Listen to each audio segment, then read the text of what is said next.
because like if I'm writing a grant, I may not want to have a sponsored post by an energy drink, which is fair and is very valid, but maybe let's keep those lines separate for grants and stuff. Otherwise, we would have to use like European Union logos on commercial partner stuff, and separate is nice sometimes.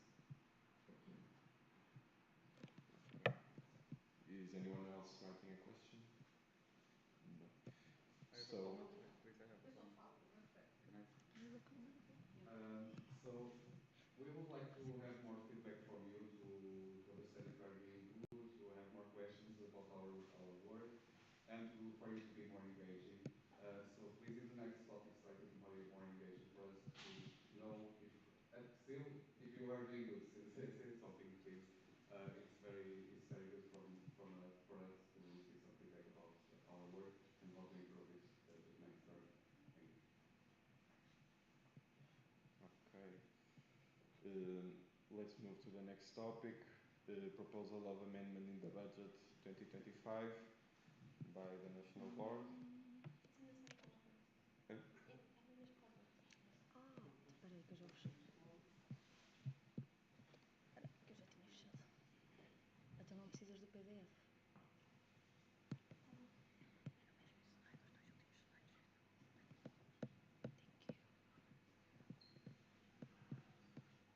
Okay. Wow. Communication really far. Maybe we'll speak as we said. And speakers will see. Hello. Regarding this budget amendment, it's pretty fast forward. Basically, we didn't have an MDT. The sweat was under budget because it was nearby, and also the community meetings that were also pretty cheap because they were both in Portugal. So we plan to reallocate funds for EGM since last year. I will say 2 years ago, the method of payment changed because it was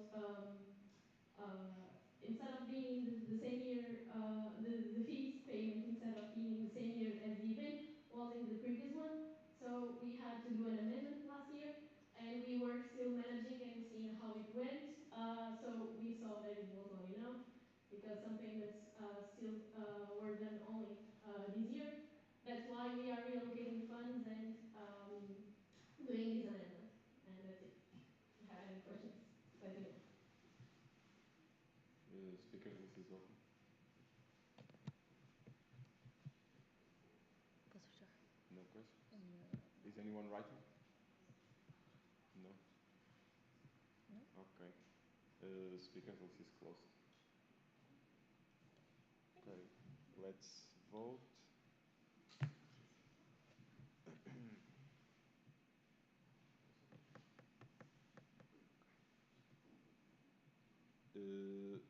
Yes, any source? Do you approve the proposal? Não, não, não, é só domingo. Eh? As votações são só domingo. Okay. So let's do the coffee break now. And it's a bit early, I know, but I've been informed that it is ready, so we'll have 20 minutes. So we'll be back at 10:50. Okay? Thank you. Vocês sabem que não envolve e as pessoas não querem estar fora, vocês têm que dizer que a secretaria está fechada, porque aquilo pode acontecer. Se vocês não disserem, alguém pode agarrar e abrir outra vez o tópico e pode tudo encerrar. Ok? Tipo, é para não permitir essas coisas. Obrigado. Olha,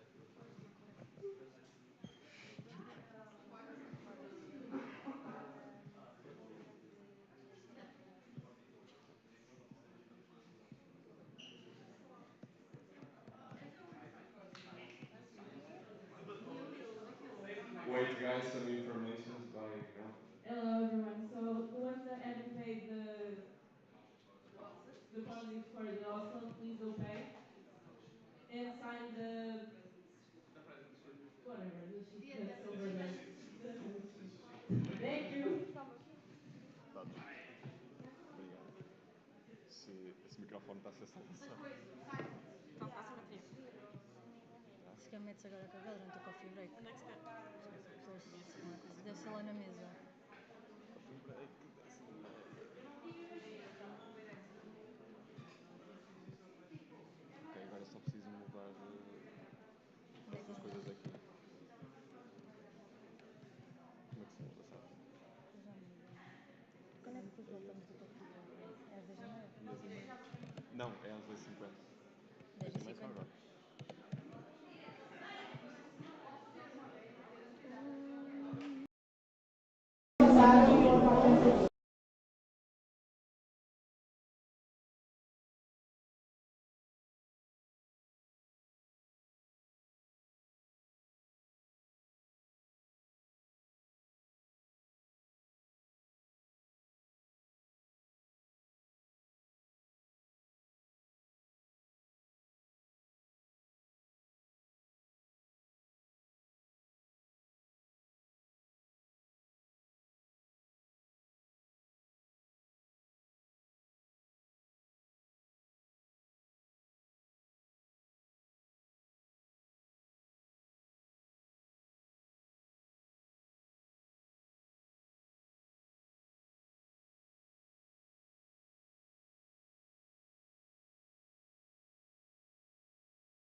tipo do coisito. Okay, guys, please sit.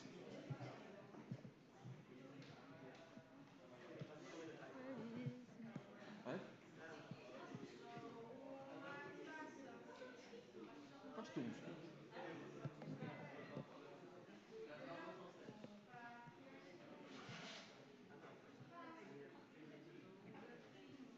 Okay. Guys.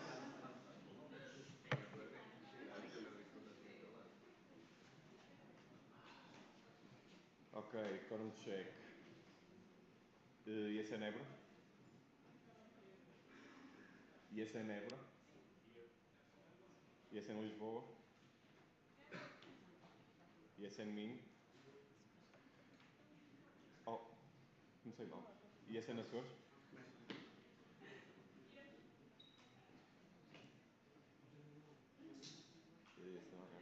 Yes and Aveiro? Yes and Castelo Branco? Yes and Coimbra? Yes and Covilhã? Yes and Porto? Yes and Tomar? Yes and Utah?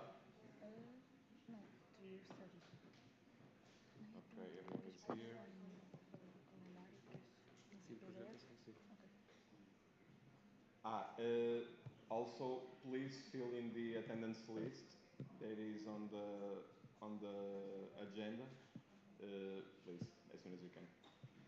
Okay, next topic on the agenda, because of the change, proposal of the 3-year strategy 2026-2028 by the National Board. Ah?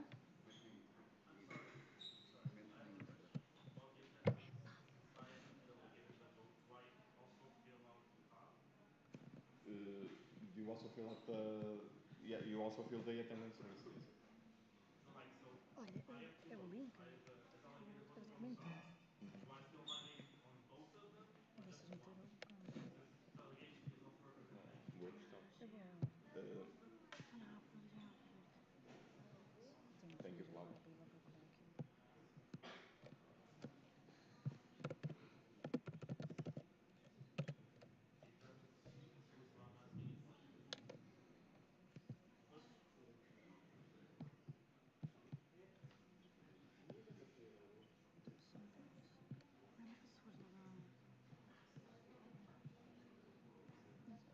Ele alterou. Vai, estava aí atrás.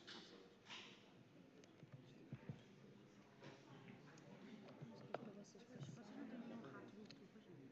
Imagina, eu acho que trouxe, mas posso-me ter esquecido. Agora vai passar aqui. Se não, se dá? E isso também dá para mudar para. Ah, ok. Também dá para mudar de página. Espera aí, então. Imagina que eu caí. Só um bocadinho. Já meter esta parte. Espera aí. Pois mete. Espera aí, eu vou meter em grande. Eu meto em grande. Tá?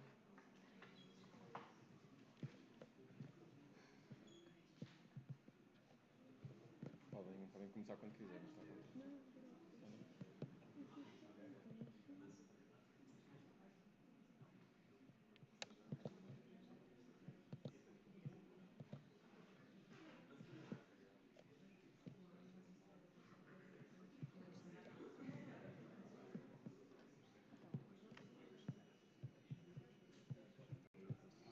É assim ou baixo? É para lá. Não, para aqui, para a esquerda, para aqui é para a direita. Faz tipo dois cliques. Não está a dar para baixar.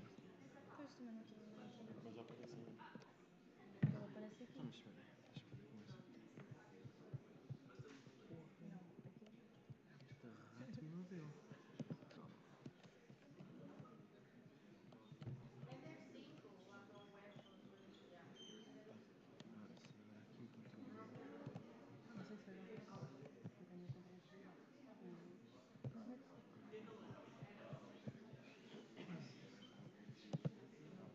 Vocês quase.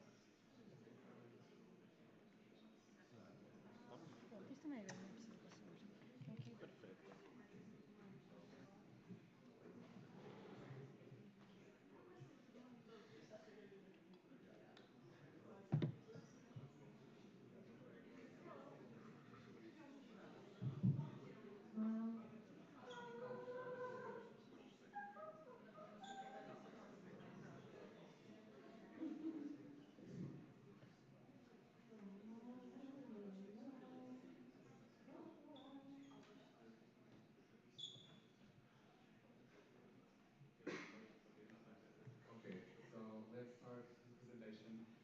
three-year strategy. Uh, okay. So this process has been started from the past national board that contributed a lot with recommendations for the presentation of or the elaboration of this okay of this action, three strategy. And as our current three strategy is coming to an end in 2025, we still need to define the next three strategy for the next 3 years, so from 2026 until 2028. The purpose of this three strategy is to align the strategy of the next national board and our federation towards the objectives that we want to have in 2028. So right now we are deciding how we want to be in 2028. Um, we made a lot of consultation processes, even after the ones made from the previous national board. We also consulted our alumni of the federation that gave some valuable feedback for this three strategy. And we also consulted the action plan from ESN International and also their three-year strategy approved in the GA in April of this year. So we divided in several areas of our federation according also to the positions of of our national board. And the first topic I will pass to Karina. Okay, so the first topic is governance, structure, and professionalization. The first topic is strengthening support structures with long-term stability. So we want to create not a plan, but a structure that is concise, and we don't want to change it like every year. However, as you might have seen in the action plan and budget, we are already planning some changes, but I think we are not quite there yet in the perfect structure, so that is needed. Um, Regarding the consolidation and growth of the Secretariat, this is something that needs to be done if we want to improve our grant writing capacity. Then ensuring yes in Portugal physical headquarters, we are working on that. As we have the elections this month, we are still waiting for some answers, but as Pedro said, we got one and we had a meeting with them. So we are also waiting on that answer. Regarding the Federation knowledge and capacity building framework, we want to keep giving our members the tools and the methods to keep supporting international students as well as we can. The financial strategy for board sustainability, we all know that this is a discussion that we have every year. Um, like in our opinion, this is a point that requires a lot of attention. So we need to do research, we need to create a funding plan, and also cooperate with DSN International. So this is a lot of work. Also for the 3 years, not only this year. So if already start having this conversation during these mandates, it's really good. Regarding the internal audit and governance framework, we need to develop an internal audit system to guarantee that we comply with, for example, GDPR and legal requirements to guarantee that we are compliant with everything that we do. Now I pass the word to Peter. Thank you. So, regarding advocacy, and external representation. I will just touch on the main spots. Basically, we also aim to strengthen our collaboration with the group, the Council of Directors of the Portuguese universities, and also the Council of Portuguese Polytechnic Institutions, and also the National Council of Education, for us to be recognized as the true representatives by international students in Portugal. It's very important for us to be heard by them, so we can promote the advocacy efforts that will impact the lives of the international students that we represent. So we also aim to start developing more oriented policies with data, with resources that we also must have supported with the ESN International, and also in the way that we can have maybe scientific works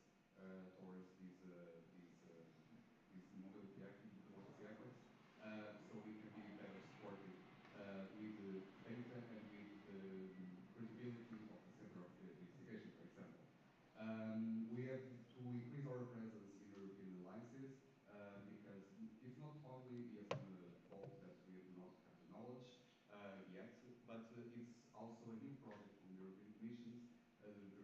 So the higher education institutions are still adapting. Not all of the European alliances have the student courts in their the student bodies on their structure, and we aim to enhance our participation and the creation of these bodies on the European University Alliances. Um, we also aim to be more engaged in the National Youth Council. We are still developing this collaboration for the past few years, and I think we can still improve it more. The example that we have of candidate for the National Youth Council board, as we are seeing it today's afternoon, it's a movement in that direction, and we consider that to be very, very important. Also, the student movement, we still have a lot of work to do in this part because we want to be recognized by all the student movements, so all the academic institutions, all the student unions. We want to be seen and be heard as the representatives of the international student voice.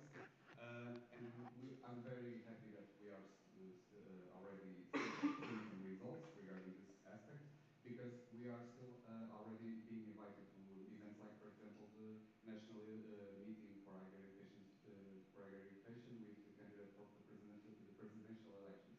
This was something that never used to happen. So we still have a lot of work to do to be recognized by them and for our sections to collaborate in a better, straight way with them.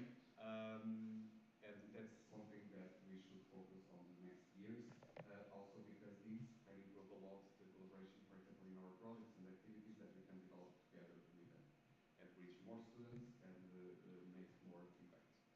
So moving on to the area three, it's Nadia.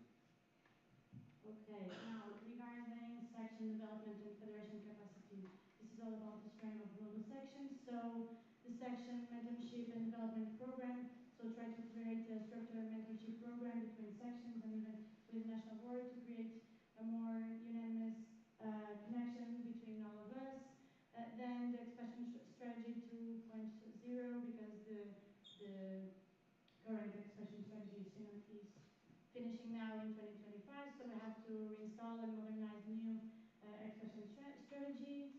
Then revamped recruitment and onboarding framework, so try to improve local recruitment and try to work with each other to create um, a more unified recruitment in all of our sections.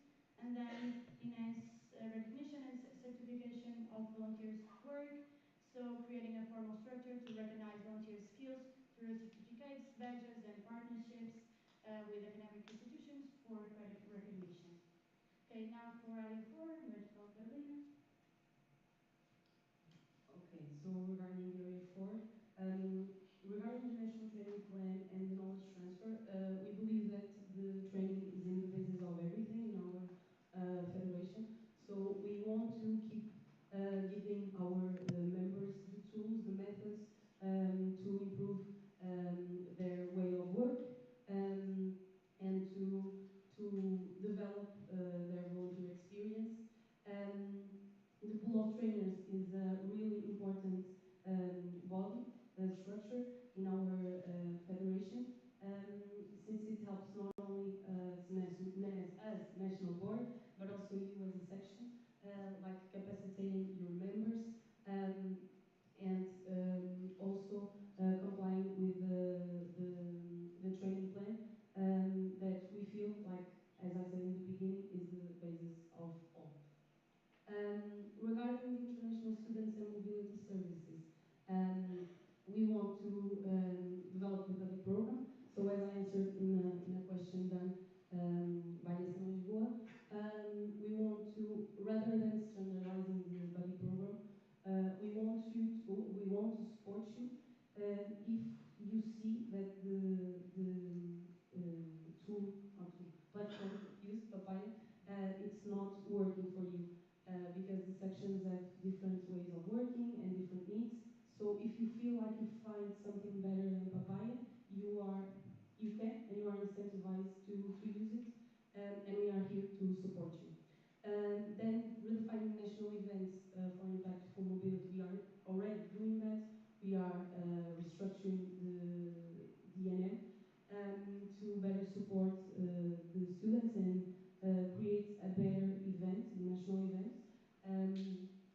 feel like having a committee dedicated to it, it's better than us not us focusing on it because we are always overviewing.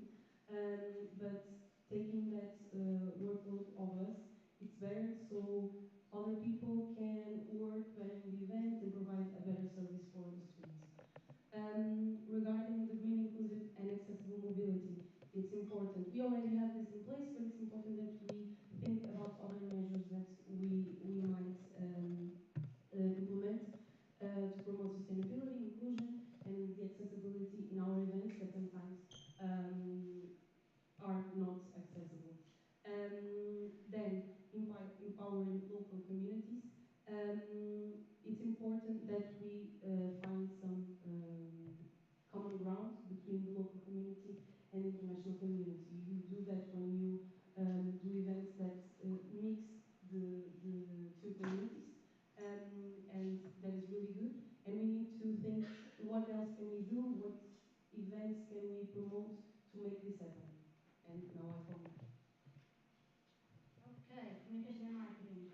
So this is all about what they see of us from that side. So the first is the definition of a marketing strategy for the federation. So the first topic regarding more the volunteers and the motivation and pride that we have of being here in ESN Portugal. So try to create more messages that implement that message that we want to give. And then of course the storytelling more related to the international mobility and the the necessities for all the international students. Then strategic use of digital tools for impact measurement. So try to promote more the use of digital tools to analyze data and to really understand what we are doing and what is working and what is not working. Um, Using collect insights to refine the content strategy. So try to use those data to understand if your content is reaching the right audience or the right people. If not, try to use that data to improve it to other directions and to understand what you have to do next. Then, regarding digital services, updates, and integration, so this is about the tools that we use in the digital services. So prioritize the integration in all sections and simplification. So sometimes we can have like a lot of tools and a lot of things, so we can simplify things. Then about data communication strategies. So this goes with the before points. So sharing more insights and even statistics, data from ESN International and ESN Portugal, the things and the values that we have, we can share those achievements with our audience and show what we are doing for all the staff. Okay, now for digital infrastructure, Miguel. All right. So for digital infrastructure, the digitalization in international mobility. Let's never forget the work that we are doing here for the international students. And one thing that we need to keep doing is supporting the federation and all of us regarding the digitalization of the Erasmus Plus project and program. This is more regarding to the Erasmus Plus app, which is really useful and needs to be disseminated to everybody to make sure the adhesion of the mobility students. Also, this is related to the Erasmus without papers, which is also something that needs to be promoted. Data-backed strategy. So data is everything, and again, we have a lot of information nowadays, and we need to take advantage of it. The information that we get from the international students, from our own volunteers, to be able to create strategic decisions and use it for our benefit. Some of the examples where we can use this is through advocacy and for commercial partnerships, for example. And finally, the digital services update and integration. So we need to reassess a little bit what we are doing related to our digital platforms and if we are using them right or not. And most of all, one thing that is included here is also the future transition to the AMS, which will have a great impact on the way of work that we have on our federation. And we need to have it organized and make sure that the integration to the sections will be smooth. And we need to have something structured to like documents and support to give to the sections regarding this. So for financial sustainability. So, first of all, remember that this is a 3 year plan, okay? It's not to do in this year, it's not to do in the next one, it's for the 3 years. Um, Either way, on the financial sustainability side, of course, we have working by grant strategy. All the new grants appear every day, and we must be on top of it, as well as diversifying the sources of income. So create like a fundraising plan for alumni or so to still give to the network. They want to contribute in some way, and we can take advantage of that. Not exploring them to the maximum, but yeah. Also, the reserve fund and investment plan. So this is something that should be looked into, because for now we have an account with the money there.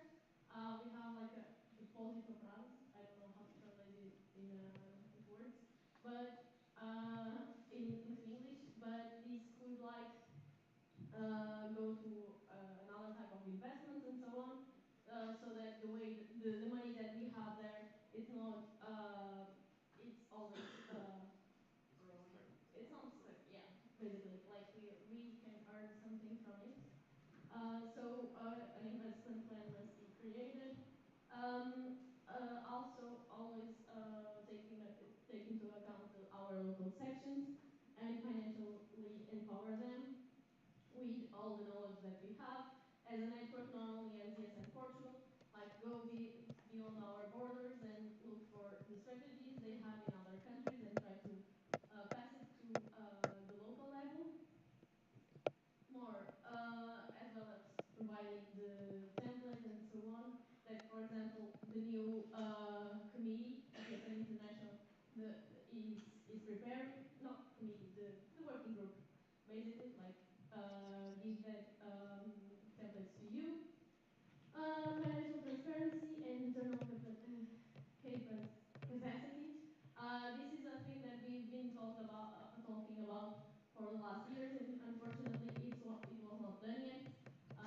But the budget must be reassessed and must be redone, like not the in the way that we are used to. It must take into account the grants and so on. So adapt it to the new international way. But that's I think on the long term, because right now we don't have the capacity to do it. And yeah, like we already have national partnership strategy, but we need to reassess it and to rethink it, because yeah, some years have passed, and we should do a new one and try to keep updated with the news with of the work. So yeah. So that's it. Okay.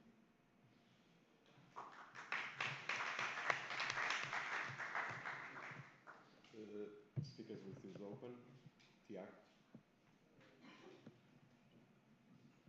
Estou sim. Não. Obrigado, Luca.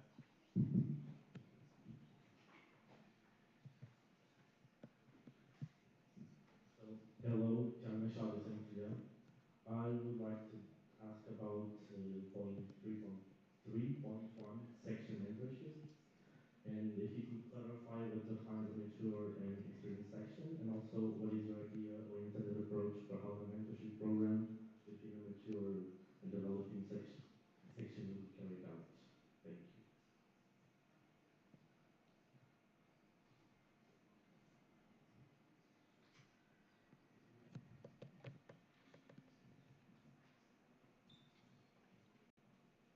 Okay, thank you a lot for your question. So I believe that the mature and experienced section, it's more on the side of a section that has Gary talking has done with more process, more partnerships, more the big reality of I don't want to say like a big city, but they have more experiences in reaching more people, having more opportunities than the other ones. So this about the mentorship program can be between those more mature sections with the probably the ones that don't have that opportunities and possibilities to do that in their own sections. So try to implement or try to find ways that mature sections can help the other ones with probably mm, smaller projects or smaller tips for them to introduce and to apply in their sections, and so we can all be mature and experienced sections. To add on that, for example, we could also, for example, an ESM section of this Portugal has a specific project that you want to implement on your section. Instead of ESM Portugal giving you the support directly for you to implement this project, we could make you reach out to the other section and for you together connect and create a mentorship for you to also implement this project on your reality and on your section. It's basically this bilateral help and support that you can give from each other. You know, I hope we are getting part of it. Um, wouldn't that be the work of the communities and the community managers? Why are we implementing a different program for something that should be working already? Uh, okay. It's quite different. It's more specific. For example, imagine I will give you a specific project. For example, imagine that you want to start a collaboration with your higher education institution and you want to set a protocol. And there is one section that has done it right now, for example, and it has a good template and it has a good process that you can also use to implement, or many sections that can also help you. So instead of you reaching out to the community manager reach out to these sections reach out to the community manager to give the feedback to you, you could also collaborate directly to the section and make more questions. Despite that, we still do not have a structured mentorship program that we can tell you how is the whole process right now, and that's something that we want aim to develop in the next 3 years. Eduardo. Eduarda Exterminho. So my question will be regarding to something that I think that is lacking on the three-year strategy. So in recent years, Portugal has faced a significant housing shortage, such as we all know here. And what I would want to ask is why this kind of situation is not in place in the 3 years strategy, because I think that it's failing to address the growing housing crisis in Portugal, particularly the lack of affordable and safe accommodation, not only for Erasmus but other international students. So I want to ask why this is failing and why we are not having this kind of program in place. So thank you. I think I agree. The accommodation is the main problem for our international students at this moment, and we aim to include it in two areas. So the area of advocacy and external representation, of course. So we want to still advocate for more possibilities for our international students to have more mobility and better mobility. So it includes also the accommodation aspects. And also at Area 5, when we talk about international students and mobility services, we also aim to support our local sections and coordinate with universities and local authorities to develop projects of housing that we can support directly the international students in finding affordable accommodation and with good conditions. And yeah, so we agree, we think that the collaboration with the advocacy efforts, with also the services that we give directly to the students, can be the best approach that we can have to this problem. We would love to make greater or other things, for example, building residence for students or everything, but we need to be realistic and unfortunately. But it's not about that. What I wanted to say is I think it's a very important issue that should be regarded and should have an area by itself, because we are not talking only about accommodation, we're talking about safe accommodation. So it is an area that I think should be an area 6 or no, area 7, sorry. No, sorry. It should be an additional area because it has so many specific things that can and should also be worked on, that I don't think that saying that it's going to be integrated in other areas is enough. I think it should have been a whole area by itself. Yes, I understand. However, looking at our Looking at our structure of this document, it could open doors that we have a document with 16 pages, because then we would also give attention to other problems that affect the international students. And we agreed that this alignment, this structure is more concise to what we want to do. So with we divided this into the aspects and with the positions of international work, basically. We also followed the directions of the action plan of the ESN International. And this is as I explained you before, this is a problem that students face. We are not addressing the problems in the document. We are addressing how we can address them, how is our approach to these problems and to the strategy that we aim to do. So that was our thinking. I understand completely what we were saying. However, that's something that we could explore more on the action plan. So the action plan for each year, we can be more specific about the projects that we aim to do for the year to accomplish this strategy. I hope I clarified. No, I understand. We agree But to disagree. Yeah. okay. Matilde Antunes. Matilde Antunes, DSN Aveiro. So my question is regarding the research center. So first of all, congratulations for putting this in the 3-year strategy. Data is now more relevant than ever. I just want to get a little bit more on how you will reach out to research centers, what's the strategy, how will this be the collaboration? Okay, thank you so much. This is a very exciting topic for me in terms of advocacy. That's something that ESN International has been discussing for some years. And that's an idea that has been injected in Portugal also for the last at least 2, 3 years. These aims, basically, when we make our policy papers, it's our liaison office and the community, the education community, and all of you contributing for this position paper. However, when we are presenting these position papers to our stakeholders, we always have to explain what is the SM survey, how was it conducted, and everything to give all the information, how many answers, and etc. To give the foundation, how do we say, um, I don't know, for the credibility for them to, okay, this is has some credibility and we have to pay attention to this. So if we made scientific work, scientific research with research centers, with the data that we retrieved from the ESN survey, we just need to go to our stakeholders and say, this is data that we collected with the ESN survey and was analyzed by these research centers. And that's it. We already have the credibility, and that's amazing. And also, it could help give more data and more relevant data in our position papers.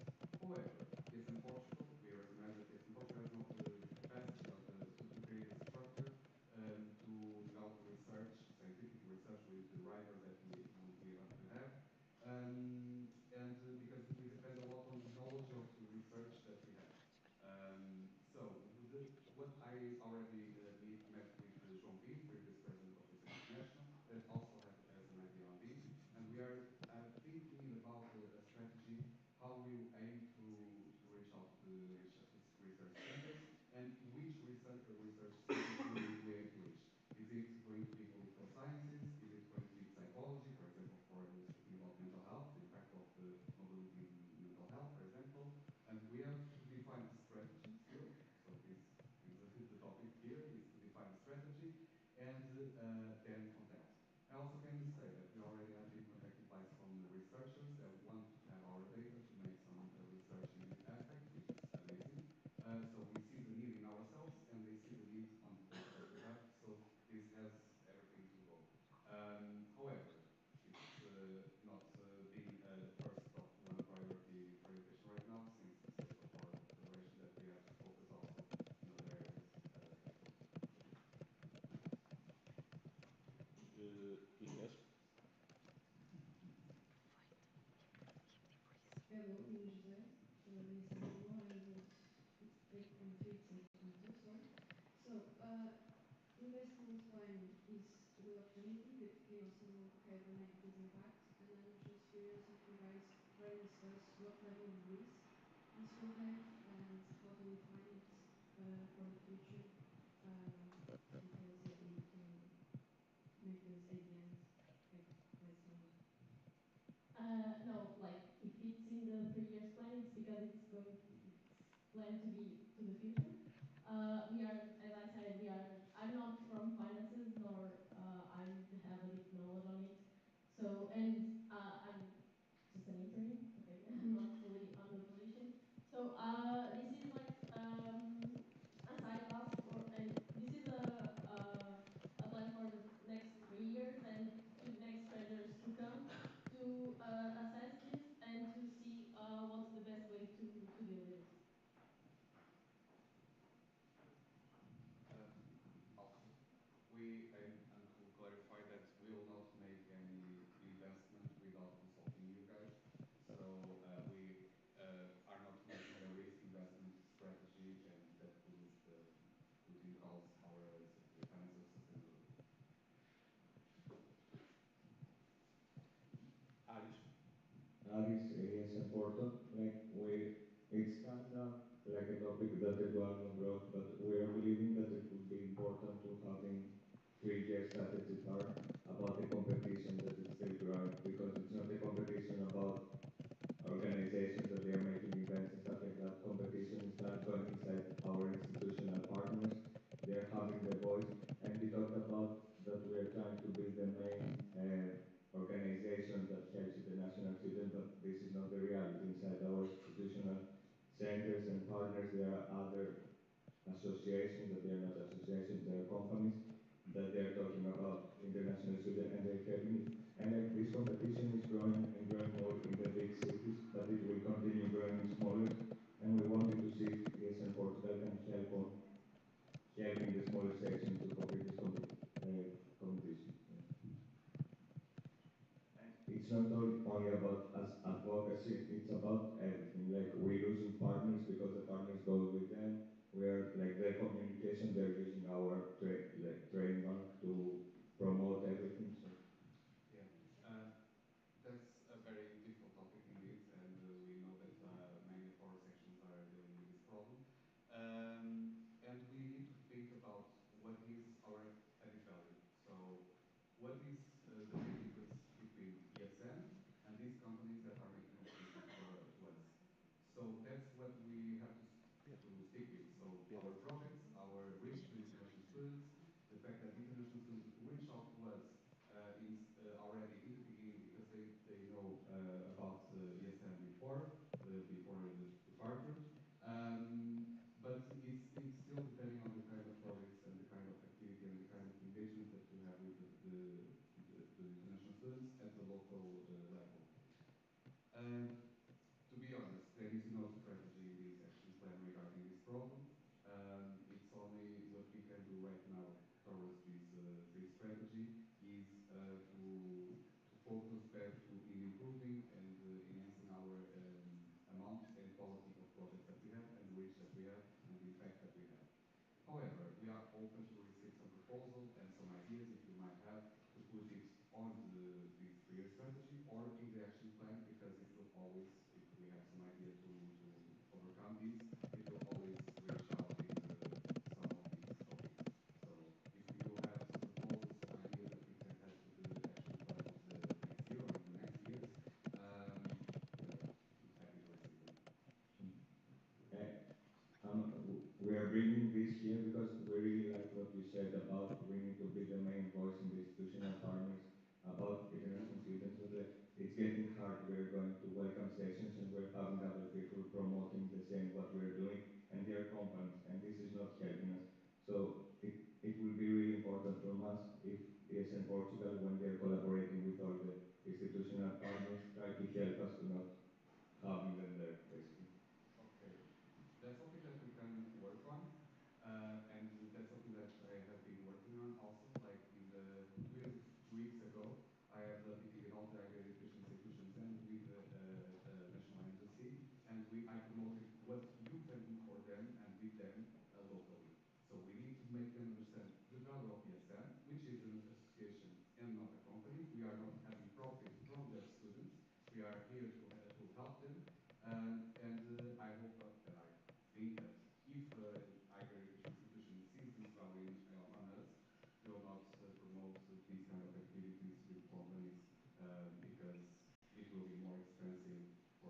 students, and it will not be as good as the work that the SIL has been doing, even at the international and national level. That they can recognize, but we need to show them because sometimes they don't know about it. They don't. We do not reach out to them, and they do not reach out to us. So we need to make this work, and that's the importance of this office that you're both about.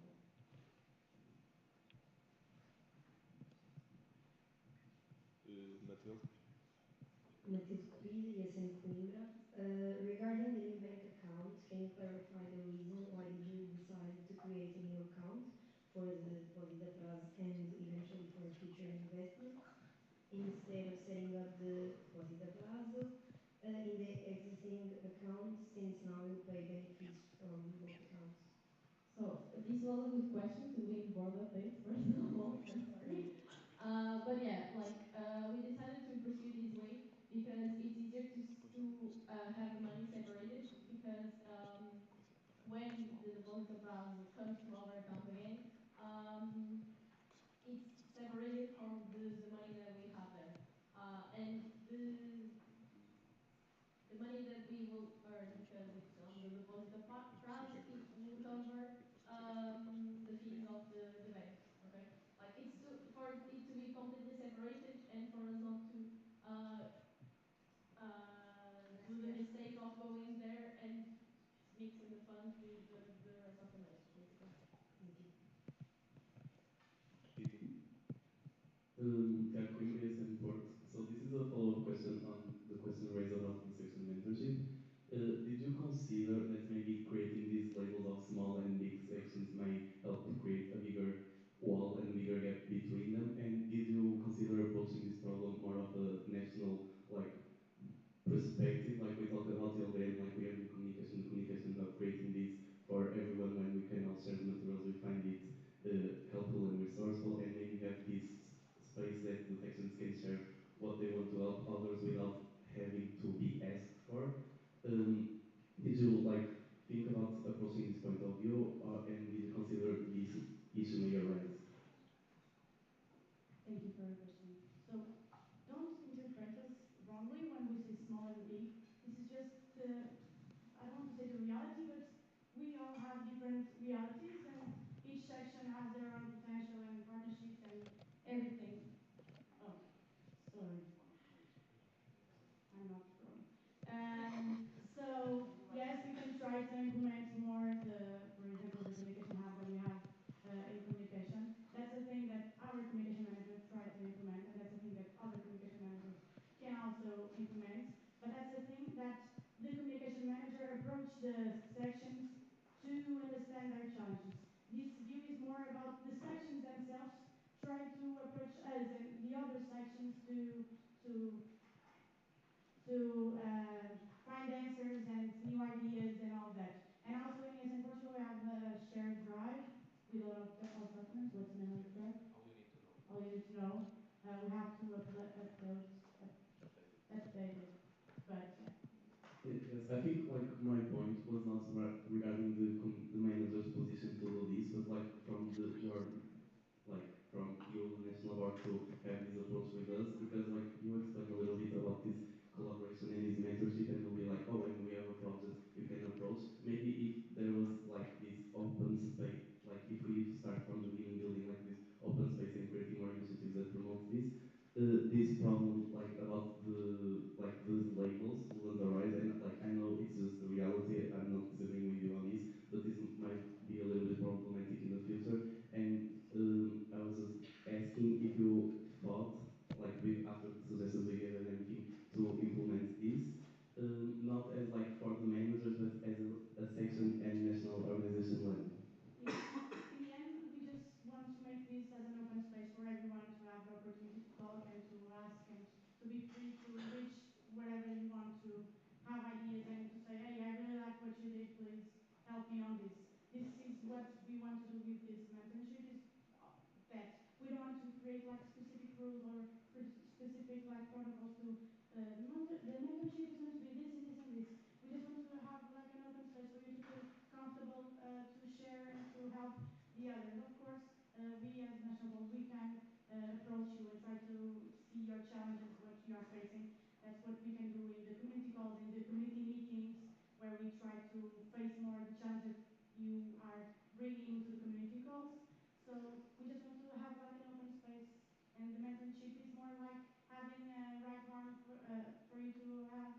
you mentioned the things talk about in LDM, and I know that I promised you a folder in that drive, and I promise I will do it. But you already talked to me like 3 weeks ago, and after this MP, this will be one of my things in my to-do list. So I promise I will do that, and that was my contribution.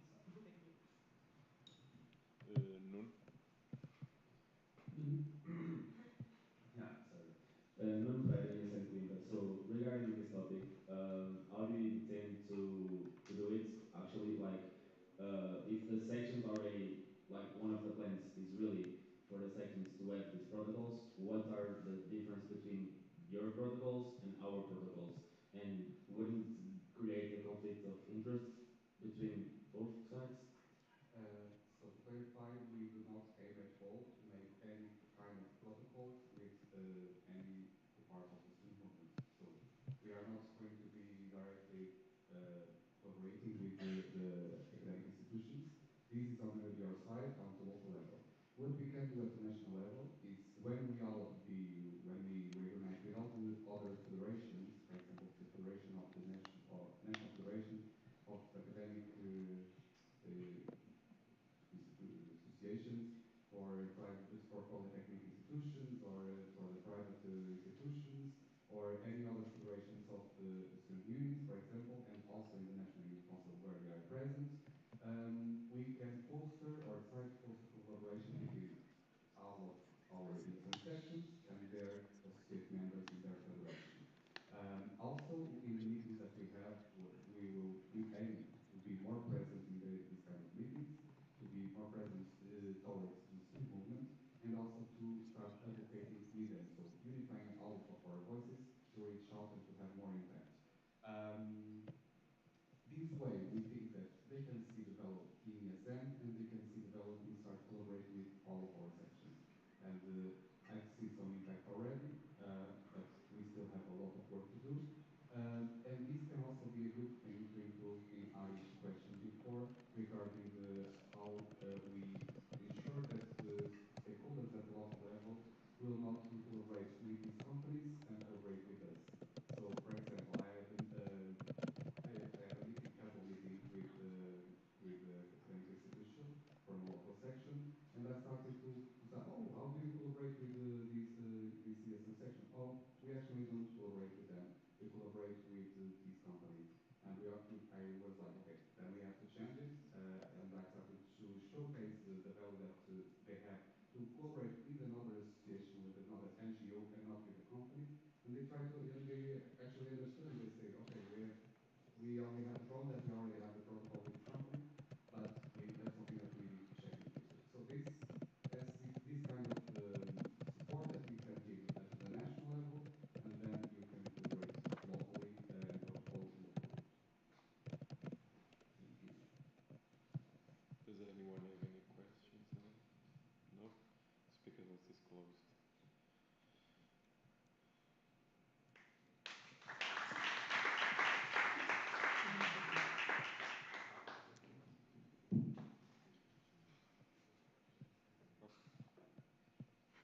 Okay, next topic on the agenda, proposal of amendment in the activities calendar 2026 by the National Board.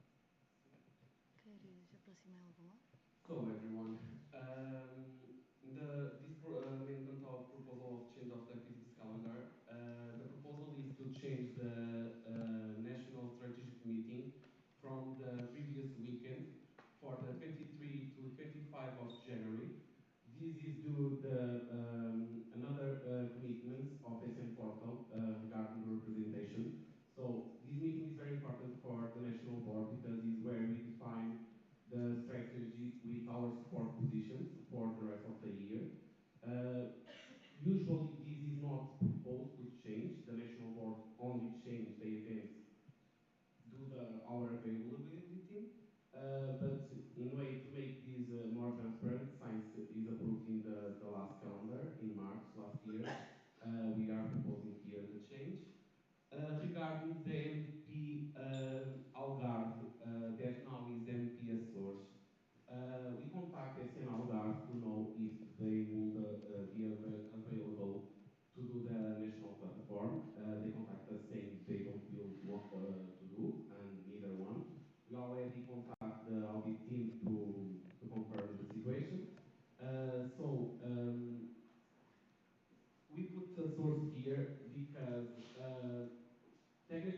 we don't have the system of rotation anymore. We have the representative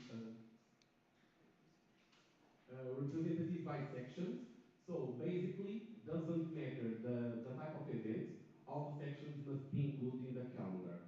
Only two sections are not in the calendar this year, is SN Porto and SN Tomar, because last year they had two events. So by order, the last section that enter in the network was a source. So the proposal is to put SN a source for the NP.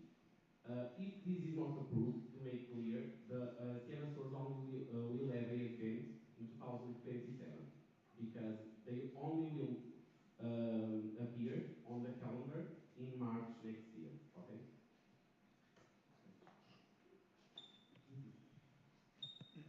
Speaker list is open. Is anyone writing a question?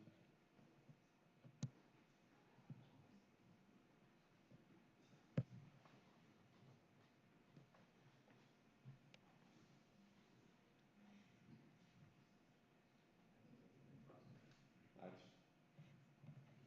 Like, it's a bit Name complimentary. and section. Yes, Alice is important.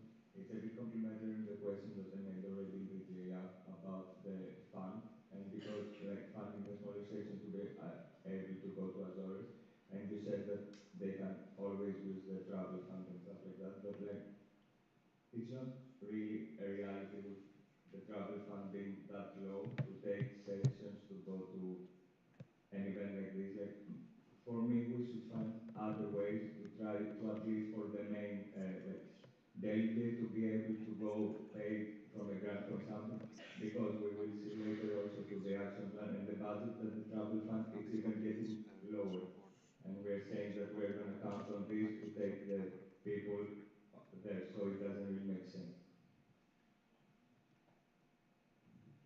So, I guess Sarah will say the same.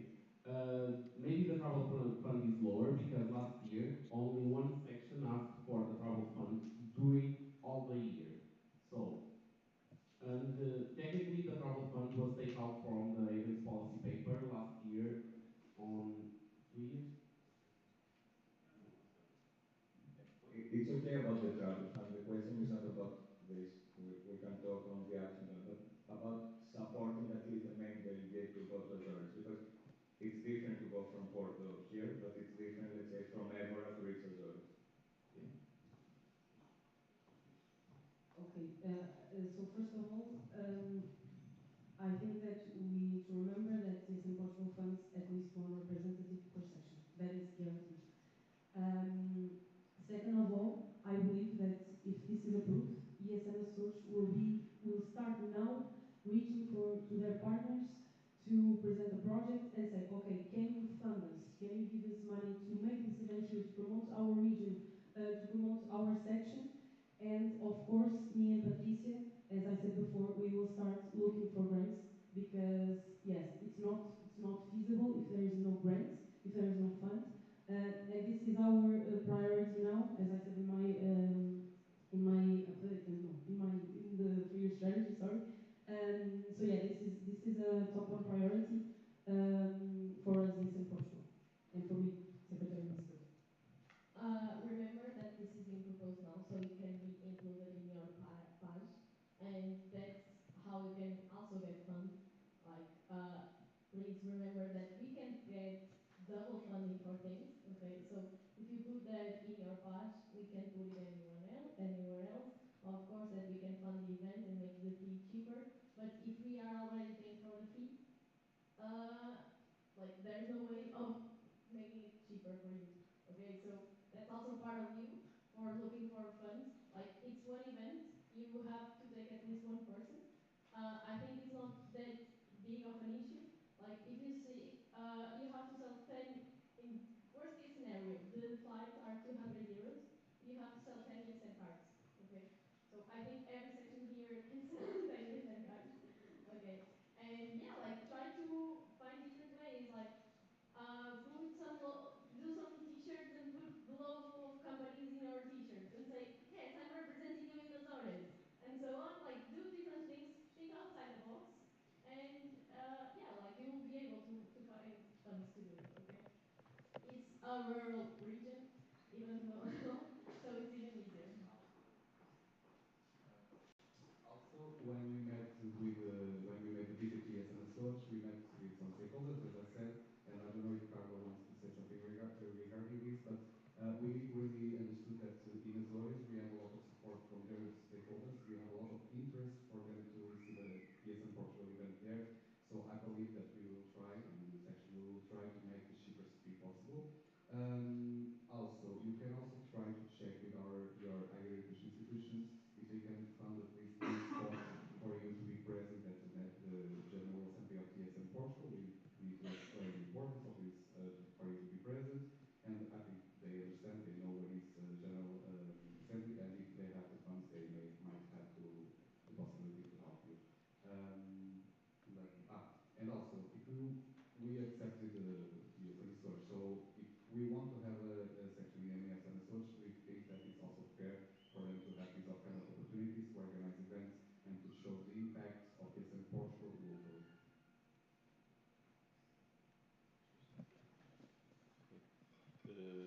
João Vitor. João Lima, Yes Castelo Branco. My question is regarding about the Erasmus National Games.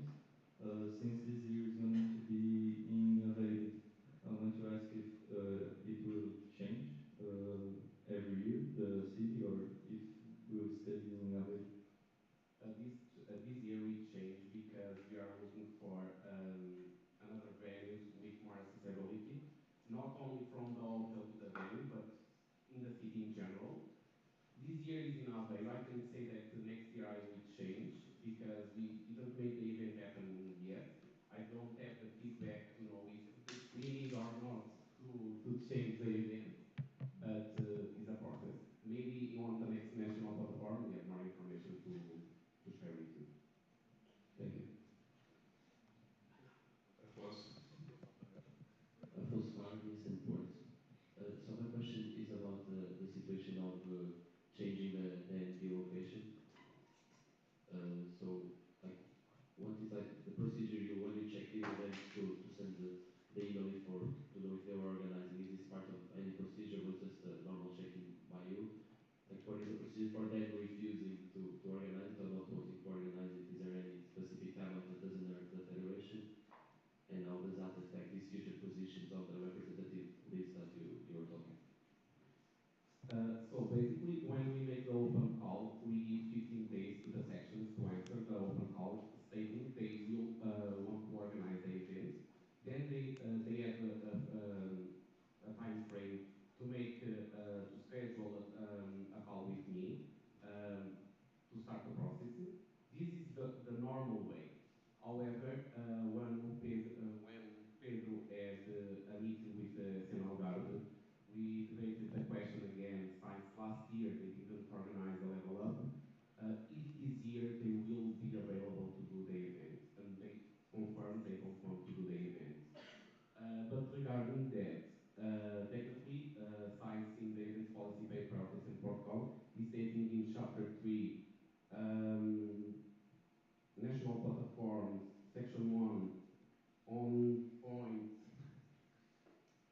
a moment, artigo 3, ponto B, a Direção Nacional reserva-se ao direito de tomar decisões necessárias relacionadas com a realização do evento. This means that technically we don't need the approval for change the national platform to a source. We are doing this to be more transparent and to benefit the sections in this way.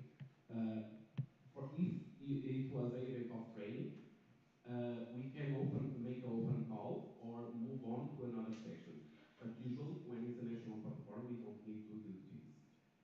Is the only main difference between the training events and the statutory events.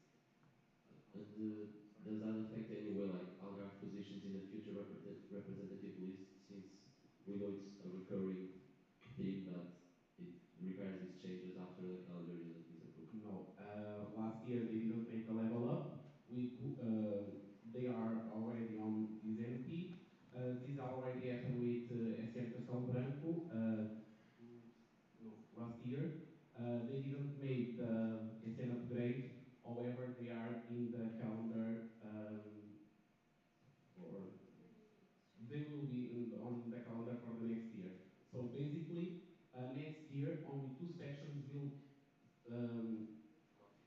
not in the calendar. One of them is as in Lisbon, because Lisboa. they already have a event now, and they will add on them on the second semester. It's the same situation as Saint Maria, Saint Port. When they add on the lective year two events, on the next year they don't have the event. Also,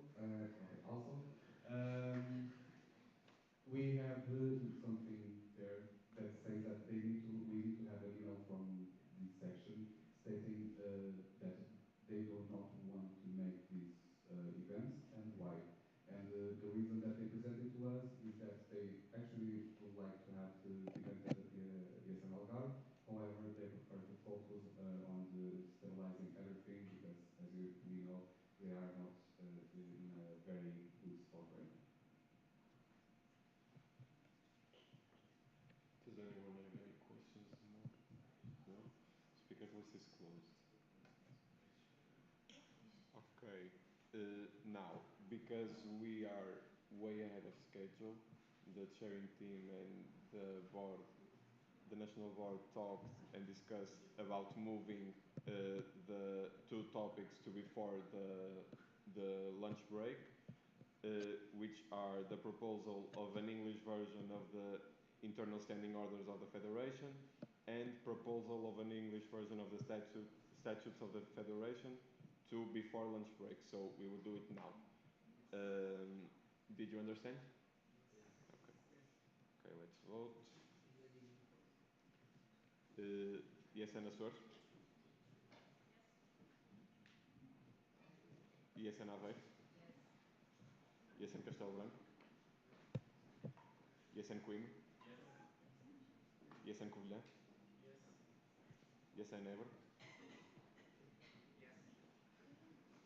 Yes, and Lisboa? Yes. Yes, and Minho? Yes. Yes, and Porto? Yes. Yes, and Tomar? Yes. Yes, and Otávio? Yes. Okay, it was approved. Thank you. So, next topic on the agenda is uh, the proposal of an English version of the internal standing orders of the Federation by the National Board. Okay, so as you might understand, we are now currently having more non-speaking, Portuguese-speaking volunteers at ESN Portugal. So we want to make sure that our documents and our internal documents are more inclusive for everyone in our federation. And it is also a requirement for ESN International for us to have legal documents and internal standing orders in English for them to understand what's been going on here. So, in order to make this happen in a very uh, correct way, we decided to make this translation, and we also want to approve it in this General Assembly for us to ensure that this version is also valid. However, I will not be presenting all of the pages here. We had the time to evaluate and to read this document. I just want to acknowledge two things: that the document that Aris made on my Q&A, we will make sure that this will be solved. You can ask also, how do you ensure that this will be solved in a right way and that it's not mistakes? It is okay if you find a mistake in this natural language, general language. We can also change it without the need to approve it again, because there is an article there stating that. Also, the second thing that I wanted to clarify regarding the two documents, so the proposal to the statutes, the English version of the statutes, and also the English version for the internal standing orders, is that if there is any kind of confusion or gray area in the statutes or in these internal standing orders, the Portuguese version will be the main one to evaluate this gray area, because it's the legal one, for example, the statutes that are published. And that's it. That we are representing to you right now. Wait, let me just open the speakers list.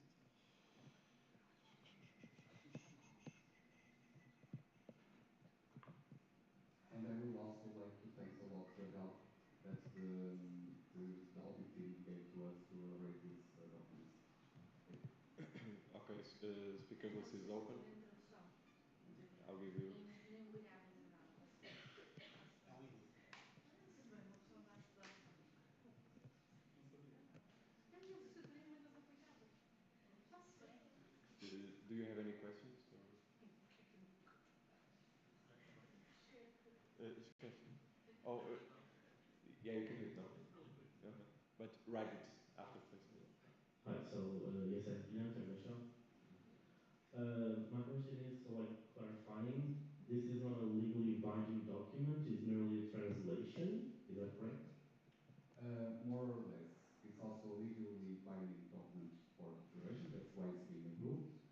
Otherwise, if we just translated without being approved, it would serve for nothing. However, if there is any kind of confusion of gray area that we do not understand which way to go, as for example already happened in the last local boards call, uh, we will look at the Portuguese version to try to understand it better. Because there might be some, I don't know, but it might occur in the future, some misunderstanding of the English version or something like this. And if this happens, it's going to be the Portuguese version that we will analyze to define the correct process. If the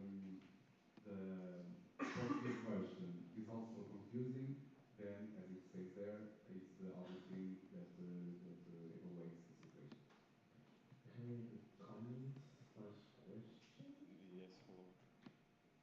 I forgot. It's okay. So like, how would I say this? Is it actually legal to translate standing orders and statutes from a legal point of view? Like, it has to be in Portuguese for it to be legal. Is it legal to translate it to another language and make it official? Yes, it's the same as, for example, the Nissan International. We follow the same example. They have their statutes in Belgium, so they have their statutes in French. So they have a French version, and then we have an English version to the whole federation. And when we prove the change at the Nissan International, now we have to do the same as in Portugal. When we will approve the change in the statutes or in the internal standing orders, we will always have to make two proposals, one at the English version and one at the Portuguese version. But yeah, it is legal, it is okay. However, we wanted to make sure, because the published statutes will be only the Portuguese version.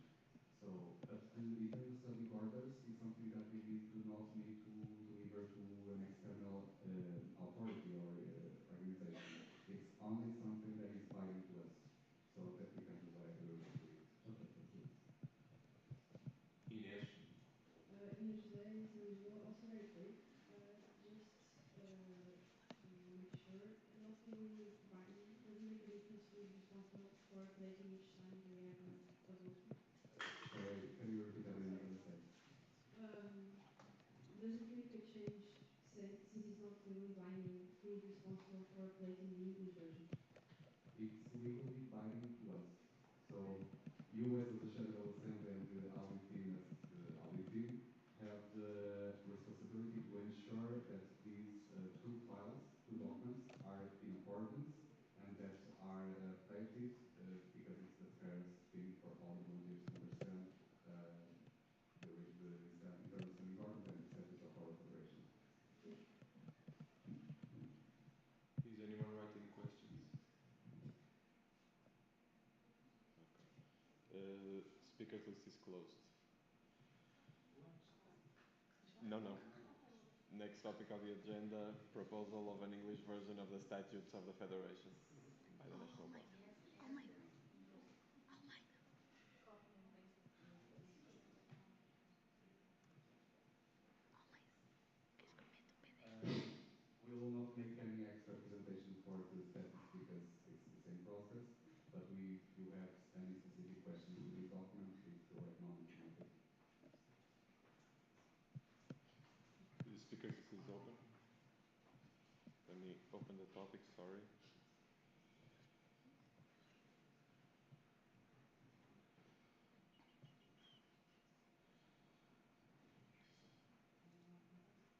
Is anyone going to write questions?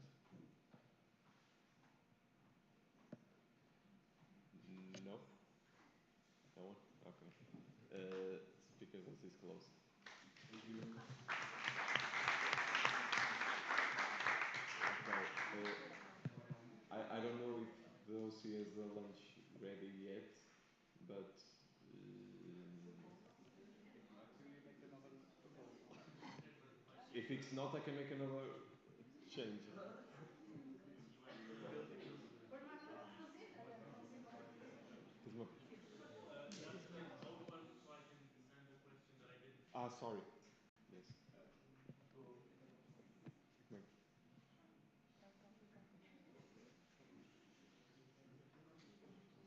Yeah. Mais 15 minutos.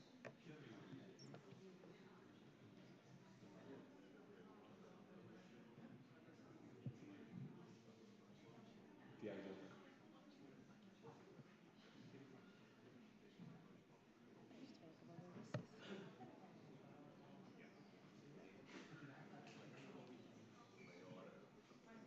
Mais um tópico? Olha o microfone. 15? Qual é que tópico é que queres? Das prioridades. Ok.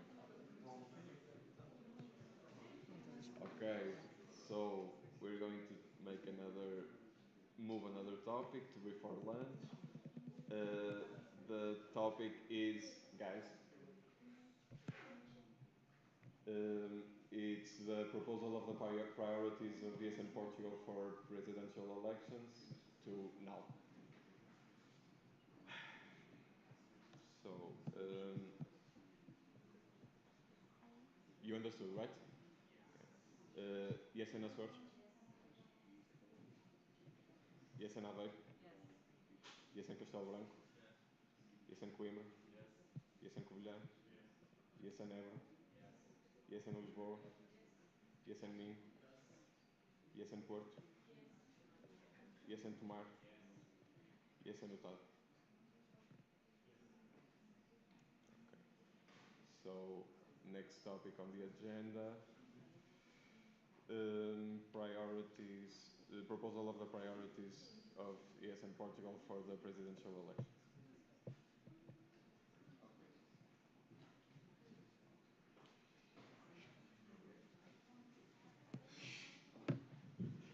Okay. So, hello everyone again. So, another elections, another document. We found that it was very important for us to pronounce ourselves as which priorities do we want to define for yes and Portugal to defend at the presidential elections. The purpose of this document is to be presented at the candidates or at the candidates team of each candidate to the Portuguese presidency. We already met, as you know, with one candidate, but we just presented to him the proposals that we already had approved in the previous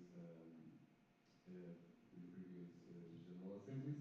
But now we want to make sure that we have a document that will reflect the true priorities of yes and Portugal regarding towards these sorry, this is not working towards these elections. We this time, as we understood for last time, we made a Portuguese version and an English version to be inclusive to all of our volunteers. But we always had to make a Portuguese version because the candidates are Portuguese. So we made the framework. I will present the English version.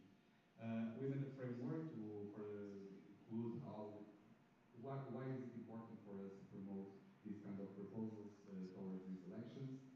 We recognize the influence that the president of Portugal may have in the government to push these kind of proposals. And we also put some data to back up why yes and why we are making this and the impact that it may have on the amount of students that we received, in which cities, and also what is the Ascent survey and why is it so valuable. So moving on to the recommendations that we have.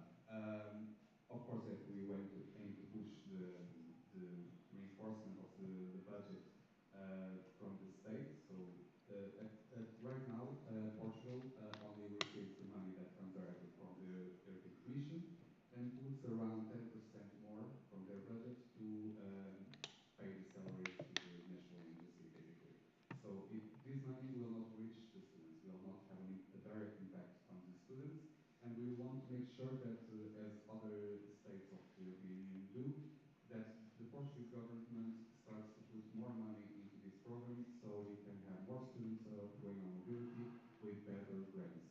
For example, if we look here to the side, to Spain, Spanish student that will go abroad will receive more or less the double of the grant that a Portuguese student receive. And the Portuguese students, of course, are not very happy to discover this when they are on mobility, and they do not understand why. And the reason is that Portugal does not see it right now as a priority. So all the meetings that we are doing right now to increase the budget in the Orçamento-Chave, in the budget of state for 2026, are going in these directions. We met with the national agency to start looking for ways to find the funds to put it into these programs, not only Erasmus Plus program, but also Almeida Garrett and Vasta Gama. For those who don't know, Almeida Garrett is the mobility between Portuguese universities, and the Vasta Gama is the mobility programs between polytechnic institutions in Portugal. Right now, these two programs have zero investment from the government because it has not a grant. However, because this happens because the rationale behind it is that they are in Portugal. They will have the same expenses if they are in Porto or if they are in Fnac. And as we know, this is not true. And as we know, a student that lives, for example, I will take now my personal experience. When I was studying in my bachelor, I thought about doing this mobility. But I am studying in Coimbra. I live in Coimbra at my parents' home. If I would like to go to study, for example, to Porto or to Lisbon, I will have to be a dislocated student, and it will have more expenses for me. I will have to pay a room, my expenses, and everything, and still paying my tuition fee from the university. So it will be way more expensive for me to do this mobility, and it was not feasible for me to do this mobility. And this, as it was for me, it is like this for a lot of students, and that is why these programs are failing. They do not reach a lot of students, and that is a problem that we identified. And this is very important for also to reach to some objectives that the government has. For example, endogamy in the universities, the fact that they created their own teachers. So the opportunities that students have to go to other institutions to see different ways of working, different ways of researching, and different ways of teaching, it's an added value for the students and for the higher education institutions. Moving forward to the next recommendation, reform of credit recognition system to make it more transparent and accessible. It's going towards recommendations from the European Commission into the European degree. However, this is not being easy because each higher education institution has its own processes. Some are digital, some are manual. Each one of them has their own timelines, and this is what makes it difficult for us to reach out to the objectives of the European degree. And this is why this initiative is basically stopped. However, we aim to make sure that there is a pressure at the Portuguese higher education institutions for them to uniformize, to put all the same processes in at all the Portuguese higher education institutions. This will be more easy for the international students and even for the national students to make mobility. Moving on to the next recommendation, strengthening Portugal's railway infrastructure. This is very important because we have new opportunities, for example, the Eurail as for Erasmus, that students can make interrail before going on mobility. This cannot be done by Portuguese students because we do not have a proper railway infrastructure that allows young people and students to move abroad from Portugal in a sustainable way, and to the connection to the Europe, to the rest of Europe. We also want to simplify the process of obtaining a tax identification number by our students. As you might know, a lot of our students have to reach out to a lawyer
investment in programs supporting student housing. So we are not finishing the PNAES, the National Plan for Accommodation in Higher Education in Portugal. This is still not very completed as we would like to see. However, we still want to see the government to still have more programs like this and more investment like this. And from the meetings that I have, I think we are moving in this direction and is the priority. However, we must acknowledge that international students are the third priority to enter public residence for student accommodation. However, if more national students with scholarship have the possibility to go to the student housing, to the public student housing, will alleviate, will Give relief. will relieve the market that the international students have. So this will affect them in an indirect way to have cheaper and more in better conditions in accommodation. Also, we want to have the implementation of affordable public transport passes with the same condition as those for the national students. For example, pass grade is still not available for international students, and we want to make this happen to also to international students. We also want to promote annual meetings between the President of the Republic and Youth Associations, as we have the last one. We have the proposal of including a young person aged up to 30 in the Council of State to contribute to the international solidarity and strengthen connections between young people and institutions. And we also have to promote the recognition of student volunteer work, as we are doing here, in participation activities that promote democratic life within local communities, and higher education institutions could support into creating recognition or inclusion of diploma supplements. And this way we could showcase the work that we are doing here to the companies that we will possibly work on in the future. So, oh, sorry, I was not pushing this, but it's not working anyways. Okay, yeah. And that's it. Thank you. I will be more than happy that to receive your feedback and maybe some proposals. Thank you.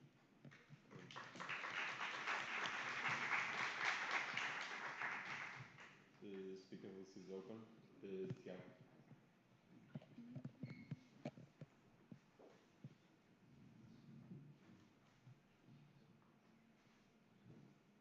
Hello again. So, Tiago Machado, Santillan. So, my question is, you said that you already had meetings with political candidates. What was their reaction? How was it received by them, this document? This document was still not presented to any candidates since it has to be approved by you. What we presented to the candidate that reached out to us was the previous position paper that we had approved by the General Assembly and by ESM International. However, of course, that we promoted some measures that are included in this document, for example, the increasing of the budget for the Erasmus program, and also how could, I made a question to him, like, how could, in this vision, improve or how he envisions the Erasmus program to contribute to the democratic life and to engagement of young people in the democratic life. Of course, that the answer was yes. I support the candidate in question. He was António Jascour, supported by the political party PS. And the answer for this part was that he supports, of course, the Erasmus program. He is a teacher. He has a lot of international students and the Erasmus students, and he sees the value on the program, and that was mostly. Thank you. Just pass to Gonçalo and then go back to you. Sorry, I also forgot. He also mentioned the fact that we aim to, and I also mentioned it, that we aim to make these programs accessible for everyone, inclusive for everyone, and he also acknowledged the fact that nowadays, it's still not inclusive and accessible for every student. You can do your second question. My second question? Okay, thank you. So, I don't want to be rude or cynical. This is coming like from a place of sort of ignorance of a president. I know the importance of advocacy. But like, my actual question is, do you think this will have an actual impact on decision making? Like, is it actually relevant and not like not a pretty document to give to someone? Yes, I understand that it might seem like it, that they will take the document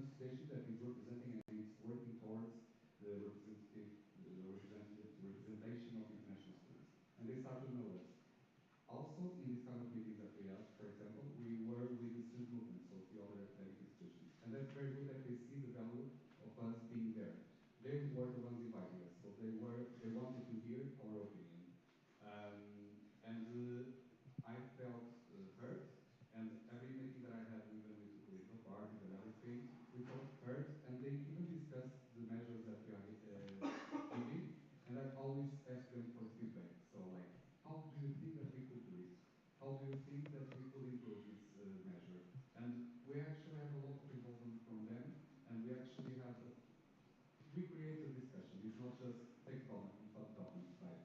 We create a discussion about it, so they are aware of the problems that the students are facing. So when they are taking a decision or playing their roles as, in this case, president, they will be thinking and they will have the knowledge that we pass to them in any kind of way. So yes, I think it has a lot of impact, not only for the international students, it's also an impact for the federation and for our volunteers, as we are having some proposals that affect also our volunteers. And it affects a lot also our visibility, and that's important for us to still be heard. And in my vision, we are getting more and more visibility, and we are still getting more heard every year. So that's an accomplishment that I would like also to thank the previous national boards and all of you and all of your work, because your work at the local level will also affect the visibility and the idea that people have about DSN and why they should hear us. Just a comment. So it's more like a marketing strategy currently than necessarily as an impactful document? No. The marketing strategy or the visibility that we can get from this is a secondary effect that we also can get it. It's a plus one. However, the discussion that we create with these kind of stakeholders, with the candidates at this moment, is the meaningful thing that we can retrieve from this document. So when we meet with them, when we have this kind of discussion with them, and when they actually, sometimes they see, oh, that's a different point of view that I've never seen. Okay, I didn't know that the higher education institutions had this problem. I didn't know that they were working in this way. I will look into it. My team will do it. Thank you so much for bringing it up. It was very interesting, your proposals, and that's it. And we actually have seen some results already. For example, in the kind of advocacy that I made with Youth Policy Coordinator in the beginning of 2025, we have seen a change in the law of international students. So we are actually having an impact by meeting all the stakeholders and by creating these kind of discussions. Because if we do not do it, nobody will do it for our international students. Gonçalo. Hello, Ben. Gonçalo Souza, ASM Porto. I want to ask basically the same that Tiago, but also with a theme that I already mentioned in the discussion. Like, given that the president of the republic doesn't have execution power, like besides the creating the discussion, what is the impact that you want to give besides also the symbolic part of to show our work as a party, as you said, as a plus one? And further, I want to tell that you answered to Arish that you didn't include in the documents that you didn't want to make it longer and explain the actual practicality about the future president won't have the execution power to act on our suggestions. Like, if the document serves to create discussion and not to deliver just for them to read, I mean, it feels a bit laziness not to write more, since the document can be a page longer to justify the purpose of it and the limitations we know it has. I don't know if I'm making my question clear. Okay, I think I can divide your question into things. So the impact that we would have, or the impact that the president have on the actual measures that we are, the recommendations that we are proposing, and also the if we if we don't want to turn the document even more longer. So I will start for the last one.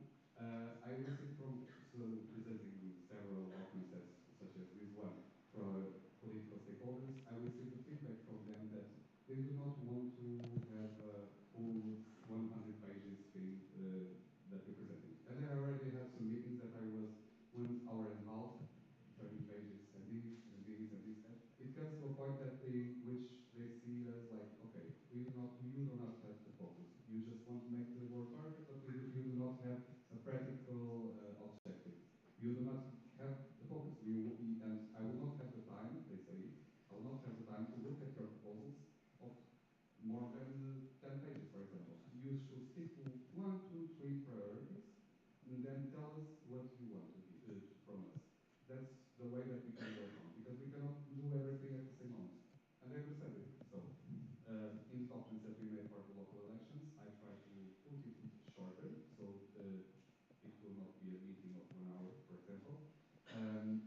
still is because the discussion is long, but imagine if we had a longer document. And it's still way better for us to present the document for the stakeholders because when I'm presenting the document, I give one copy to them. I say they got another copy, and I try for them to follow my speech. And it's easier this way because then we have like a 1 2 pages recommendation, and I do not have to be. No, it's in the other page. Sorry. So things like this, it's simpler, it's better, and it's more impactful. Regarding the impact that it might have at the presidential elections and the power that the president may have to implement these measures, they know that they do not have the power to execute them. However, they have the power to make pressure on it, and also when they receive the laws, for example, to approve it, they will also have this in mind when thinking about it and when making and creating these kind of discussions. And of course, that the president may have a very important role, not only in Portuguese and discussions in national level, but also at the international level regarding this subject and towards the European Union. Just a direct continuation, like you were saying, that you should prioritize, and you gave the example of one, two, three. Like here, you have 11 measures. Like for me, this is like a mix between either too many measures and not enough information of what we want to actually achieve with those measures. Because, as I said, you didn't talk about what we are expecting from it happening. And then it's like 11 measures, and it's one with 3 lines. Like it's either our priorities, two, three, four max, and disseminating them more, or this is like a in between that I don't know. It's really hard to see the actual impacts because it's like it's too much measures and not depth in any. Yes, because it has two things. So it has already an improvement because before we used to present like 60 measures. So from 60 to 11 is way better. And also, we don't want to have very long text because nobody will read it. Even when I'm presenting, they are looking at me, not at the document, and I don't know if they will look at the document afterwards, but that's it. But even if they do, we already maybe too specific when we wrote these 2 3 lines on everything, and they understand the reasoning behind it, and then we create the discussion upon it. So, for example, I will take the first one that I wrote: strengthening Portugal's railway infrastructure. That's our aim, to have more connections to the rest of the Europe, as we say here. And it's also as in line with the sustainable travel goals described in the Erasmus Plus 2025 program guidelines. This is also a proposal that from Visa International that we had from them, and also then we start to create the discussion within, so with the candidate or with the team, like what has been done up until now? What do you think about this? What do you think that could be done? How do you think this could be done? And this also make these questions for us, like for instance, sometimes. But we want more to create a discussion to hear from them, to make them think about this. Uh, Despite having, for example, okay, we want to put railway infrastructure in this city because, and they will talk, why this city? Well, which data do you have to support it? Why do you think this is feasible? Okay, so we don't want to be too specific. It's okay. But if you have a proposal of things like do you like to see on this document, we will be more than happy to receive it. I would like to make a reaction because also about what they said.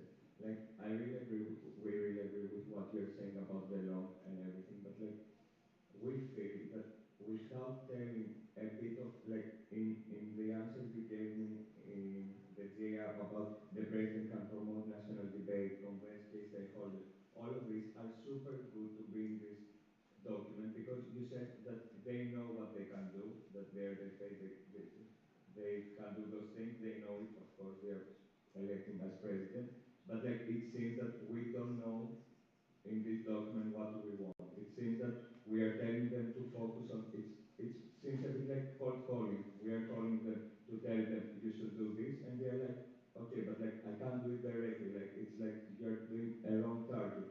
It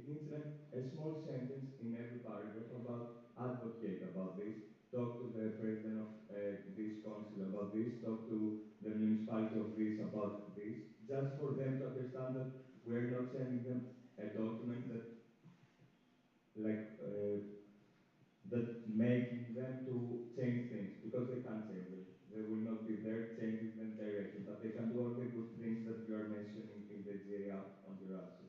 Thank you. Okay. I understand what you're saying now. In some of the topics, we clearly state that this collaboration will be done with higher education institutions, and the rest we just assume that they know it's critical things. However, I think I could propose to add a paragraph in the background regarding this. So, how do we think? So, how do we envision the president role in applying these discussions or creating these discussions in the regarding our measures? And also, I don't think I misunderstand, but I also want to say that we do not expect the president to only follow these recommendations. We are just making the recommendations in our scope, and that's it. But yeah, I will compromise to make a proposal of a new, how do you say, paragraph, and I will present it to you again before the voting phase. Okay? Thank you. Vinicius, sorry. I made a compound question, sorry. Put me in the end. Okay. Nuno?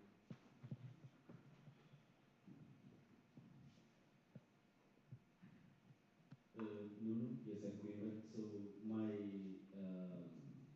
question focus on like just like a game of words. Is it a reinforcement or is it a reform? Because is it like a restructure or is it an investment that you intend to do? Because as you said, there is no investment in these mobility programs, the Vasco da Gama and Almeria Gay. Almeria Gay. And yeah, so is it a reinforcement or a reform? It will be from the discussions that I already had with the higher education institutions and with the national agency and also with the political parties. It would not need a reform because the program is there, it's good, and we should reinforce it. Okay, so we should reinforce it not only with funds, with money, but also with promotion. And that's where we take part also in. We should reach out to the higher education institutions at the welcome sessions that we do at locally and that ESM Portugal does also, and try to promote it better, these kind of programs. But as I mentioned it, there is a lot of challenges for the students to not participate a lot in these kind of programs. So that's it. Reinforcement with money and with promotion. Can I ask, sorry, but like isn't like a restructure also? Restructure in the structure of the program? Yeah. No. I think we think that the program is very well defined. It's like the Erasmus Plus mobility that we all know for studies, but in a Portuguese institution. So that's internal mobility of course. Rodrigo? Rodrigo Santos, ESN Tomorrow. So this year, the number of Portuguese students already decreased comparing to the years before, and we already got the confirmation that the tuition fees are going to rise, which will probably have even bigger negative impact on the number of national students. Do you think that the government or the Ministry of Education will review this as a case to have in the future, or if it is reliable, since all of the students, all of the academic community is in Portuguese, not in Portuguese, reclaiming about the tuition fees being raised? Do you think that they'll look at it as something that they'll do, since in both the main purpose in Portugal they are being raised? Do you think that they'll have like a ceiling to them? So you are asking if they plan to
and they want to use this money that will raise 30 million euros to increase the support that they have to the ação social, the support that they have to national students.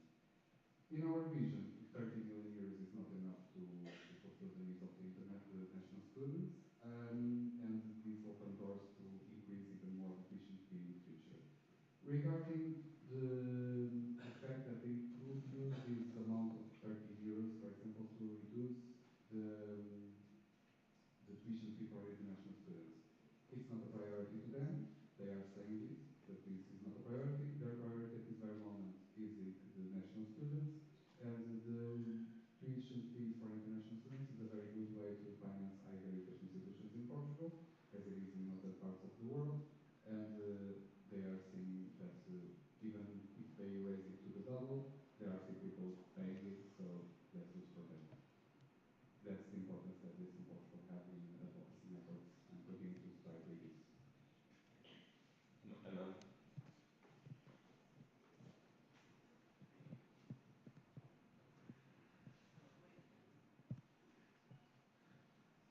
Hi, Amanda from Lisboa. So this question might be because I'm from Brazil, so I'm not really sure how things work in here. But if the president does implement these recommendations, how will this impact the public or the private sector? So, for example, will only the public universities will have to follow the new rules, or will the private ones have to as well? It depends on the recommendation. So I will have to follow each recommendation and to tell you which would be, in my vision, my personal vision, the impacts on public and private sector. However, for example, the increasement of the budget for Erasmus Plus program, it would be for everyone because it's not only the public institutions that have the possibility to participate in this program, but also the private, also for example, the more railways infrastructure. It would be for all young people and for every age, people in Portugal, people and international people in Portugal. The simplification of the process, it would be also for everyone. So there are things that are, I will try to see one that does not apply, for example, for private. Um, mm, For example, the paid internships. the paid internships, it would be for every institutions, both public and private. It would be mandatory for every internship in Portugal to be paid. That's it. So it will not depend if they came from a public institution or a private one, or a polytechnic or a university. It would be for everyone, for every young people. Okay, thank you. So thank you. Okay, so this in Porto. Last question, sorry, Pedro. Um, like last NP, we voted like more similar documents to the autarkies. I don't know. Elections. Yeah. Like, how are you planning to spread this document to the candidates, like so them can actually read them? Because I see we, as other sections, can reach easily the municipality, but in terms of the candidates for the presidents, it seems, I don't know, not very doable to achieve that level in terms of dissemination of this document. You are only talking about the local elections document, right? Not this one. No, this one. So Like, I don't I understand. was saying that I understand how we could spread the document that was voted last NP, but this one seems a bit harder to do it because it seems further away to achieve the candidates for presidential. Yes, the purpose of promotion for this document is different. So our strategy will be different. This will be mainly to, yes, this this will mainly be done by the national board, or by me, by the office that we are. If this is approved, we'll start to make the contacts to reach out to the teams and the candidates that we already know to present them these documents. The reason why I'm presenting it to you and proposing it to the General Assembly is to have the foundation and the credibility to present it to the stakeholders, to these candidates, because I don't want to be there presenting my personal opinion. I want to be there presenting the opinion of all of our federation, and that is right. Bem, os candidaturas presidenciais têm mandatados sustentáveis, geralmente, também. Okay, I didn't know regarding this.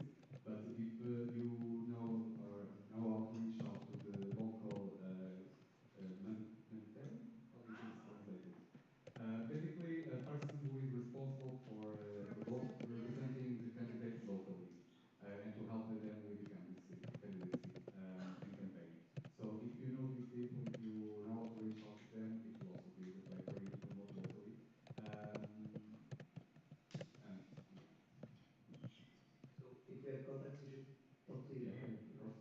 The amount of people that the bigger amount of people that we will shop to this with, it's better. Okay. Does anyone have questions? Okay. I Speaker. sorry. I also remember this is, if approved, this is not only Vism Portugal's document. It's out of the sections of Vism Portugal's document. So that's why you can also share it in the way that you want. Okay. Speaker list is closed. Let's go to our lunch break finally, and Those he has an announcement, sorry. okay, go go.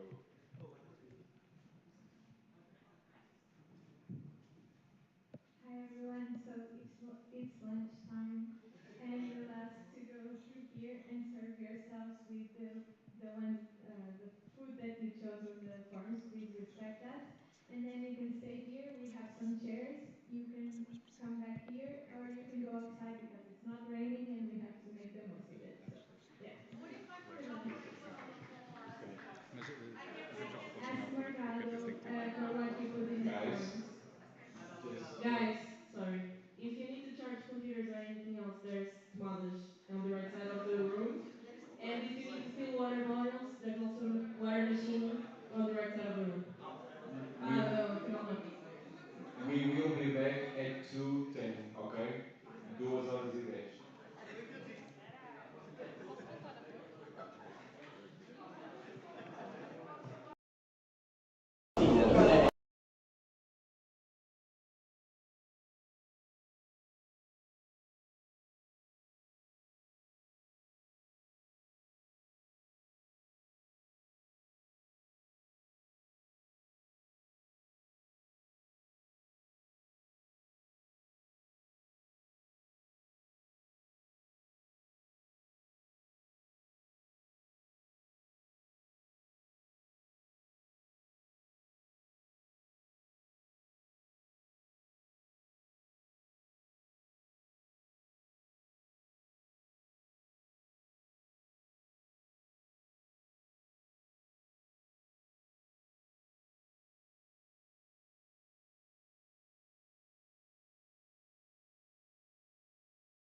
SN Tomar. SN o Porto. SN White Castle.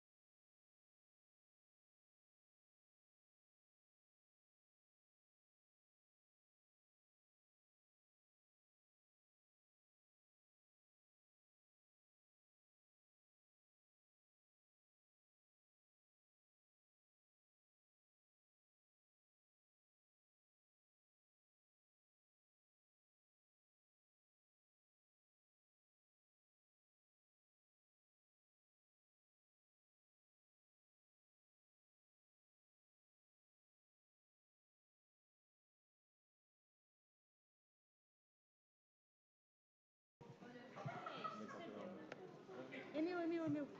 Está aí a agarrar a bandeira. Mas se quiseres tirar, podes tirar. Fora do ano. Não. É da nave. O quê? O tablet. Não, deve ser é do Almeida, não?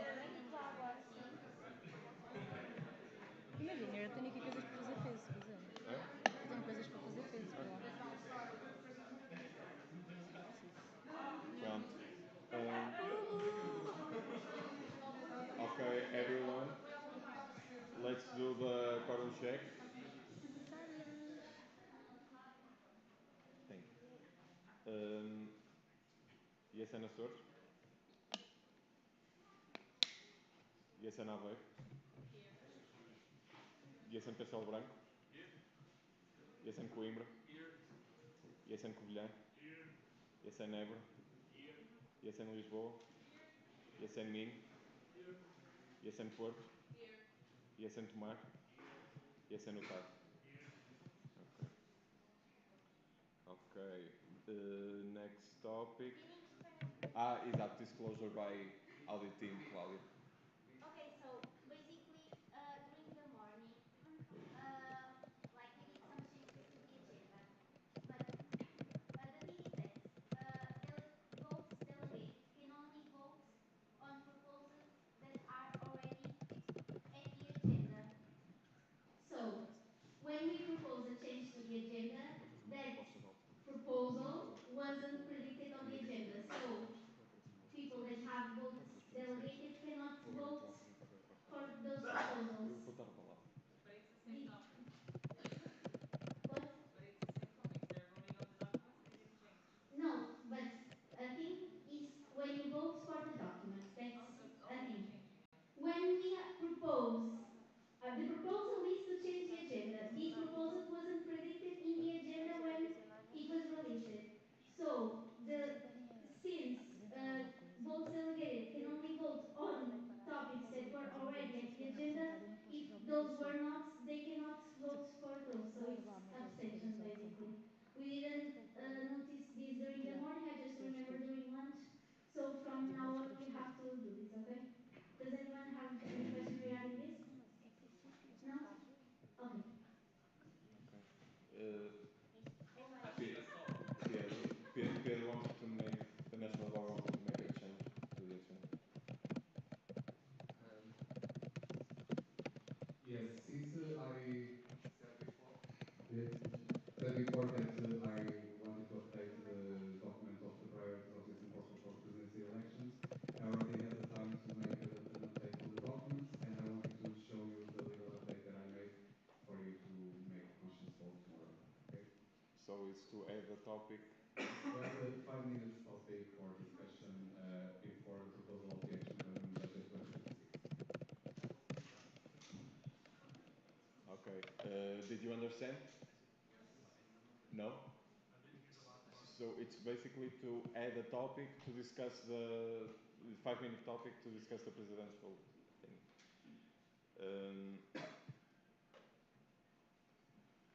Okay, let's vote. Yes, and Açores? Yes. Yes, and Aveiro? Yes. Yes, and Castelo Branco? Yes. Yes, and Coimbra? Yes. Yes, and Covilhã? Yes. Yes, and Évora doesn't vote. Yes, and Lisboa? Yes. Yes, and me. Yes, and Porto. Yes, and Tomar. And Dota doesn't vote. Okay. So next topic, it's a 5-minute topic for the national board regarding the presidential elections. You want to do it before the? Okay.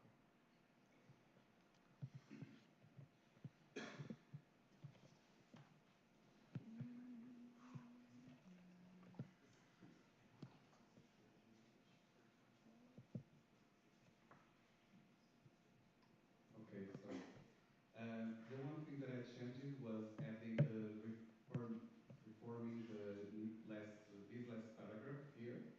I will show the English version,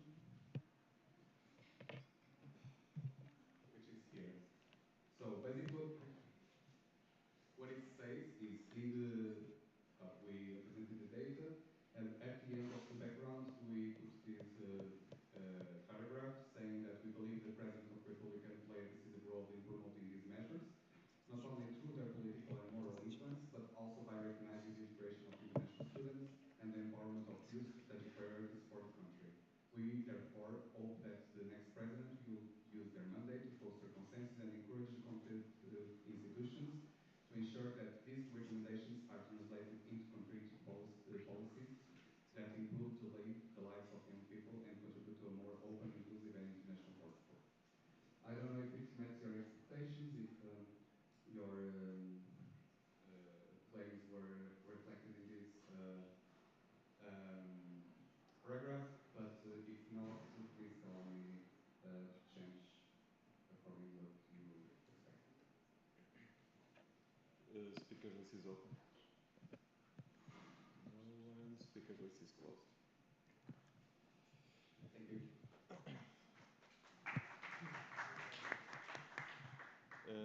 Next topic, proposal for the action plan and budget 2026 by the National Board.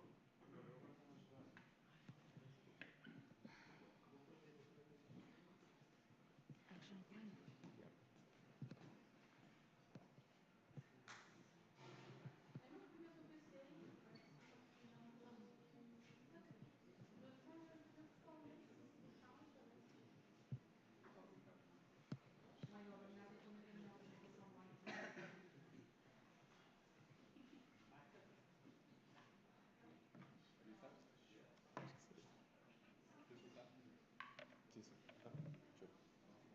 Vamos, vamos. So I hope you are full from the lunch. Let's start with the rest of the agenda for today's afternoon. So this topic will be the action plan and budget for 2026. Since the one of 2025 is currently coming to an end, we are now planning which will be our main actions sorry, to the next year of 2026. So, this is now the presentation of the action plan and budget for 2026, the proposal. Then we will present the activities and financial report of 2025 at the national platform of March. And in June, in the elective General Assembly, we will present the midterm report of the action plan 2026. And then at the end of 2026, in 1 year, we will be discussing the action plan and budget for 2027. And then in 2027, the activities and financial report of 2026, which will be this action plan here presented today. So again, these were our fields of actions. This is very aligned with the 3-year strategy that we presented before. These are the same areas that we decided to include in the same areas in the action plan and budget for 2026, which will reflect ideally the 3-year strategy that we hope it will be approved. So the first one is from Carolina, correct?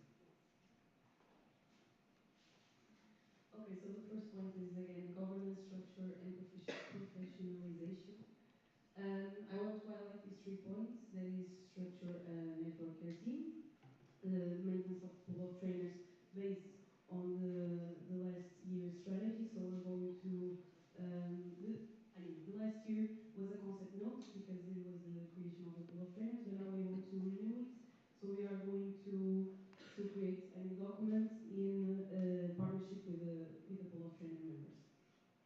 and evaluate the possibility to relocate the base of operational secretariat office in Portugal. As mentioned this morning, we are looking for options.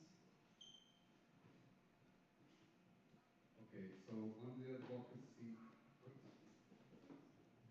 on the advocacy and external representation, the main points, I will not only discuss the main points because you had the time to review the document.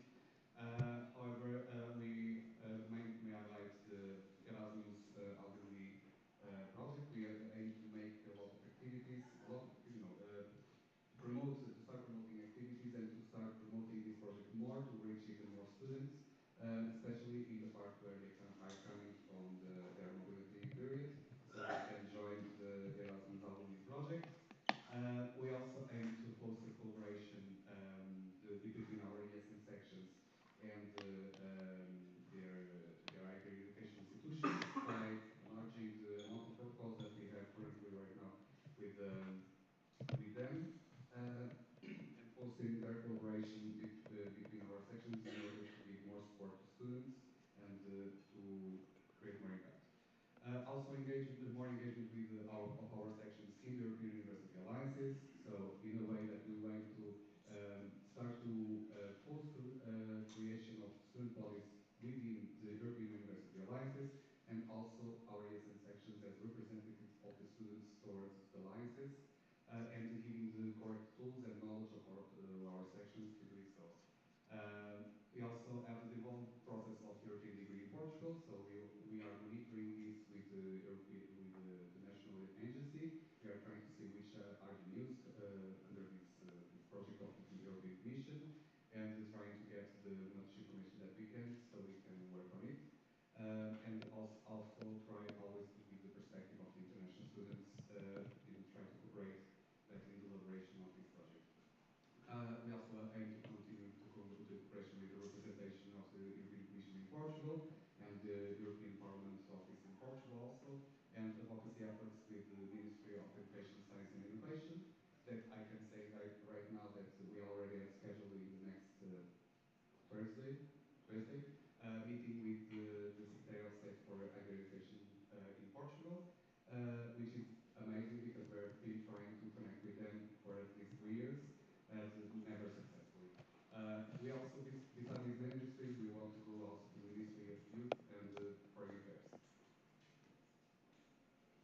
Also under this area of advocacy and external representation, we also have the Public Utility Statute that we want to continue to make the efforts so we are included and that we have this statute on our federation. This will increase a lot of benefits for us in recognition, but also in some aspects of trying to get a new office. Continuing the collaboration and enhancing the collaboration with the National Youth Council.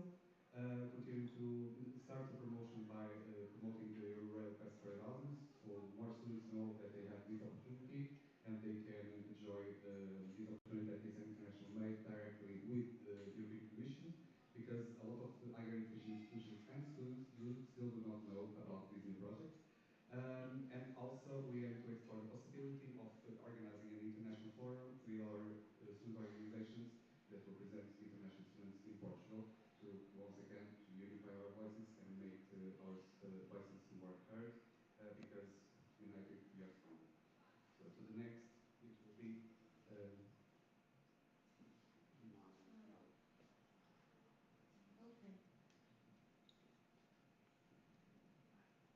Okay. Okay.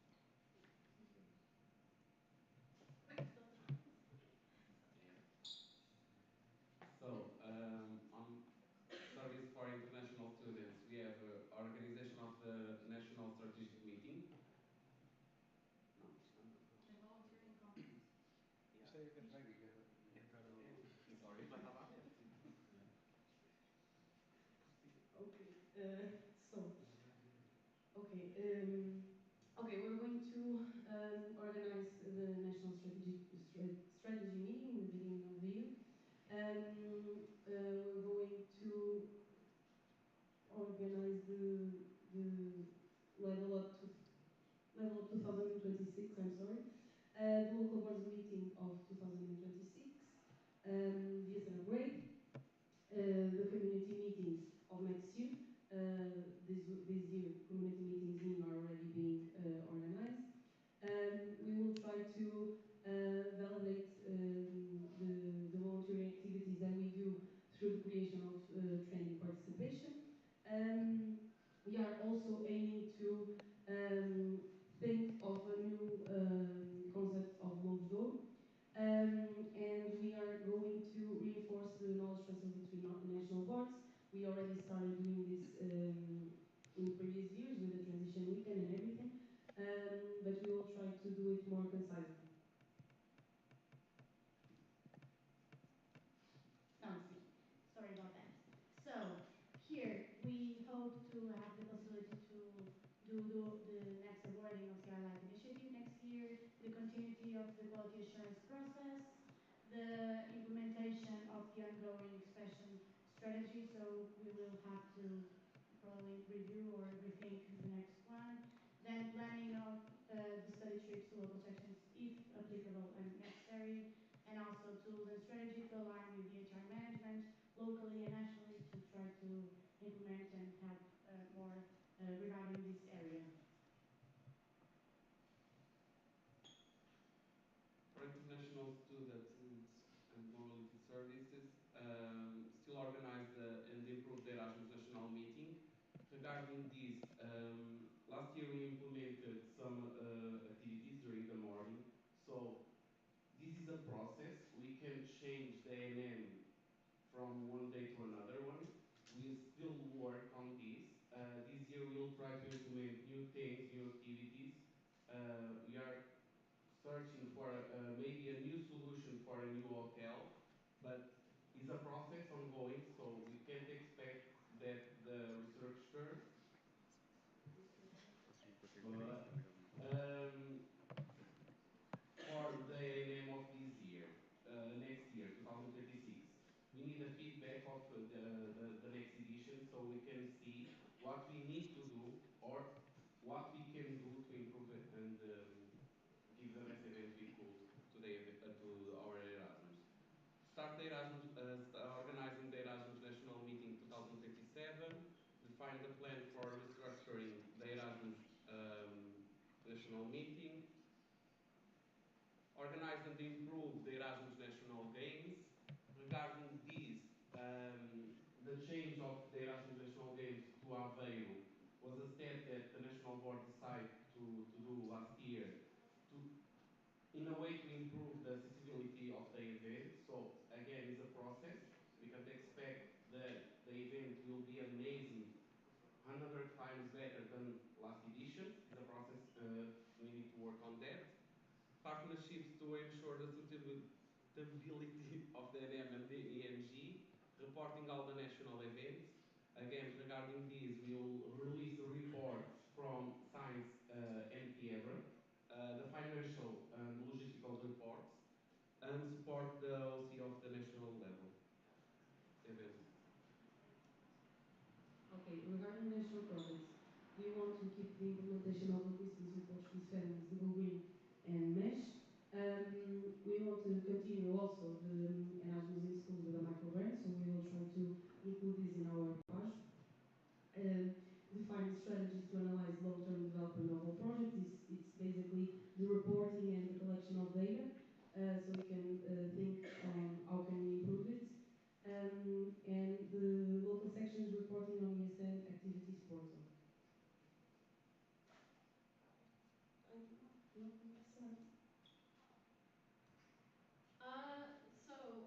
Regarding It's me, I'm sorry.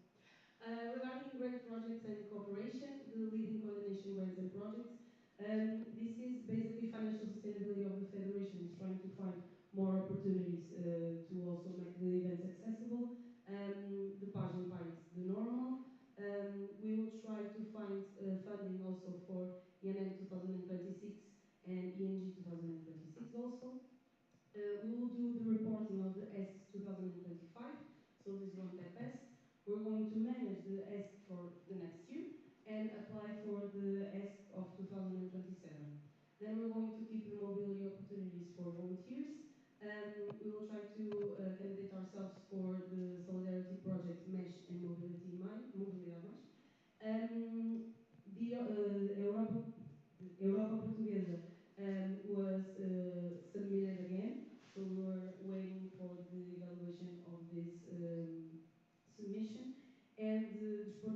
plus it's basically a call in the level in the European level that basically has two scopes, a small one and a bigger one. For example, the EAG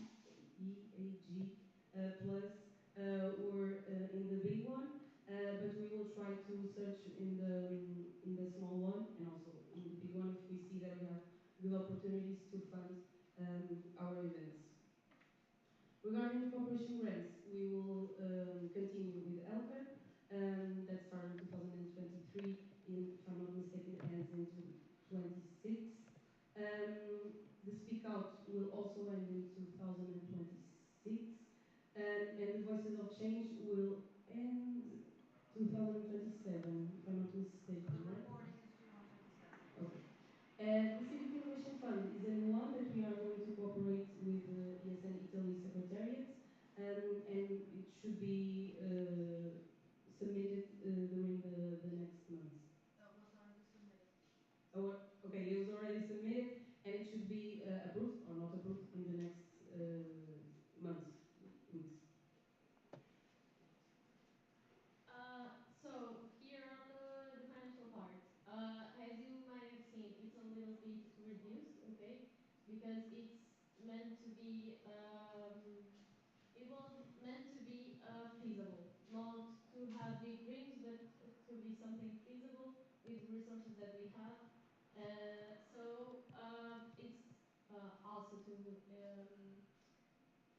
it's also focused on marketing partnerships, increase the ESN card distribution in no section cities, and to study the feasibility of the employability strategy, having in mind that no position was filled in the last year, and we don't know, we can't expect anything to happen in the next one.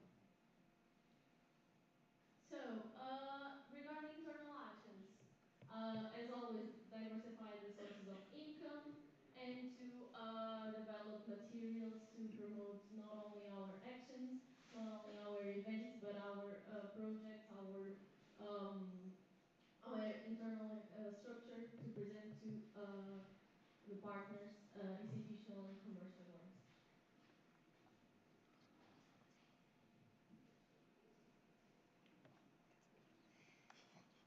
So we also plan to increase the funding capabilities and recognition of the Estrela Guides to ensure this solution. We are doing this with the higher education institutions, with you, and also with the consulates of the embassies that will also promote this, and also the executive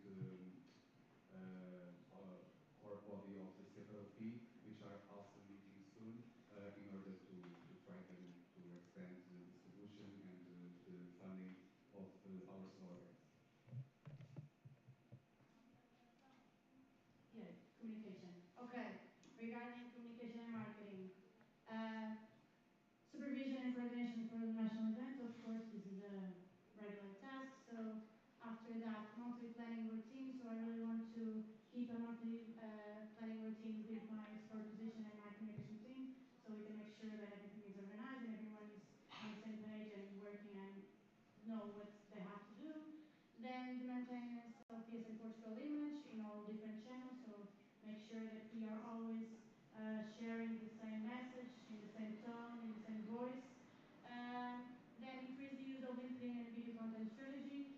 So the video content strategy is regarding TikTok especially, because this was the account that we created last year, but we still didn't have the human resources that we needed to keep up with this social media, but it's I think that we really want to do. Also with the LinkedIn, so we really want to share more regarding data and advocacy, because we want to use this channel to show more what we do for the partnerships and outside, and not only the volunteers and the events that we use. Then expand and strengthen the national visibility through media. So try to achieve more in media, the TV, journals, newspapers, everything. This is a thing that's not only in ES and Portugal, but all countries have the struggle right now. So everyone is struggling to contact the media and to make our voice being heard there. Next, monthly newsletters. So this is a thing that we want to keep or to improve. The communication has the shared drive that you all know. So we have in our community a communication shared drive where every section, or at least we try to every section, share some kind of documents or templates that can help each other inside communication. Then social media reports. We did this year for the first half of 2025. So we analyzed. Hola. So we analyzed the data from Instagram, LinkedIn, TikTok, regarding our outcome. So we really want to keep that so we can see our results. Then explore opportunities to include DSN Portugal merge in the Erasmus Generation Shop. So was actually a question that Sophia asked me in my candidacy regarding the Generation Shop. So we really want, this is not promise that we are going to do that, but to explore the opportunity and try to understand how that work and how we can commit to that. And then redefinition of this communication support position. This is not a change for the support position, it's a redefinition. So try to understand even, for example, in the national strategy meeting with the other positions, a more well-balanced tasks between them, especially between the social media manager and the marketing manager. So try to divide more regarding content creation or the creativity side, and then more the planning and the marketing and strategic side. All right, digital interface.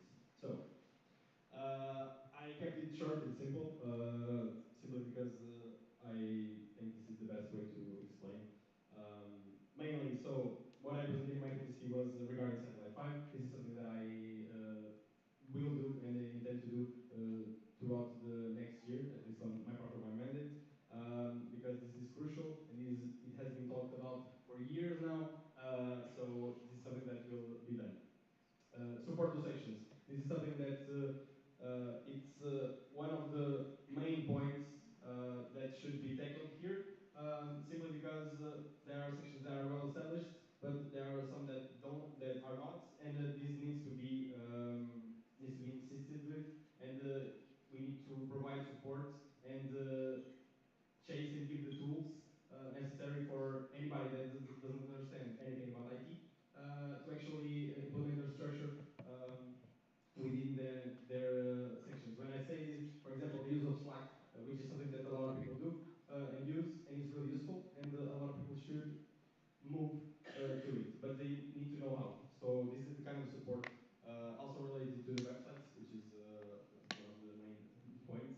But yeah, this is also included here.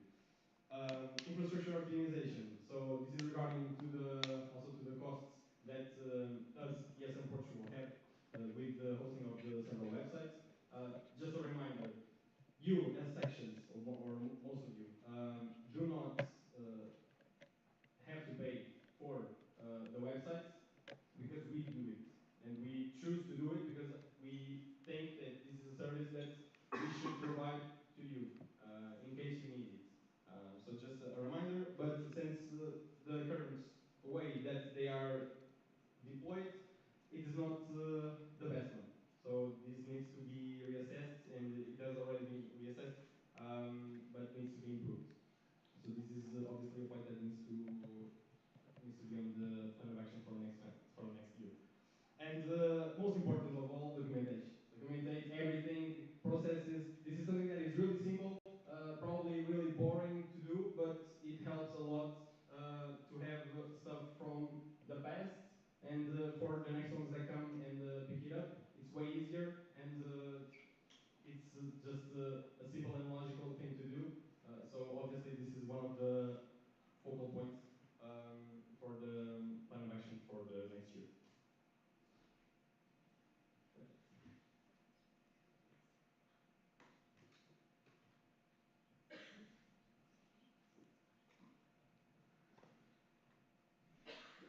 So, let's go to the part you were waiting for the most, I would say. The budget. So, let's go a bit line by line, okay? Not to be too also to explain you some things. As you might have seen, almost all the lines increased because we have inflation, and unfortunately, our budget must go according to it. When it comes to board meetings, this line is to the transition and to the strategic meeting that happens in December, okay, between the board and other board team buildings. So this line is for that. On national platforms, the calculations here were pretty simple. Oh, just to give you a quick feedback, I always choose to do the budgets in a pessimist and conservative way, okay? So this is the worst case scenario. Everything that goes, like, it will probably go not as bad as this, but this is the worst case scenario. So for this line, I counted with 150 euros per NP, okay? And this was multiplied by seven members of the board, because I didn't know if anyone would apply for the VPG position, or mine or Edgar's, and it was multiplied by 3. Okay, so 150 times 7 times 3. That's where this comes. This is for the national board to be represented in the national platforms, and also for their transportation. On the training plan, this was like also not counting with grants, since Europa Portuguesa was not approved yet. So we counted with 100 euros per event, per multiplied by 7, people on the board multiplied by 6. So yeah, this is around 100 euros per event. On external meetings, well, this concerns all the representation that not only the president but also the national board has to do, from meetings to being with stakeholders and so on. The line others, it's like a buffer for example, EN, International. Yes, how do I say? National Youth Meeting. National Youth Meeting, okay, like those kinds of events where it's not like meetings, but we also have to be represented. Oh, sorry. On the sharing team, the same value was applied, 150 euros per times 3 times 3. Audit team, the same calculations.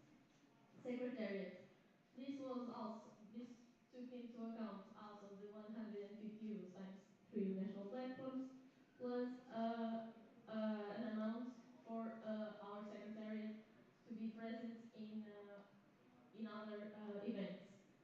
Okay. This also includes, for example, when we have the European Solidarity Course, they also come here when they are represented in NPs.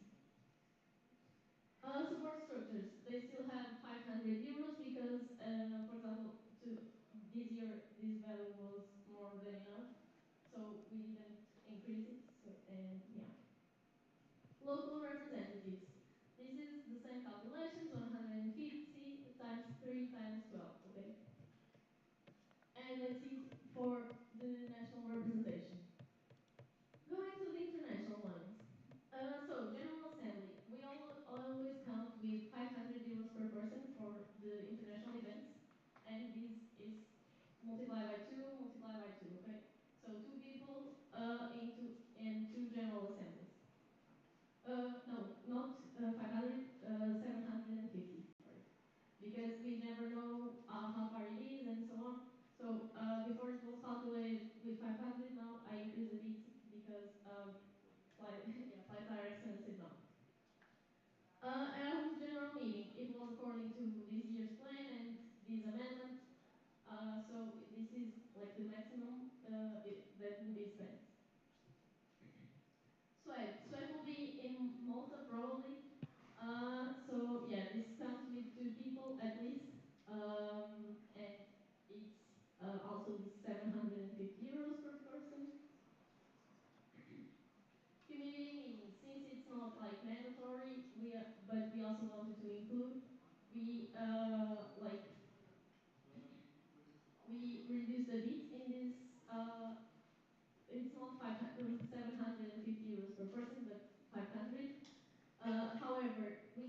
just go and take some money from other training events. Okay, this line was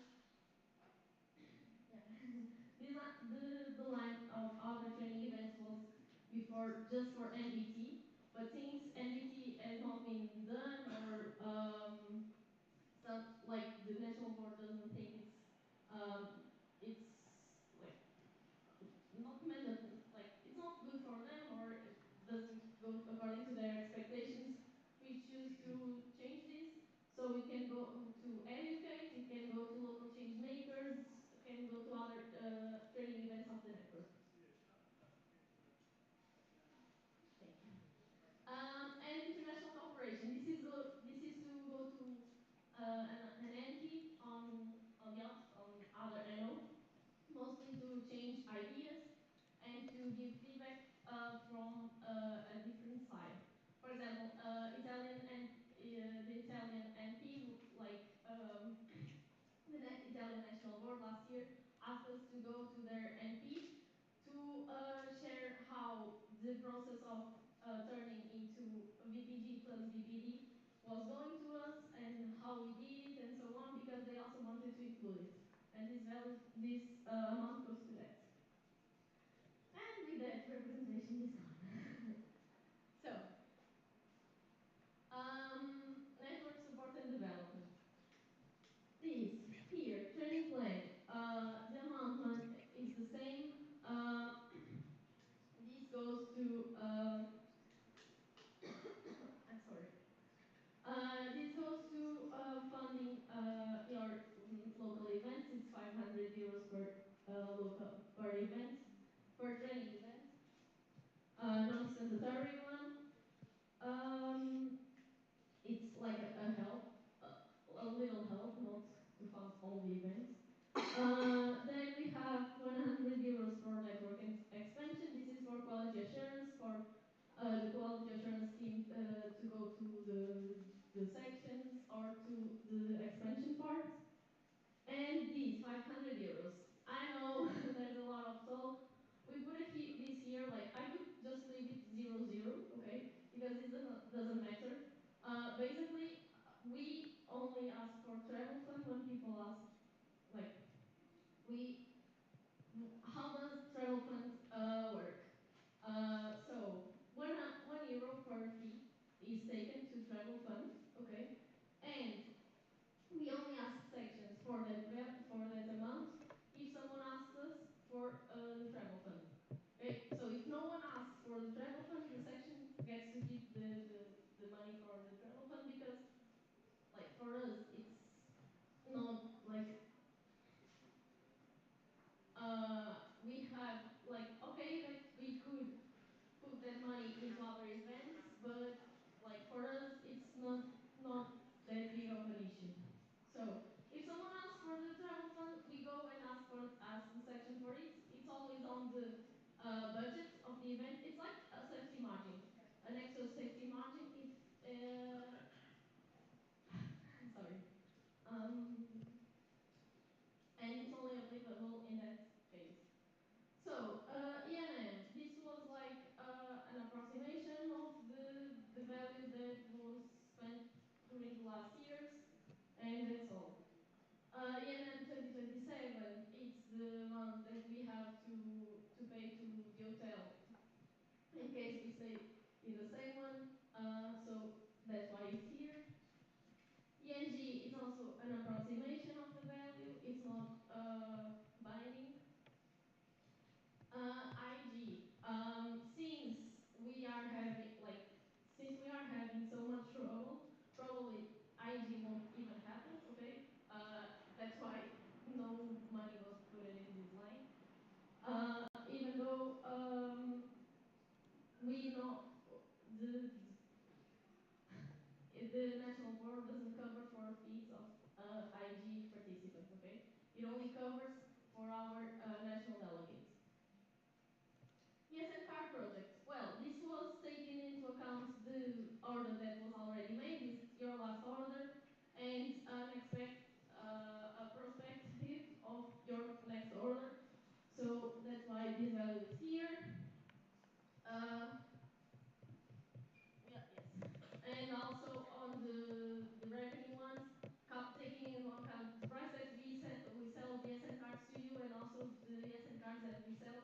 as ESN Portugal. Survival guide. On the previous years, you would see here like that we would get 3,000 euros. I decided to take that because this is a non-profitable project, so it doesn't make sense for us to have to receive that amount. So that's why it's zero. And loyalty, since no prospects are put it into this line, we decided to put it in smaller amounts. The new part. So we divided marketing and digitalization because it made sense. On the merchandising, this is for future merchandise that ESN Portugal will develop. And when it comes to tools and softwares, it includes the sorry. Okay. It includes like Brevo for the newsletters and Flickr for the photos and other like small investments like Adobe and so on. On digital marketing, it's for digital ads that we put online for projects, for example, for Christmas for Portuguese families, with Portuguese families to put some ads and for those to be paid off. Okay, of course that we have free ones, but it's always good to reinforce it. Digital interference. ESN portal, it's the same amount as always. Here in servers and domains, you see an increase because the Azure grant is getting lower, but the costs are increasing.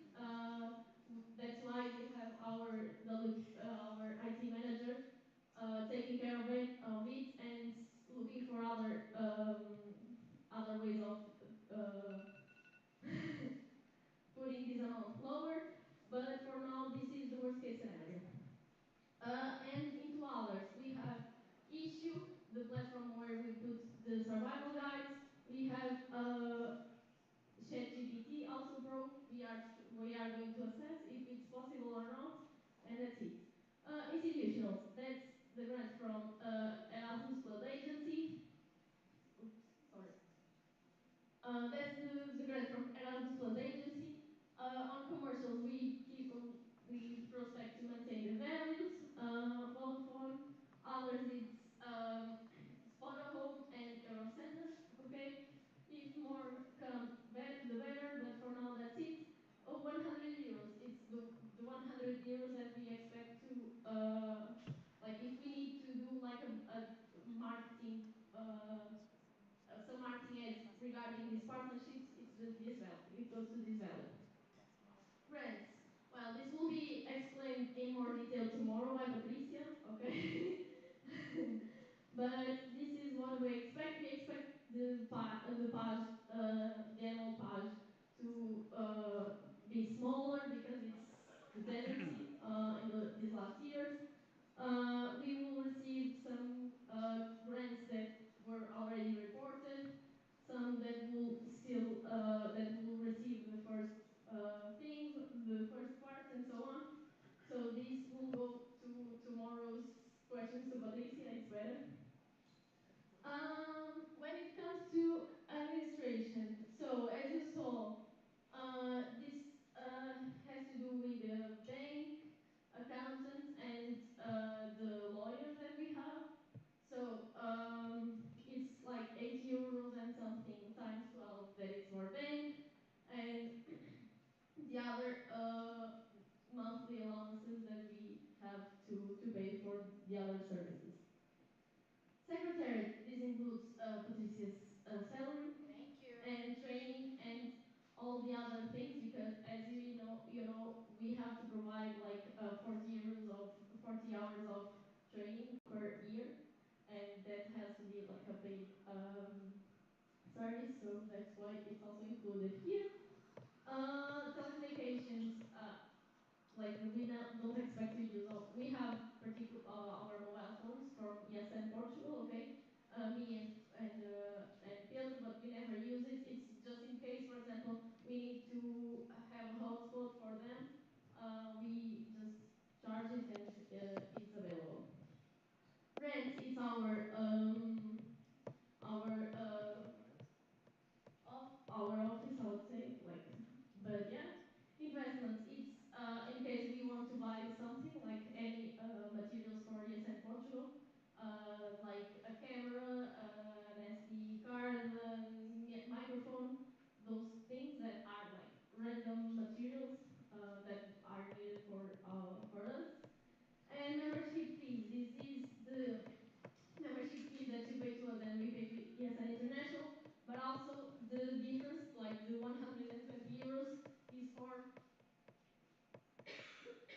coisa português de voluntariado. Confederação. Confederação Portuguese Confederation of Volunteer. I'm sorry, I don't know how to translate it, but yes. So because we are part of them, and yeah, others. This is like a buffer for the general budget. Okay, we always need to keep a buffer in case something goes wrong. For example, this year was the amounts that were still pending from the NP Porto. Tax obligations. Why did this increase? Because we put it not only the IRS, the IVA, the yeah. I'm sorry, I don't know how to translate it. We put it not only the IVA but also the IRS and the TSU that we pay because of police's salary here. Thank you. Uh, the IRS consignation and donations. This is according to last year's. Of course, that we received more, but this, as I said, this is a pessimistic approach. And the 2,000 for the reserve fund. So that comes to a total. This is the total. This without grants, it's less 1,400 euros, less 1,500, 15,000 euros. But this will be most probably attenuated if we get the grants. Okay, this is what I can give to you right now. So without any grants confirmation and so on, this is what we have. This, as I said, it's the worst case scenario. This probably won't happen. So yeah, that's all from now, and thank you.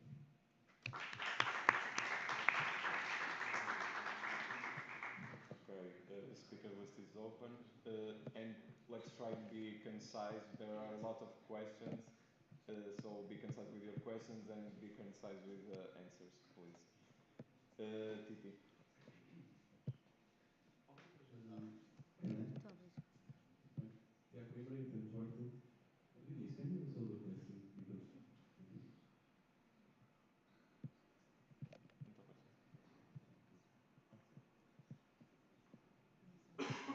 Okay. So, on this point, he stated that the President will be the main responsible to develop communication campaigns to disseminate policy from ESA in Portugal, and it will have the support of the communication manager, of the marketing manager, and of the social media manager.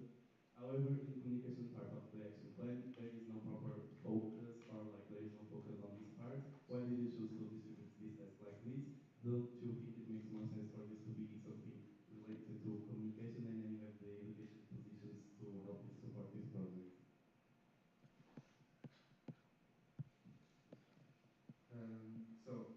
Thank you. This is more. Okay. This is more. When we wrote this, we were thinking about not only the part, the communication on Instagram and social media, but also, but it has to be prepared by the president, the education. The education officer that is also there, and then we pass to the social media manager, the marketing manager, and the communication manager, which will then disseminate and put it per year, basically. So all the work that we have to select, the data that we want to promote, and to the campaigns that we want to do, it's on a strategy that is made by the president and the support positions. So that's why. And also, there are some communication campaigns that we can make also outside of the social media by promoting it to our stakeholders, for example. That it's also included in the strategy. Thank you. Can I do my second question? Or I need to. Do you have a second question? Yes, it's the last one. Okay, you can. Okay. No, it's not. So, sorry. So my second question is regarding the budget. I think this is more for Nadia actually than for Sara, but why do you think it, so for me, why do you think it still makes sense to budget a little bit for the adult programs when all these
understand. Okay, I have two questions, but my first question is regarding study trips. I think these are not, at least until now, it's never very clear how they go, the results. So, for the sake of better transparency, have you thought about, or do you think it's possible to have more set procedures for it, like reports, either in MP or by email? Yes. So I just need to say that if I make or say any mistakes, I'm not fully aware of all the tasks. But the study trips and study visits are a thing that are made for not only we, as for example the HR, reach out to you to understand what you need, and being present with you in your area, in your with your volunteers, with the space that you have. It's better for us to understand the difficulties that you are passing through or the challenges, or even for you to know that you can ask us to do that, to go through all the procedures that you have, to try with us in a compliment to understand how we can improve something, how we can help you on that. Even if you are having a trouble, I don't know, with your higher institution, we can go and help you and try to understand how tools or management things we can do. So these study trips are mostly for that, for we to be in your area, in with you, in the same space that you are always, to better understand your tasks. I don't know if I understand you, Gloria. Yeah, I mean, I understand that. My question was more, I wrote that, and that's really good. But how, even if we are the ones requesting it, the other sections don't know much about it. So the results, and maybe not, even if it's not in depth, maybe share a little bit more of it with others, please. Usually, the report of the state of the federation is presented in the NP, and the report are sent by email. But in this moment, we don't have the network head officer to do that, so yeah, it's on hold. Okay, thank you. And this is in the action plan, of course, but we put this because it's a task and it's a thing that we want to keep it open for you to reach if you need it. Of course, we don't have a VPT or someone in the position right now, but we just wanted to keep this in the action plan so you know that you have this in your possibility to use and to ask for, not saying that we are really 100% going to do this, because if it is not needed, well, we are not going to do that. So just that. Thank you. I have another question after Yeah, this, you can but do your second question. thank you. The second question. Sorry. Okay. Regarding the cooperation with the Ministry of Education, which this is for Pedro, so which will be your main focal points or priorities when cooperating or tackling things with them? Sorry, with the Ministry of Education? Yes, you Okay. Yes. mentioned in point Yeah, yeah. 2.1 cooperation with the Ministry of Education, Science and English. Mhm. Okay, so basically, it's very, very big important stakeholder that we need to reach out to showcase to them our position papers, our advocacy efforts, and also trying to get recognition from them. So make them understand that we are here to represent the voice of international students, and because they currently do not, if they are making a law or something regarding the international students, we are not the ones that they are going to call. So we aim to reach out to them to make them understand and to showcase our work, the work that our sections has been doing at the SM Portugal, at ESM International, for them to recognize us and to value the work that we have been doing with our federation. Um, that's mostly it. The priority number one at this very moment that we will meet in the next week will be about the increasing of the budget from Portugal to the Erasmus Plus program and Almeida Garrett to Costa. Thank you.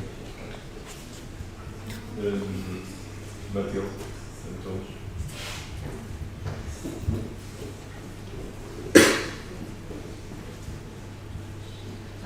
Okay, this is regarding the answer that you gave to Mel's question about the cooperation with the national agency. You mentioned that you're exploring the possibility of creating a physical card for Erasmus alumni similar to the ESM card. So why just not use the ESM card as only for their generation.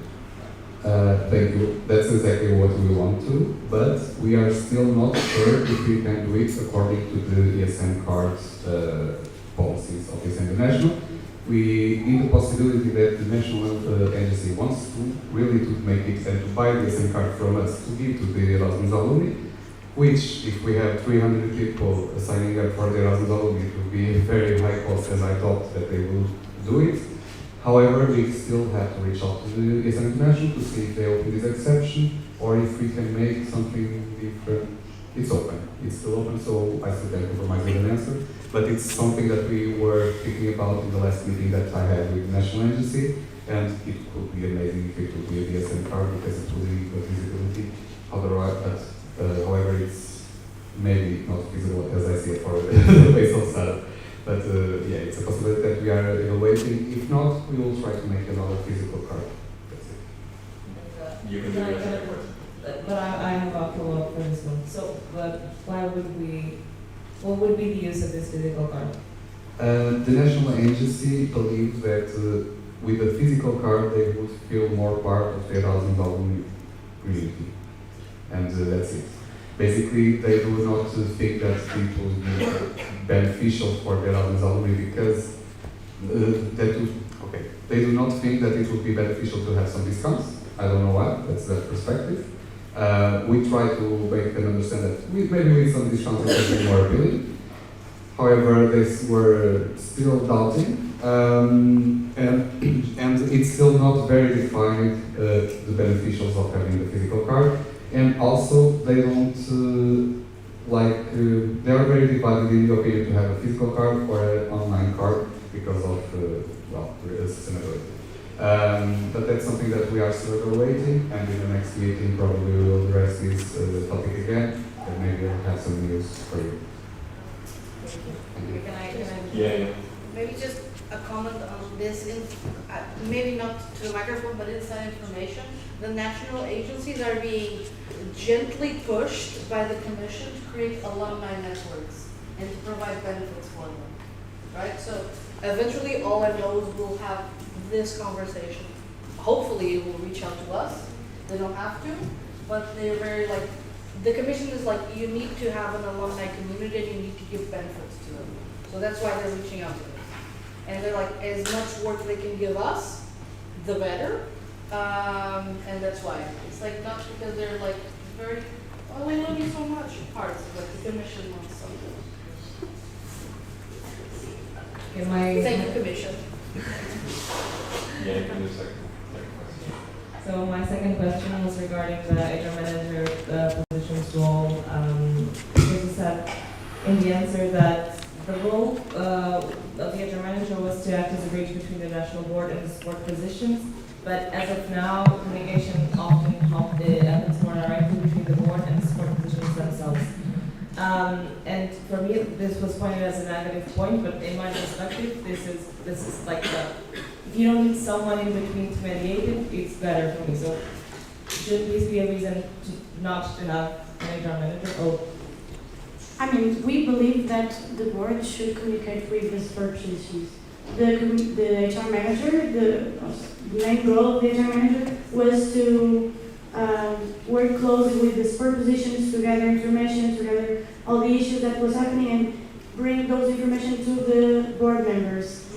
What actually was happening was that the position was not being effectively put into practice because the sport positions just go to the board members. For example, when I was social media manager, I did not went to the HR manager if I had a problem. I went to Gonçalo to ask something, to say something. So we want to rethink what this position can bring in other perspectives, not this one, because we felt like it was just another step in the way of the communication that it was not needed, but not taking out the full position. That was what I said, the answers, not taking the position, but trying to understand how we can improve or use this position in another way, not this one.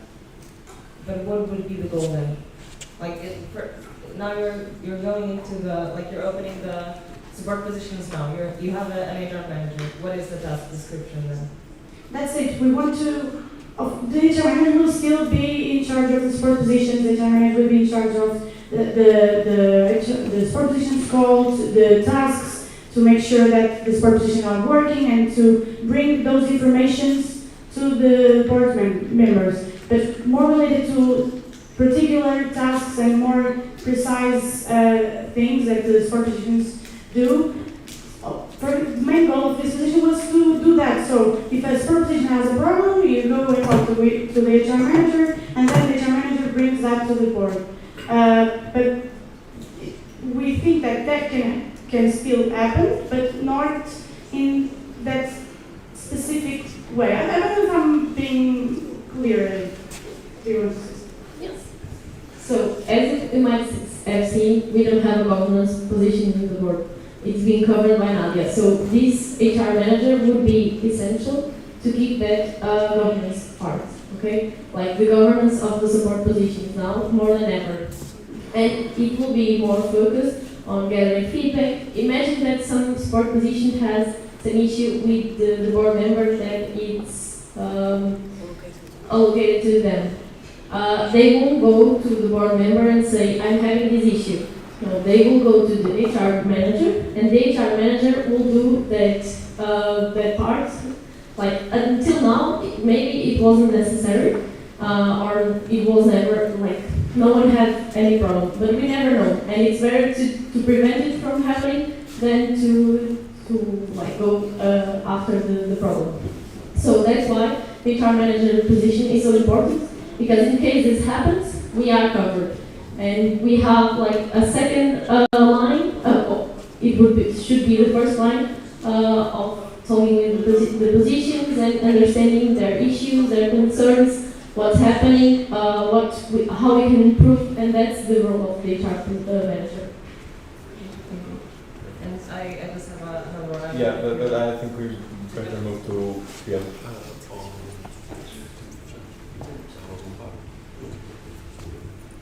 So, hello, Pedro Machado, and Porto.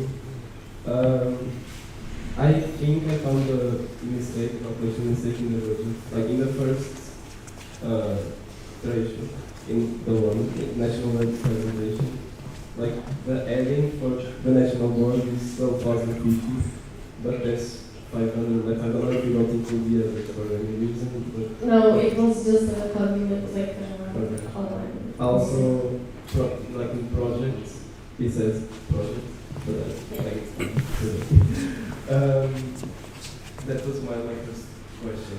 Like, so like yes, it will be corrected, and we will send you these together also with the new description.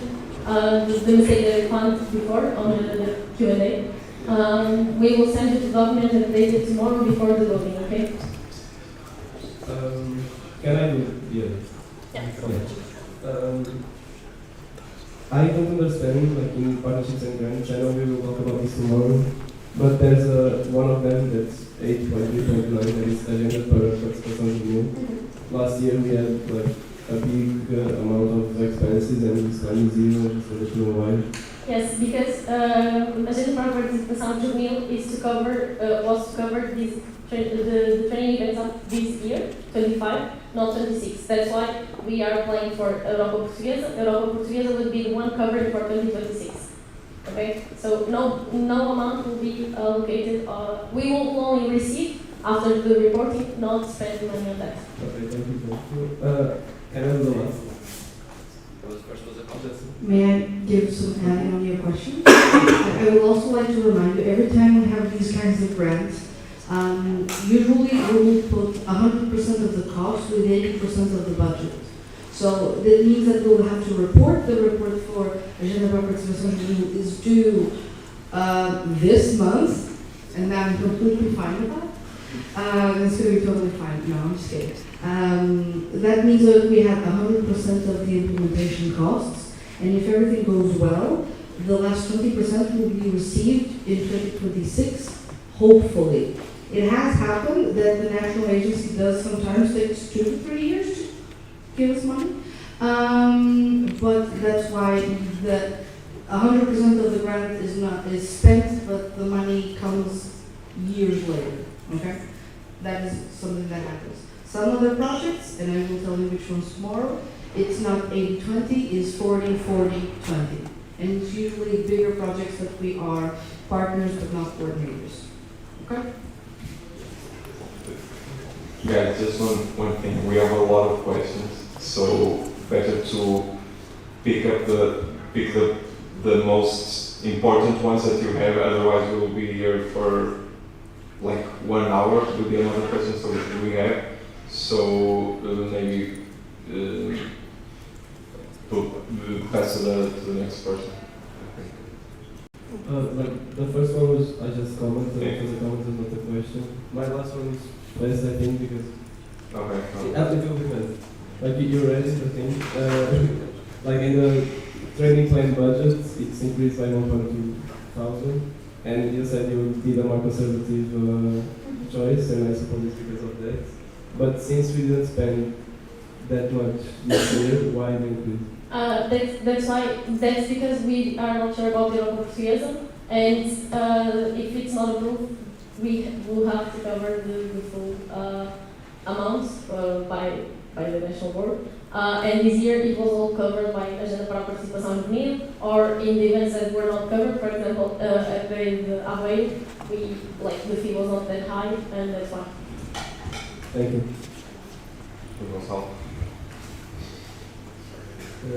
Okay, I'm going to bring the topic of the travel fund.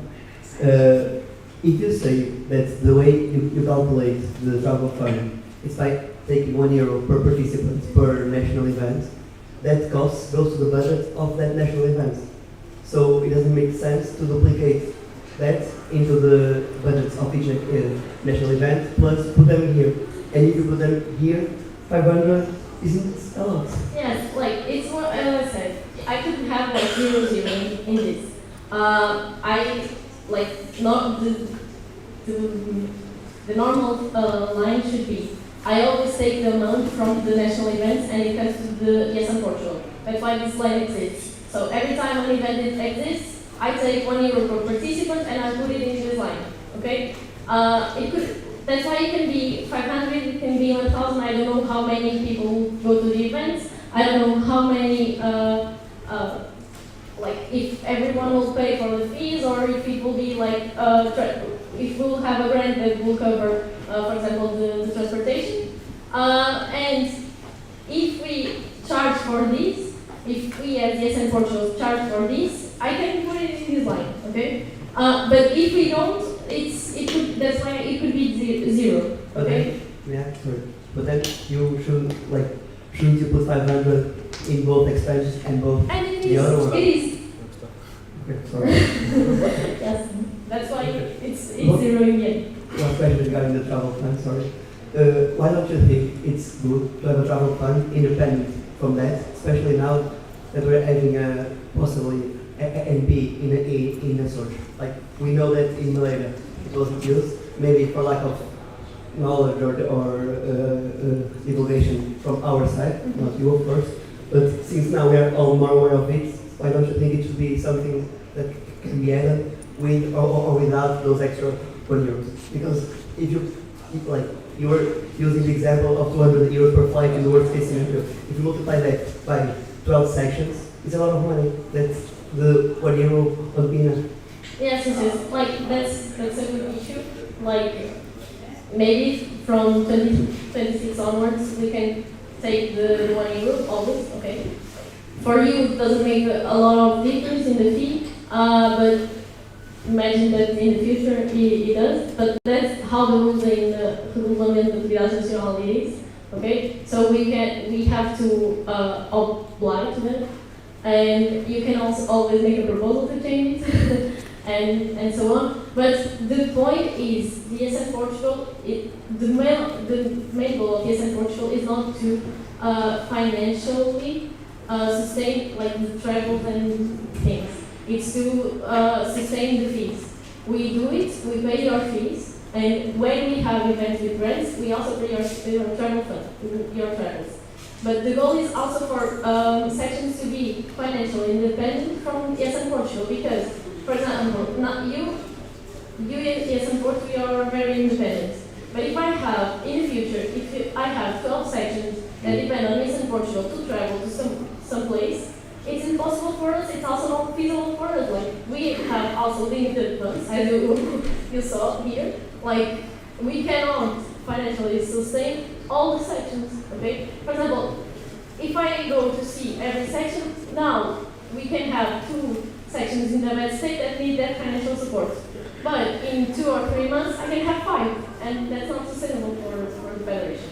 As last comment, like if the national board also supports the fee, every section decreases the fee. If you use the travel fund, the sections with more financial independence can sustain that money. You can use that money to help the travel fund of the smaller sections. So, for example, in my vision, it's better for everyone to pay a bit more in the fee and use that money to help the smaller sections with the travels, especially when the travels won't be at €5 bus, but €100 or more flights. That's the concept.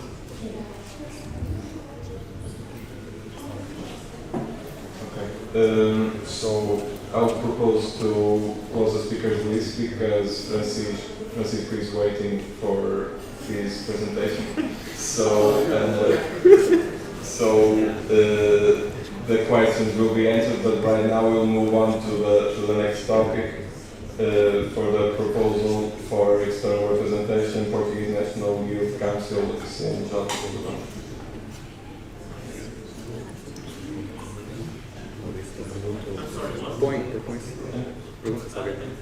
Does anyone oppose?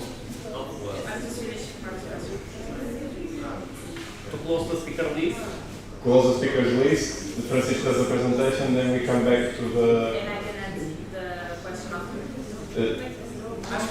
It's because, yeah, but we have a lot of questions. But.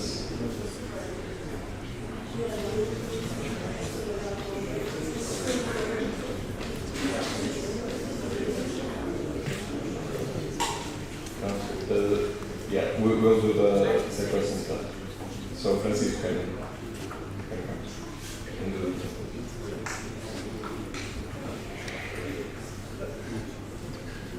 So, does anyone oppose or? I did not understand. You said you close the speakers list. We close the speakers list. And then Algar and then Francisco does the presentation, and then we go back to the. Let's Francisco speak. But it's yeah. I don't mind to wait. It's fine. You can finish the discussion and I will wait after. Okay. Or that we will stop the discussion and then come back. Okay, thank you. I don't mind. Okay. So.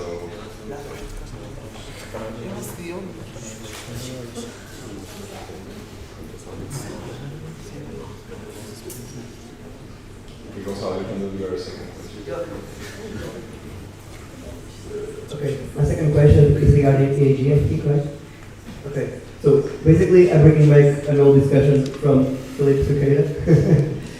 Like, for me, it doesn't make sense to have €300 to EAG if we are going to represent ESN Portugal and not our local section. Actually, I know that it might not happen. No, but what I was going to say is that now, I don't know if you saw, for example, in the last edition, you were not representing ESN Portugal, you were representing ESN Porto. Like, we had the option to choose, right? Yes. Okay. So that's like, this project.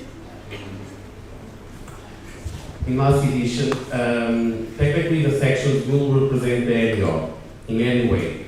Only if you had 2 teams for the same sport, one was from SN Porto, the other one is for SN Porto, representing in AIG. This happens with other teams. But these 300 euros are to pay the fee of the delegation leader and the expenses of the delegation leader, because needs one person from the national board or the sports structure to go with the rest of the delegation.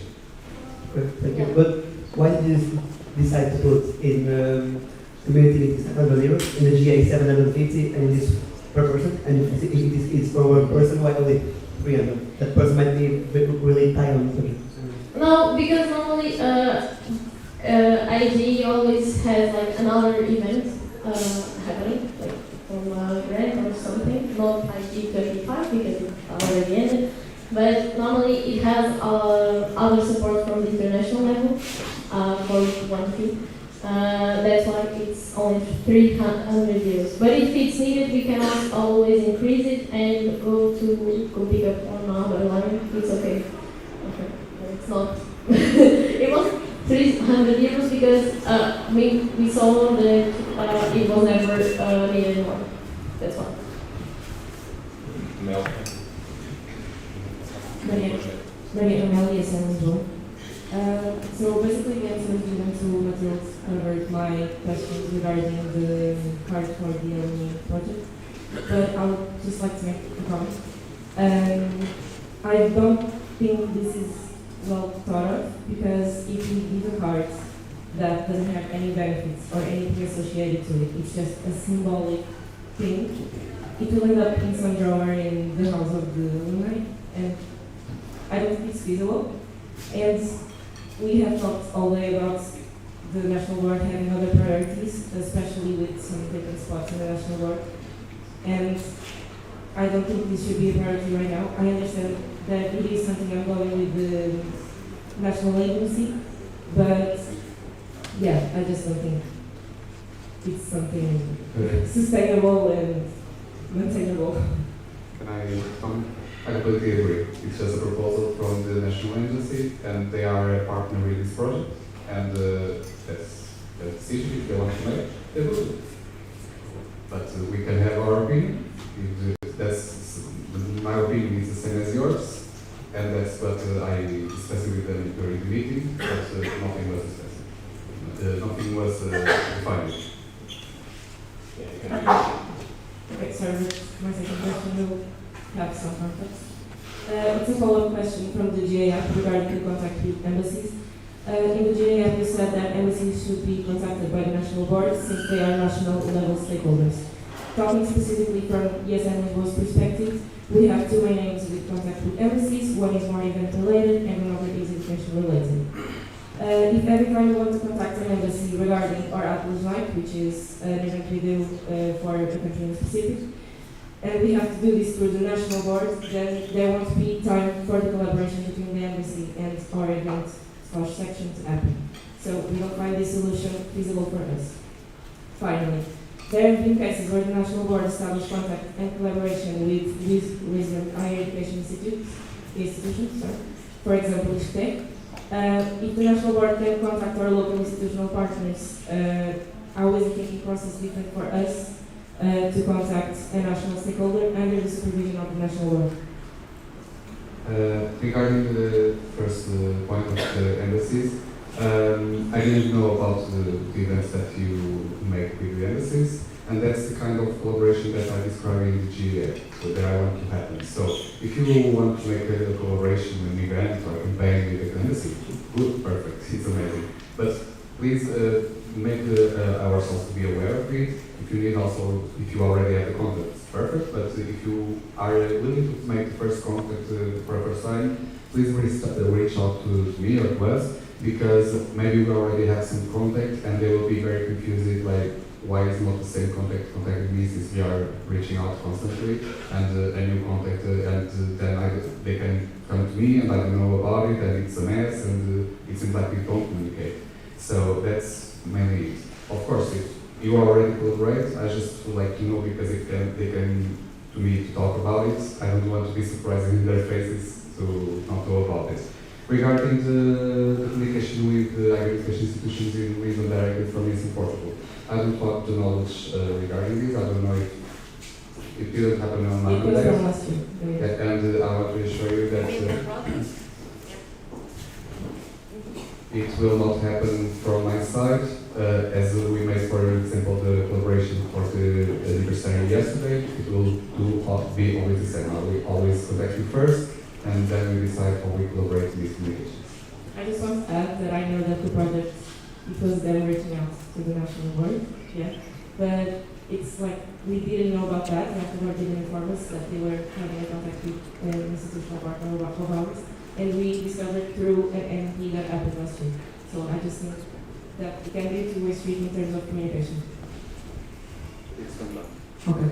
To clarify to your follow-up, yes, they've reached out to us.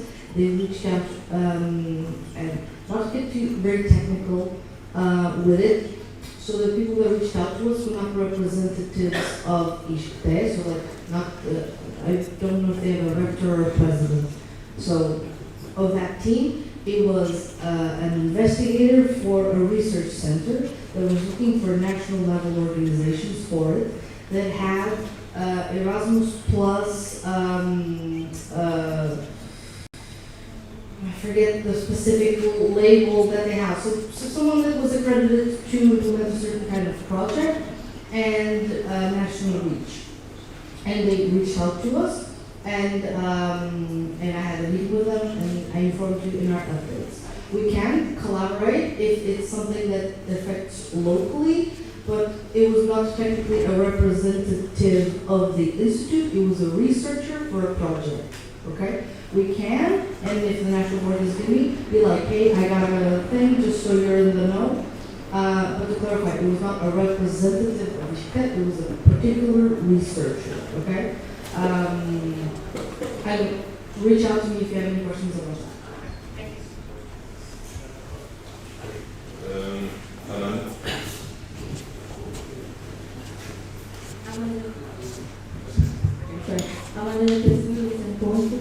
So the position of Vice President for Governance is currently vacant, and the volunteer motivation is an issue in many sections right now. So since this is such, like the well-being and the motivation is such an important detail in sections right now, don't you think there should be a higher number of new ideas, what to implement?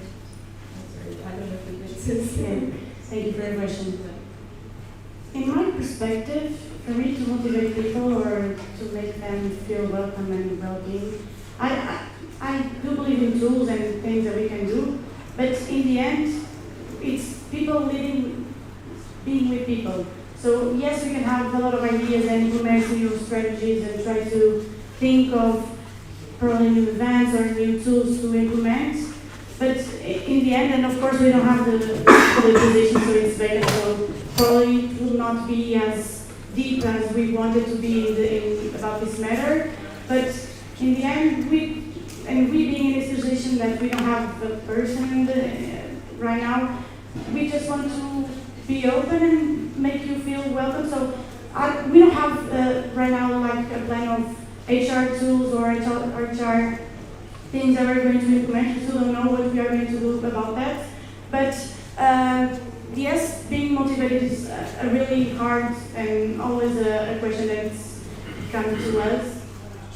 Yes, that comes to us. But we can't motivate people if they don't want to be motivated. Of course, there are, again, tools and things that we can do. But right now, we don't have those kinds of perspectives yet. So I'm going to pass you because someone wants to talk.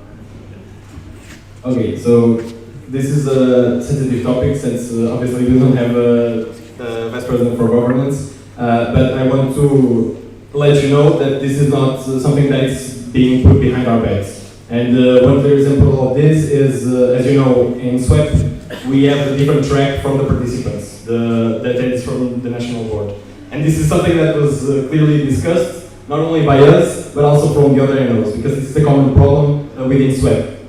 And probably other NOs, but just giving you this clear example.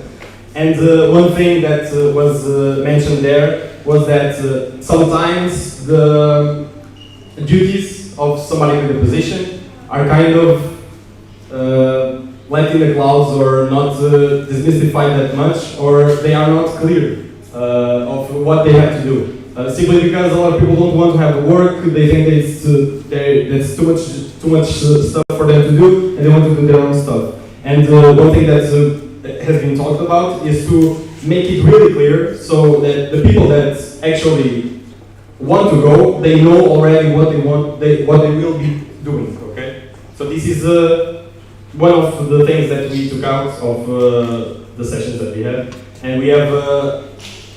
We also have a communication channel in Slack to discuss it with the rest of the NOs. So yeah, this is a step that we took to work on this. One thing that we discussed in that MB track was how can we motivate members. And one thing that was discussed was basically taking them and giving them opportunities to participate in this type of events. So if you have that possibility, if you have the financial sustainability to do it, take your members to international events, take your members to national events. I know that Porto, I was talking to Arish, and I know that you send people for the kind of programs that you only pay like 50 euros. Like, send them, promote that opportunities. That motivates people, that motivates the volunteers. So if you have an opportunity, I know that it's not for all of the sections, but if you do, I think it's something that will for sure motivate the volunteers. And building upon what Carolina just said, I want to say that I'm very, very proud to say this, that our federation has a lot of training events. This is not usual in other associations or in other federations. So you and your volunteers and you and as local boards should promote it through your volunteers, and please promote it, please send more students, because the national students have the national training events have and the national events and international events in general have a big impact on motivation on our volunteers. So please do it. Thank you. Okay. Now, with people that haven't done questions yet, so yeah.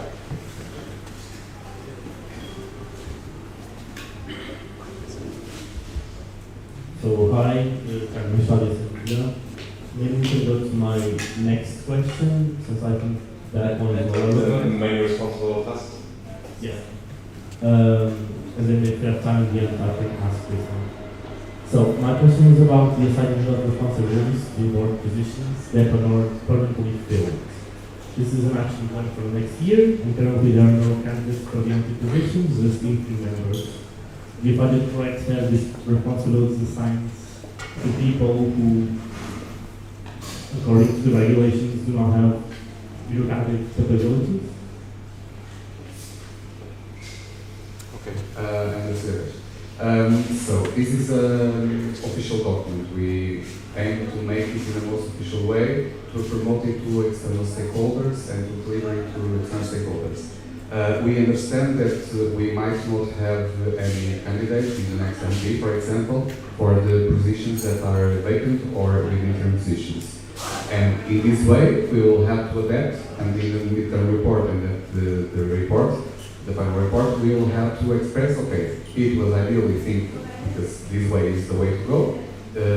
However, we have to redo it in order to make to accomplish the most things that we can do in our action plan, that we propose in the action plan. Because imagine that, for example, I think you all already understood how we divide the position, the responsibilities to board positions, to the elected members.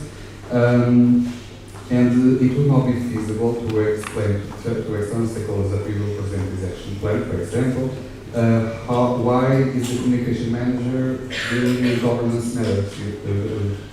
Yeah, that's it. So this is the official document. Then, to the federation, we will explain, okay, this was the official thing we expect in the next MP, that someone can apply for the positions. However, if it doesn't happen, we will have to explain to the federation, and I hope, and I think we all will understand. I hope I covered your thoughts, I don't know. Wouldn't it be better to assign like responsibility to the national board itself and not a member that does not have responsibility? If sometimes we do it, but if we do it, we have to do all the times and every year, because we can make, for example, if we were with all the positions fulfilled, we could also do it. We could take off the contributors and the main responsible and just lose. It's the proposal of the action plan by the national board, and the national board will do it. But we think it would be good, it is good, the way we do it, that we are more specific. And I have another more thing. Okay, imagine that we were all with the positions filled. And imagine that someone resigned, or imagine that in the next elections we do not have people elected for some positions.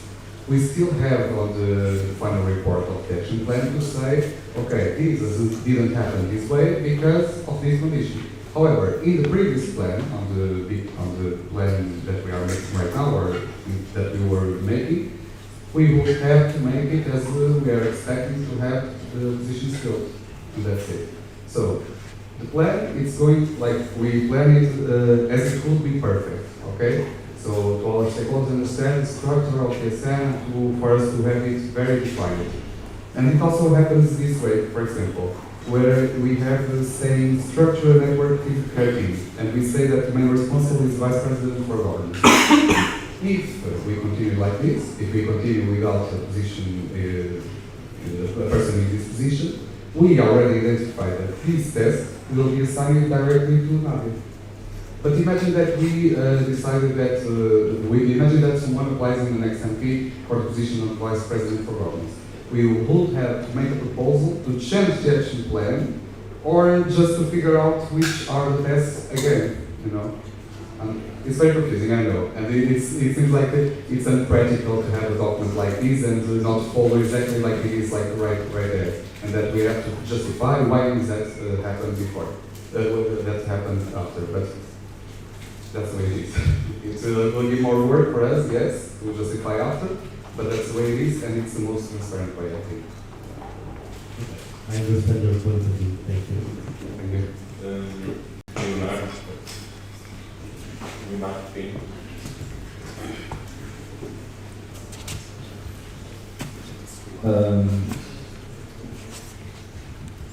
Leonardo, Lisboa. A minha pergunta sobre o ENG. English. My first question about the ENG. So it was discussed earlier that it's very important to distinguish us from the competition that is growing, and I feel like these events are a big part of that. It's a very unique event that others cannot organize. And I would like to understand more in detail what's the strategy for the next editions. So we understand that the price spike for this year was due to a grant, but the budget for next year stays the same as this year's one. So my question is, should we expect the same high fees that we see this year? And if you don't have any plans to why did you decide to keep the budget the same compared to the last year? Worst case scenario. We can tell you if next year we have a grant or not. So we need to take in consideration the last year or this year's fee to make that proposal. I can say that next year is only 15, 18, I don't know. So if this is our safety margin, and we hope we don't cross this.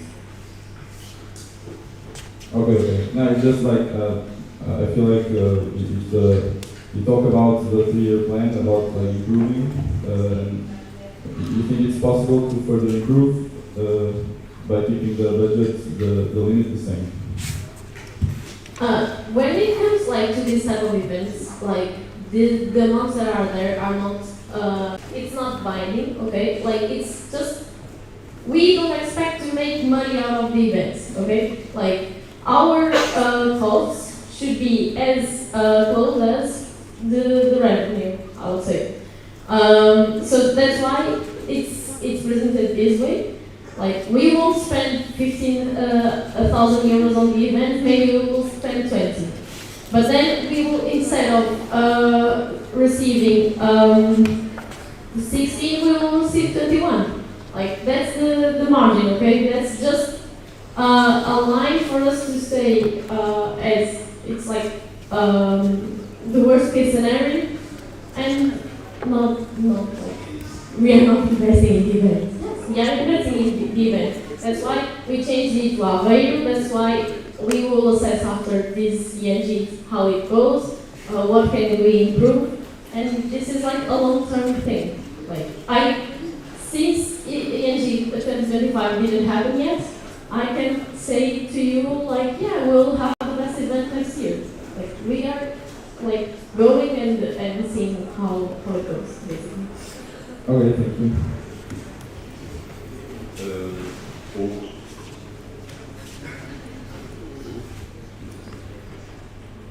Hello, Jorge, ESN Lisboa.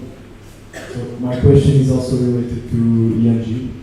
And basically, we understood that the price increase was due to not having the grants, but it might have an impact on the participation numbers. And we want to know how are we planning to manage expectations or address a possible decrease in participations this semester.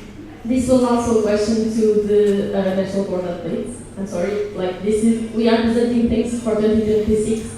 This is for 2025. That's why I'm telling you this should be in the board updates.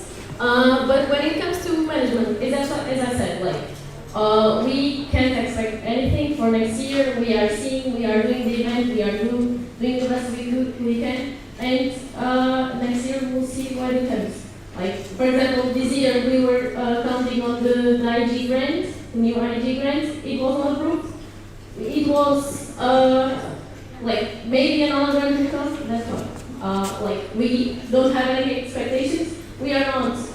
We can't have expectations. That because other way would be like always sad or unmotivated. I would say that's all. Okay, thank you. Filipe Silva.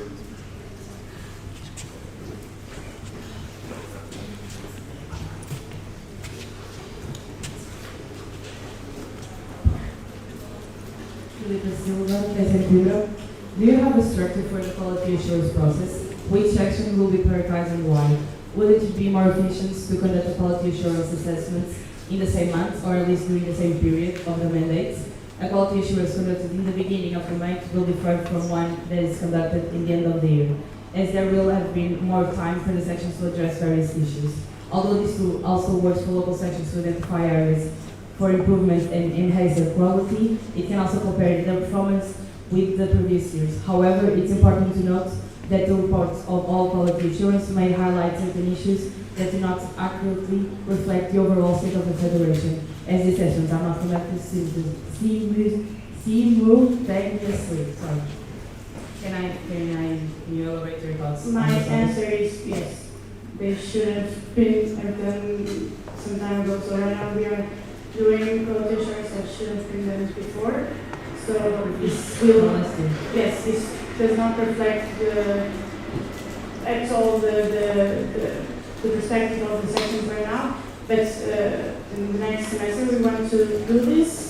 We will not prioritize. We want to try to do all at the same time. So probably in March, April, we want to start that so we can have the full vision of the first and the second semester and try to deliver that by the end of the year, because right now we are doing that and it does not reflect at all. But we are still trying to, because we don't want to just give up on that, so we're still trying to do the ones that were left off and give the reports to the sections that did not have that. But yes, next year we want to do that. So my answer is yes. Thank you. Okay. Now we have people that already asked questions. That was already answered.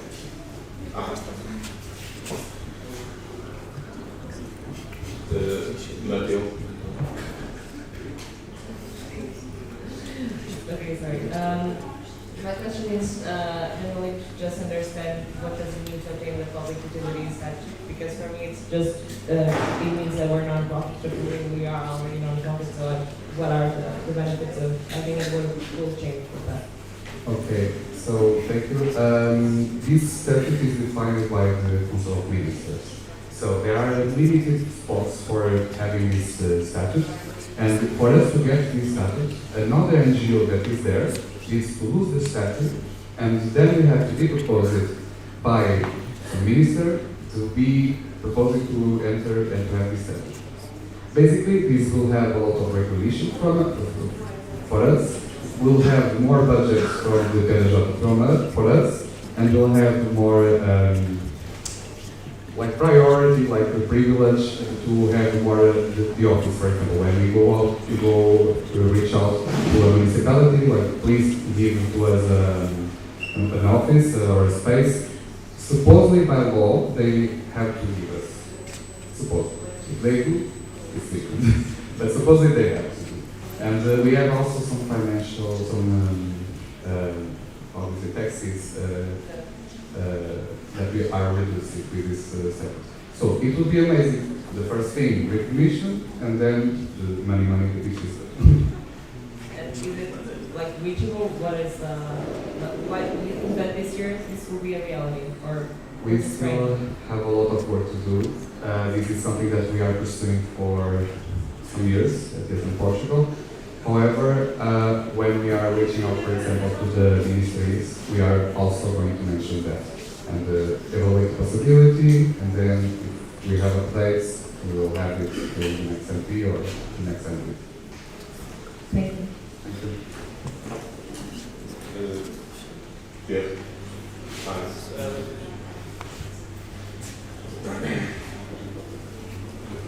It was already covered. Yeah, this one was already covered.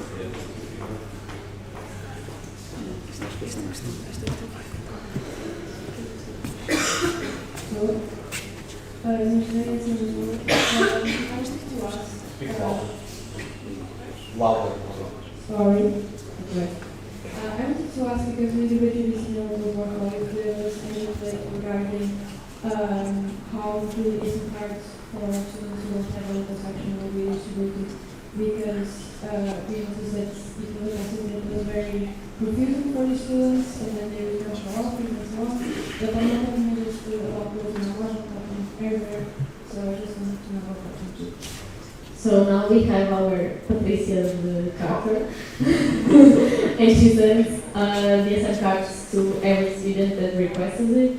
That's why we also plan on increasing the SM card price on our side, also to match yours, because ours is still on 15 euros and yours is in 20. And since we are now having all this work going to the players and sending the things and all the trouble, we are now planning on increasing the price. So yeah, like as I answered you, our plan is to go to as many welcome sessions from universities that don't have an ESM section there, to keep on reaching to higher education institutions, to like do all the effort that we've been doing, also with the customer support, Patricia's customer support. So yeah, that's it. Okay, just to be clear, when they order the card, they already put the address and everything. Yes. I don't know if you see in the portal, you have the card to put the address.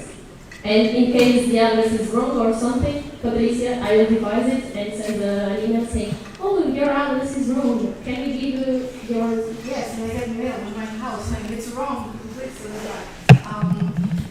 Also now that we also have the procedure every time there's a welcome session and if there's like shown big interest in the ESM cards, we collaborate with the International Relations Office and we have a little deal where it's like, okay, in 3 weeks, all the ESM cards that are going to come in, I'm going to send to the International Relations Office and they distribute.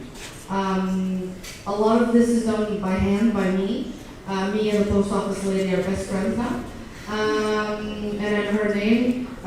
She's going to have a second kid in March. Anyway, a lot of things that also happened is that the news, and if you might have noticed this, has been spreading. A lot of students get, like someone emails me, they get a card, they email their friends, and this process sometimes gets totally delayed because people forget to put their apartment numbers in their letters and they send it back and I have to send it back. And it's fine, it's completely fine. And also because some people ask for, and I would like your help in this if you find this, some people ask for their friends' cards to be sent with them. Please remind them that I cannot send ESM cards without the personal request from the holder. So like I have to email the second person to be like, someone sent me an email saying that you need an ESM card. Can I send it there? Yes, and then they said. And then the letter comes back and it's, I meet my friend again at the post office. Chat. Her name is Maria. If you know a post box nearby, I would also be very thankful. No? Then. Just to make a follow-up question on this, just to make sure that I understand, when students buy cards to ESM Portugal, they choose if they want a physical card or not? Yes, they email us and we send them no extra cost. And would it be possible for you to send physical cards every time? Yes. I just think it would make If the it's process possible, easier. If it happens to every single one, no. Yeah, that's the goal. We are now, like as Lucy said, the requests are increasing, so we are trying to keep up with all. And yeah, that's the plan for the future. Okay, we have to do some things on the platform yet for it to be more like faster. But yeah, that's the plan for the future. The plan would be, and this is what we hope to do come the new year, to update the automatic messages in the portal to make it a bit more clear and a bit more obvious. But at this point it's all done manually because we do not have a level of mail that justifies, for example, having a contract with the post office. Right now each posting is coming up to 95 cents by average. And we might send maybe 200 by the end of the year by mail, which does not constitute exporting that to someone else. Okay? If you have any questions or you have anything, please or email me to orders@esmportugal.org. It's my favorite email.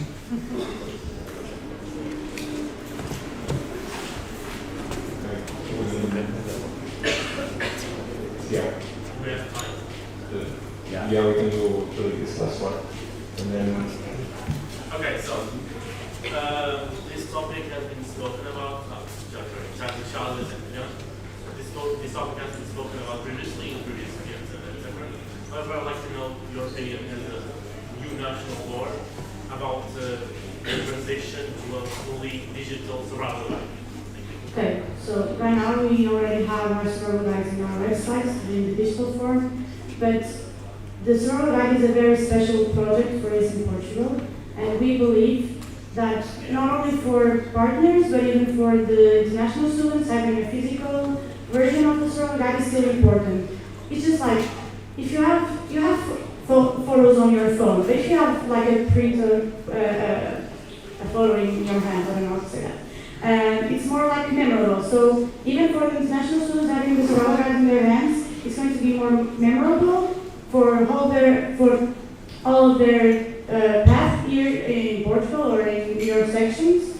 But of course, for example, I know that Pedro is using now the survival guides with the partners in our website, and they are valuable, and it's a thing that we want to keep because it's practical. But still, we do believe that although it's more expensive and we have to do survival guides all the time, but we believe that the money that we spend on that is valuable in that matter. Do I share my point of view? What? Do you have a microphone? Because I can't do it.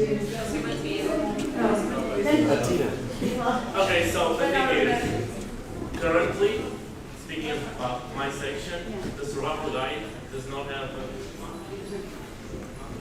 I mean, it's sort of useless to be honest, because you give it to them and they throw it in the drawer, they don't see it the rest of the year, maybe they throw it in the trash. It does not represent anything to them.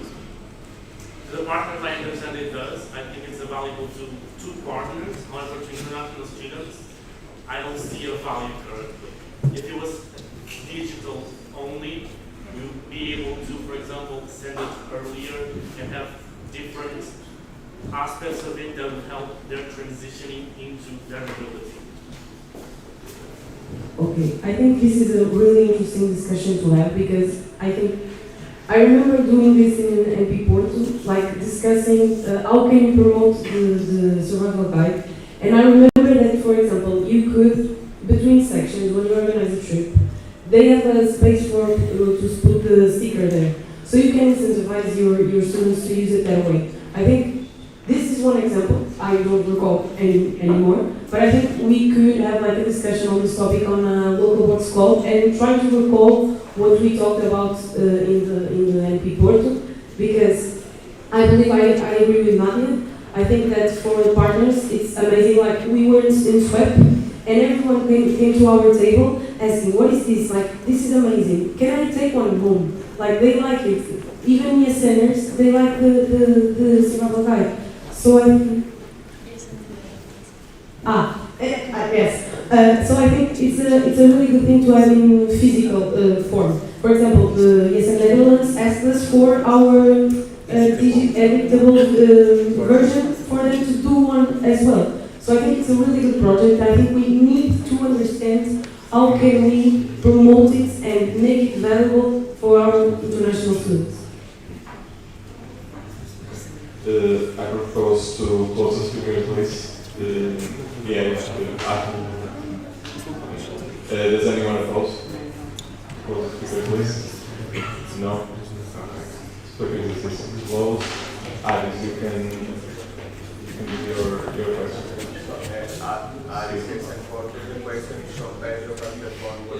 My phone died, so I couldn't write. Like, I have a question regarding the budget, like the ESN card, just to be documented and in the minutes. Like, are you going to alter after we did the payments today of the orders? Are you going to alter in the budget before tomorrow? The price will increase not to you, to international students. No. Like the 40K line that you said it was because the sections were owing money, like pay for the payments. I feel super bad that this was good. Don't read it, it is super bad. Like there was a line in the SN card, the part of the budget, that it was minus 14,000, because the sections were owing the payment to ESN Portugal. No, like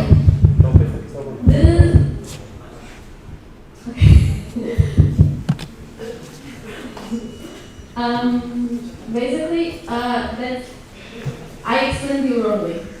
I thought we were told that the payments that were missing were from that goes to 2025, not 2026. This last 14 is because of both the inflation, the added cost of IT and so on. That's why we are looking for grants, like also to cover IT stuff and spend on things. The real budget with this pessimistic approach is less 14,000, less 15. Okay. If it's like that, why is it so low? It's just the IT thing plus what? It's mostly like IT stuff, like things we can control. What is the IT? Okay, so as you saw, the value is like 6,000. So basically, currently, the way that the infrastructure is set up in Azure, each section costs around 500 euros. Yeah, 500 euros for the whole year. So again, I'm emphasizing that us as ESN Portugal are covering a lot of the costs of the websites, and this is also because it is on the standing orders of ESN Portugal. This was a discussion that we had, like if it was worth it to be on the standing orders. For one of the requirements for the sections to have, or one of the rights for the sections to have one website. And it was talked about, okay, maybe having one domain. So that way the costs of our costs towards you, so the costs that we will have by supporting you would be lower. However, during the discussion, it was said that it is a service that we want to provide to the sections because it makes sense. And that is why it's getting higher. That is why it's on the action plan on the digital infrastructure to lower this price. But again, this is something also related to time, to resources that we don't have currently, and again, to increase the motivation of the volunteers to help out, because this has effects on all of us. All right. So basically, this is the worst. I know you're already doing that case. No, the thing is, this last 15K is related to the lack of grants. Okay, basically, for example, a lot of costs that we have in Patricia, they also are covered by other grants. For example, LVET and so on. That's why we never reach the maximum of the lines. Okay, we are not expecting to reach the limit of the lines. This is, as I said, the worst case scenario. For example, for NPs, we don't expect NPs to be 150 euros.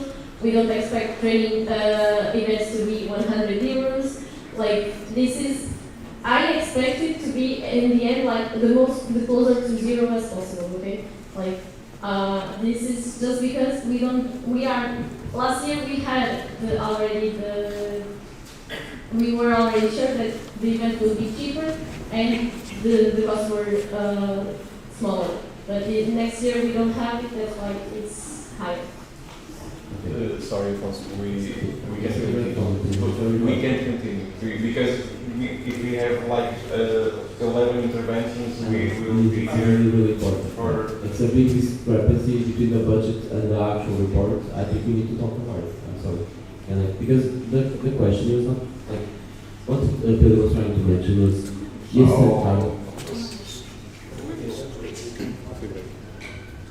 It's over.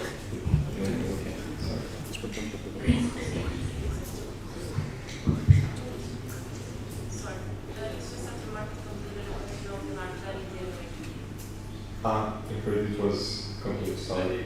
Because the same topic, the English it's about the Was it about what? The topic was the same as another person had asked, but the concept is different. It's a different question. Okay. But so, can you write the question again after? You can talk with this. It's there, it's on the list. It's the IG one. Yeah, it's the...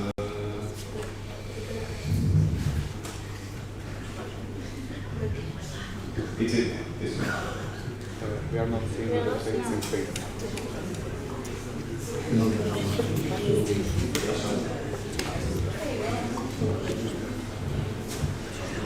Yeah, okay. So in order to Lisbon again. So my question is regarding the IG budget. You put 300 euros, which is the money for the national delegates to represent.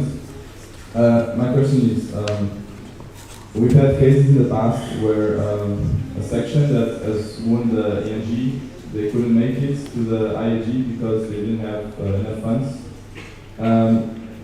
So my question is, don't you think it's important to allocate some money to support local sections in these situations where they cannot send their team and their delegates to the IAG and to assure representation of all the winners? Because as I understand, like Lisbon, Porto and Coimbra, they usually don't have such a hard time, but when it happens that the smaller section wins the ENG, they get into more trouble finding the funds to go to the IAG. So my question is, don't you think that's important to support this goals? Honestly, if you ask me as a center, of course, I think it's important. If you ask me on the financial side, I can tell you that I can support every event, every person that goes to the event. We try to make the event in Portugal the best as we can to give the best event of the Erasmus Live. But if we had to allocate some money to IG, it would be like around 500 euros. In the end, it would be like less 20 euros per participant maximum, like crazy.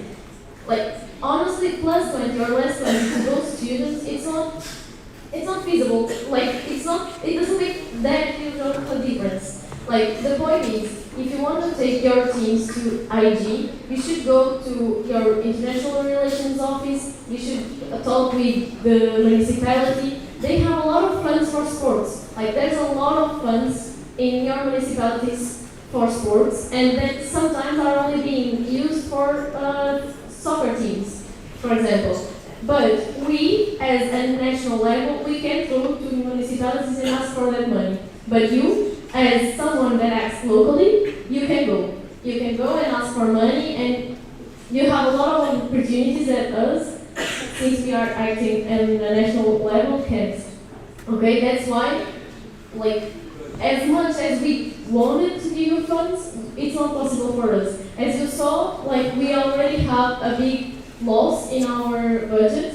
If we would allocate funds for every event for international students, it would be not feasible. Like, yes, in Portugal would cease to exist.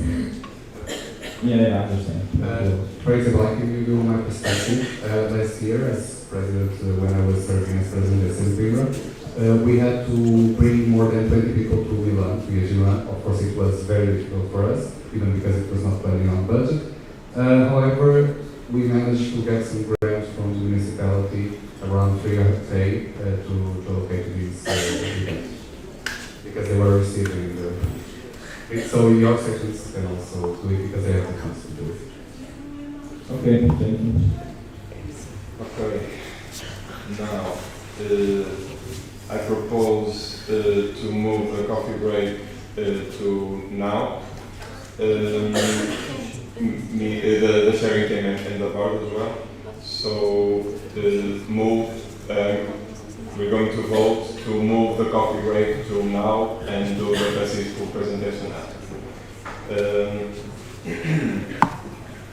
Yes, and also. Yes, and Albert. Yes. Yes, and Castelo Branco. Yes. Yes, and Coimbra. Yes. Yes, and Colher. Yes. Yes, and Lisboa. Yes, and Minho. Yes. Yes, and Porto. Yes, and Tomar. Yes. Yes. Okay. It was approved, so we're going to do another coffee break. And guys, please sign the presence sheet when you go. You can sign it now or when you come back, but please do it. I'll do it When is the time? It's 20 minutes, so it's 4:20 days. Olha, mete isto aqui no... Olha, mas alguém se queixou...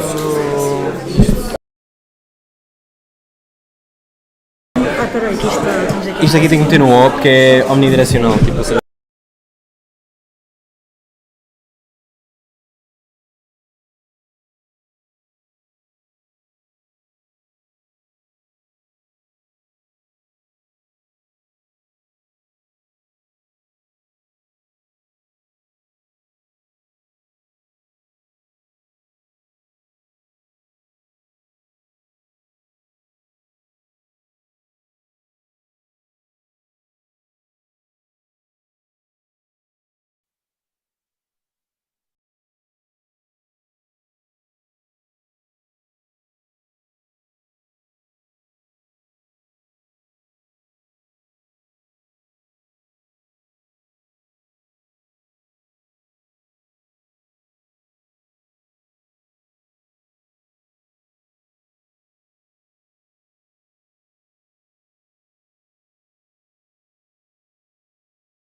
higher education institutions. And it's something that I personally pushed when I was a youth leader, and now that I'm old, I can't do it. Not only because everyone should have the opportunity, but it's how we foster democratic participation in our higher education institutions. So some insider trading, what we discussed. It's like the board instead for the moment. No, well, something I already discussed with the president when we were trying to reach a framework on how can we revise this, was that proposed that at least the president, as legal representative of a federation, has some kind of allowance, subsidy, let's say, to participate fully, and then or for example, it might come to the national. To the General Assembly of that federation to at least say who is the person that may use it, if not the president. So this is something we would really like to work on, because at the National Youth Council is also a problem, because the president is also full-time, paid entirely by the funds we get from the LXXV, but we would like to get those funds for youth participation, so hear what Portuguese youth has to say, not spend it on to allow that something is present always, so that the association can go on with their work. Thank you. Francisco. Francisco Caruso, yes, I'm Lisboa. I have two questions. One is directed for Francisco, the other is, this is the one for Francisco.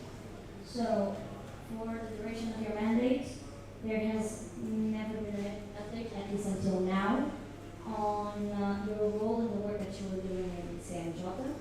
Never have updates been presented in the national platform, local boards call, neither to the mailing list. Do you think now you could be more transparent regarding this topic? Of course. Well, I think since this is external representation and it falls under the present portfolio, I think it has to be at least the education department to have this connection. So right now we have a liaison officer for youth engagement that works solely on CNJ. If this was something that was brought up to me earlier, I could have been to a local board call, to a national platform, but I think it has to be from a motivation from the organization, because I'm already there, I'm doing the work. I cooperate with the president of the organization, whether it's Pedro or it was Elder before, and I taught them through what we were doing and so on. Maybe they didn't feel the need to bring this topic to a national platform, but as regards to me, I completely agree. I think it's very important to bring this topic of external representation both to national platforms, to local boards call. Also, I'm fully open if any local section wants to do a session or a training regarding youth participation or how they can cooperate more with the municipality council. I'm also very open to that. So I think that we can maybe foster more the cooperation between the education department and external representatives, whether it's me or someone else. Thank you. You're welcome. You can do it. My other question is for the National Board, which is if the National Board wishes for Francisco to continue as a representative, even presenting valid reasons for it, why has this chosen not to be a voted topic, but just a proposal from the National Board? Sorry, I forgot to mention that on the introduction. But basically, we have here a support letter for the candidacy of Francisco for you to sign after this presentation and after this round of questions. Procedure, you said just to sign there without any confirmation. It's a different one. Okay. Yeah. So the one that you signed is for the minutes and for the one is the attendance list and the other is the support letter. Sorry. Thank you. Nadia?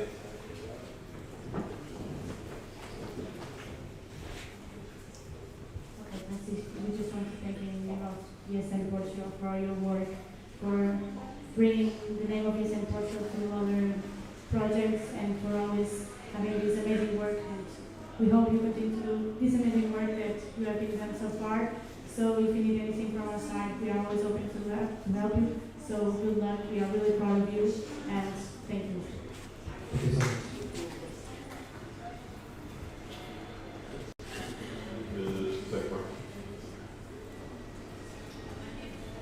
Hello. Before I ask my question, I just want to say that I've come to really respect your work, and I would like to thank you for the advocacy that you are doing. You are representing not only ESN within the National Youth Council and even further than that, but you're representing us as youth. So I would just like to give you my personal appreciation. You are doing this again, so that takes some courage and some willpower. So even if you're doing this for the second time, yes, if you do hopefully manage to do it, what do you foresee would be the biggest challenge this time around? Thank you so much. I find the two biggest challenges. So the first one is communication towards young people. Not all young people are aware that the National Youth Council exists, how it works, who composes it, how can they participate actively in it, what are the projects, and I think this is one of the biggest challenges. So go to the grassroots young person that wants to take part in active life. The second biggest challenge is connected to this, of course, and it's how can we, as National Youth Council, reach underrepresented groups. So, for example, migrants, LGBTQIA plus people, how can we reach rural areas and young people from these areas, young people from disadvantaged social and economic backgrounds. So these are the challenges.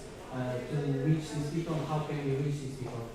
In my point of view, this reach has to be done hand in hand with local associations, municipalities as well, so that we can activate democratically the young people, and so they can reach out to us as well with their perspectives, participate in our studies, participate in our auscultation phases, let's say.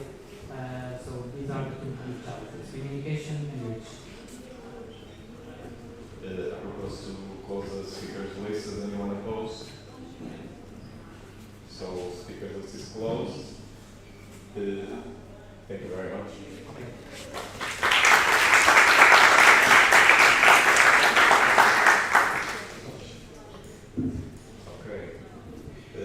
Next topic on the agenda, section state presentation by ESN Algarve.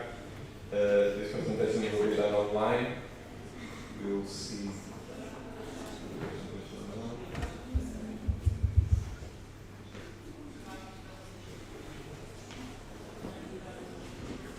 João, can you hear us?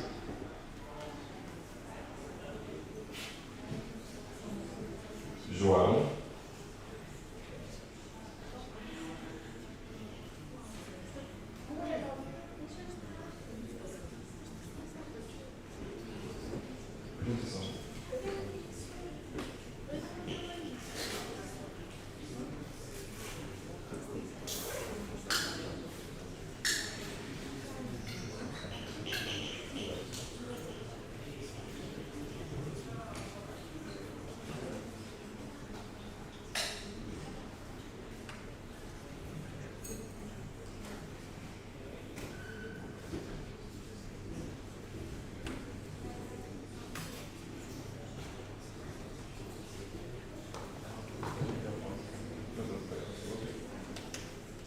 João, consegues ouvir?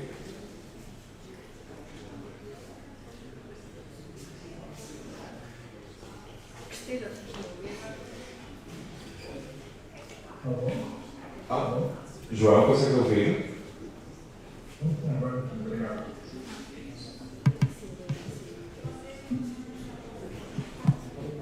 Vai ser um bocadinho mais alto, por favor.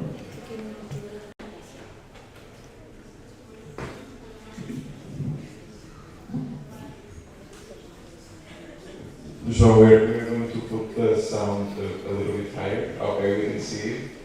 Can you hear us? João, can you hear us? Yeah.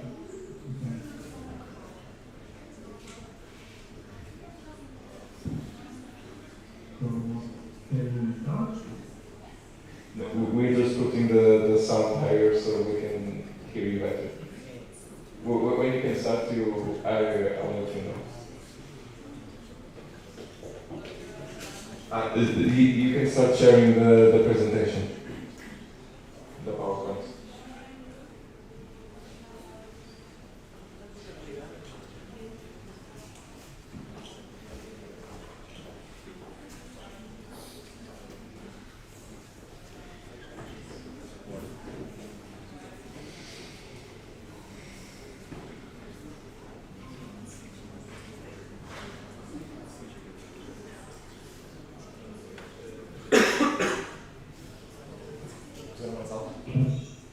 Okay, we can hear you better.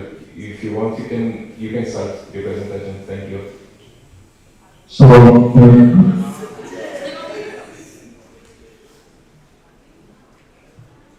Hey, we can start? Yes, you can start. You can start. Okay, great. So we wanted to welcome you guys. So we want to share some information about our section, ESN Algarve. I'm Emilia Burka and I'm Vice President of ESN Algarve, and with me there is João Vassoura and he is President of our section. So from the start, our section was founded in 2014, in November. And nowadays we have 12 volunteers, but some of them that are new, they just started a journey with us. And that's why we are taking time to show them what we do, what are our tasks, and we are trying to teach them everything that we do. Yes, our work. So our section is located in beautiful region Algarve, and as we know, it's south of Portugal. It's known from beautiful beaches and natural tourism, and this attracts a lot of international students, but also tourists. And I think all of them that they come to Algarve, they see the pictures like this, so they're like, okay, we are going here. It's beautiful. We are located in Faro, which is the capital of the region Algarve, and also it's a really lovely city to explore. It's close to Natural Park Ria Formosa, and also it has beach, so a lot of nice things to see. Our office is located in the University of Algarve, in one of the campus. It's in Campus Peña.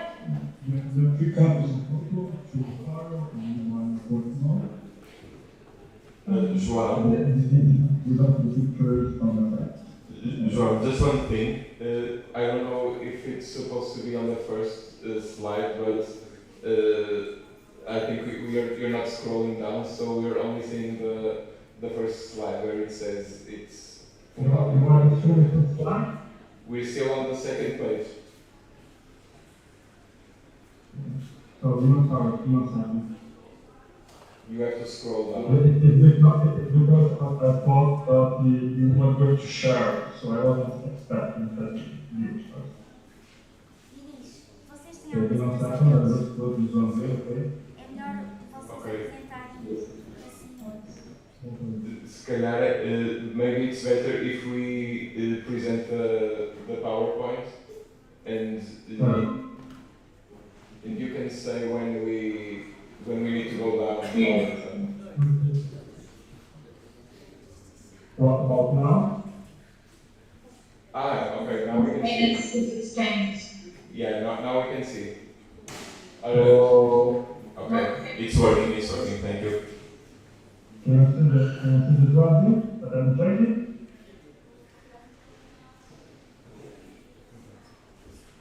Yeah, now it's working. Which one is now? We're seeing the slide. Atualmente tem todos voltados. Exato. So if I change. And Algarve is a beautiful, this is the picture that I was talking about the beautiful beaches and the sun almost all the year. So that attracts our international students, but also the knowledge attracts them. And city of Para, which is in the center, which is the capital of the region.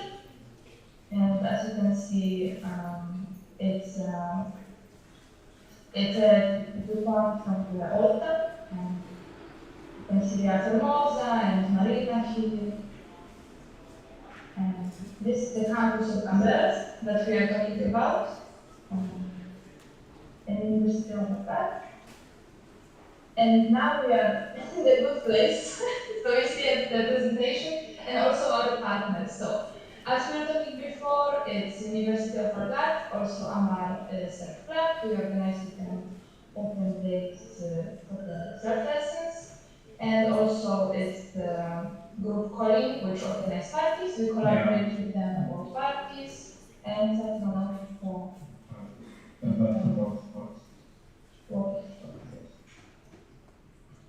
and how we collaborate with Erasmus students and international students. We have WhatsApp page. You can see that a lot of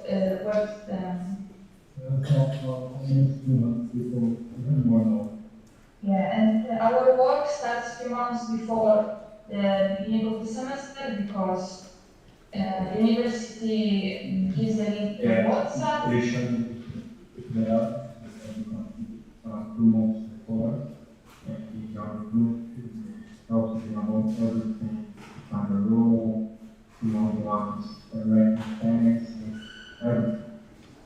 It's a lot of questions, but as they're new, they want to know as much as possible to be prepared before they come, and then they come, they connect on our group, they talk, and also they can follow us, and you also can follow us in our Instagram. We post there all the events that we're doing. And see more about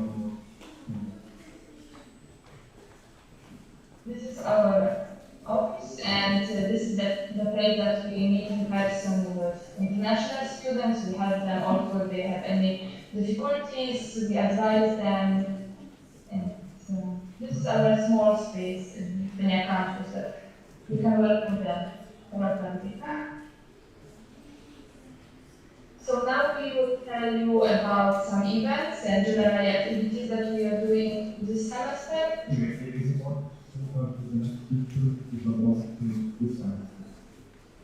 And the first one was a welcome session presentation, so we met them finally after 2 months contacting them on WhatsApp and internet. We met them finally and welcomed them in person. And then it was like, oh, you're this person, okay, that's it. So it was nice, we were taking care of that. Also, we have international dinner and picnic that they can just talk, eat regular foods, and connect with each other. And this is our welcome picnic. You can see many people and good weather. So people from different nationalities just connecting and talking. And we have also movie night. Usually the idea is to represent and organize from different nationalities. It's a fixed event that it takes part every Monday. And for example, you can see Italian movie night, and Polish movie night. João, we can't hear you very well. So can you come closer to the microphone and speak a little bit slower, please? Thank you.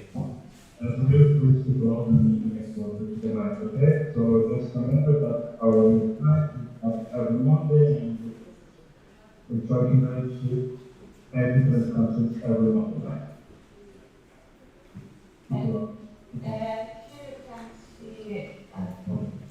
Here you can see the food for on the left side is Italian food, and on the right is the Polish one. Different snacks found in the local market, because for example, Polish food is not in every market. That's why Thank you. And of course, we organized trips. Last trip it was to Beja and Evora. We were collaborating with ESN Evora, and we had wonderful trip and tour with them. They were showing us their kit. And during this trip, we could see autumn in Portugal because in Algarve it's more sunny. It's not autumn 100% yet, so it was interesting to see how the season changed so fast. We also had trip walking trail for in seven hanging walls. It was a really big trip because it was around 100 people. Yeah. And it was really sunny then, but everyone enjoyed it because it's like really beautiful place. 100. Yeah, and the same with Lagos and Sagres trip.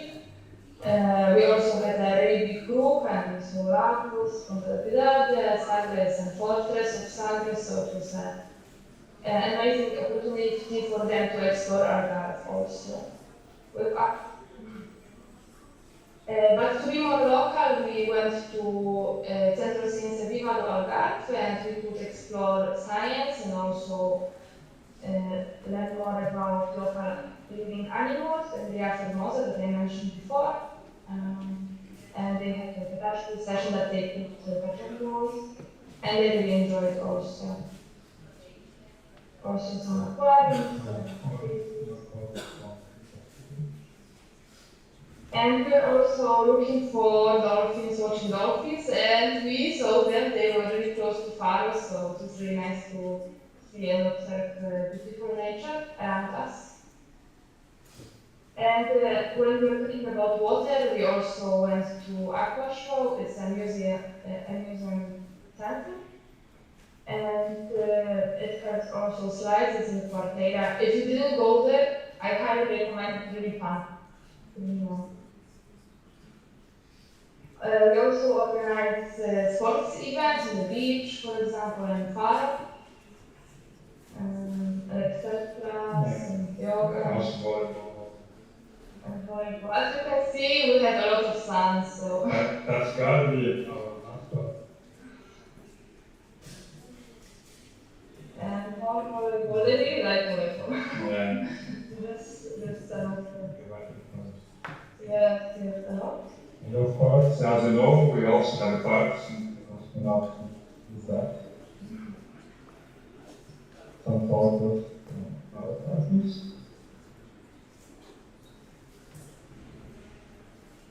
Yeah, there's a lot of stuff. And also we are connecting with local community, helping them to collect things. Yeah. Okay, guys, thank you. I hope you saw all the presentation now. We're finished. Okay, John, thank you very much. The speakers list is now open for everyone to do their questions. Is anyone going to write questions?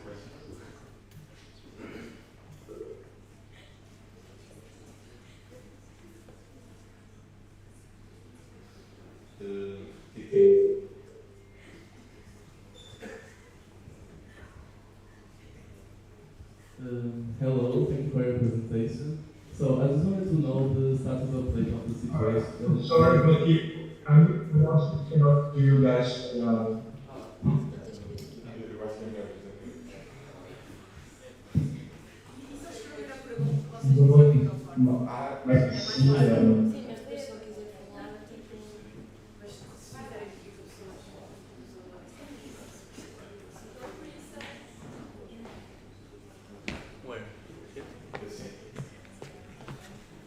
So, first of all, thank you for your presentation. Thank you. Much better. Thank you.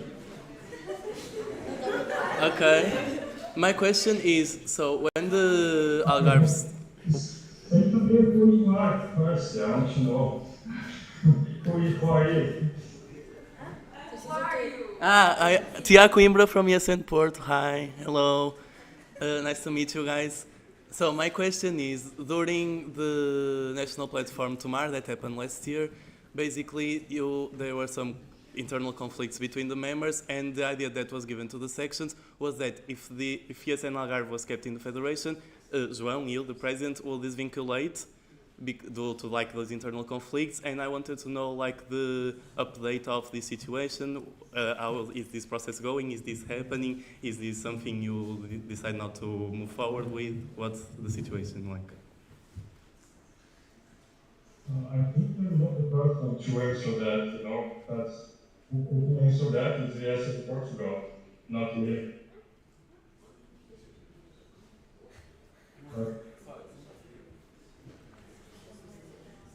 Just want to talk about if this is an answer right, but João, could you repeat the answer a bit slower? And the question is on the chat of the meet.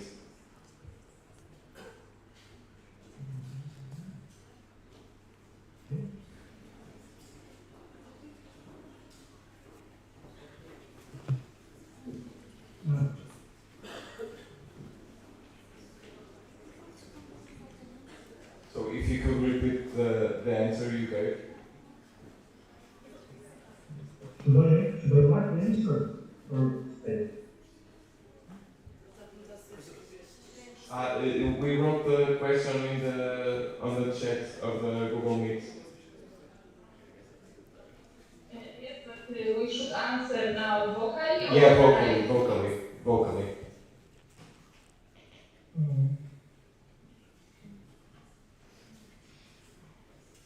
The situation is that you guys, as I said before, who can answer this better is yes in Portugal, not me, but the situation of yes in Algarve is that we are good, we are working with good volunteers, we are in a good path to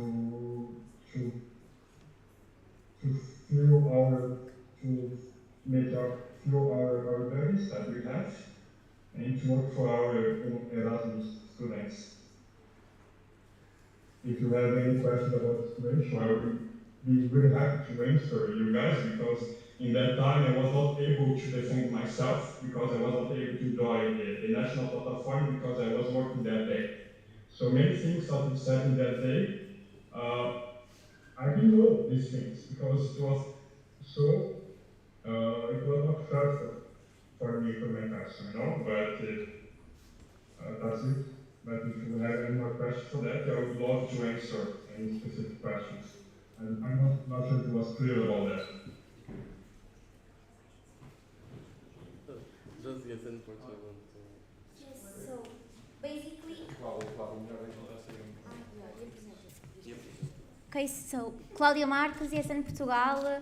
So basically, the position that ESN Portugal has is like regarding this situation, we cannot intervene directly in the local sections. Like we have these things that, for example, are the duties and everything that you accepted when you approve our official documents, and we have to monitorize that. But other things beyond this, we cannot control it. So it's up to them to manage this situation, not to ESN Portugal.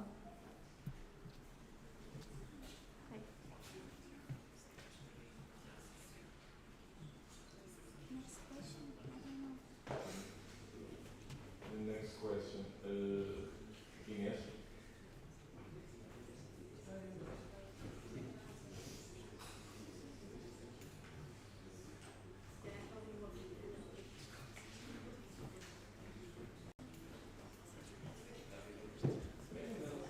João, we are going to write the next question on the chat so you can hear it, you can read it, and you can then answer it. Okay. Hello. So, while you're doing a presentation, you show us the events you did this semester, but in Instagram since March you only have a post. So we wanted to know if you have a calendar that you share with the students every month, and if so, where do you share it since it's not on your Instagram? We share our calendar only in our WhatsApp group. every month.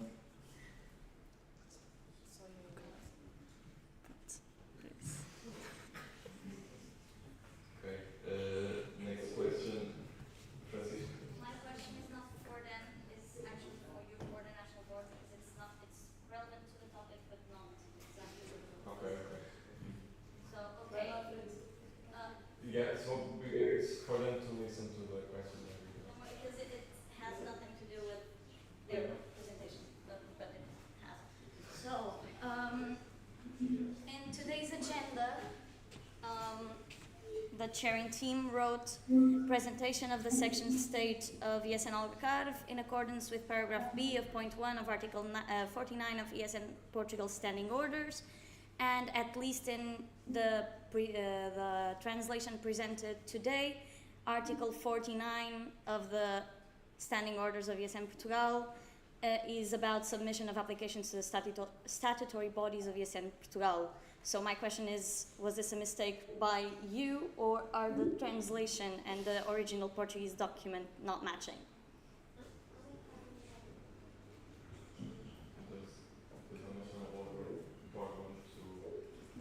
Give me a second to check.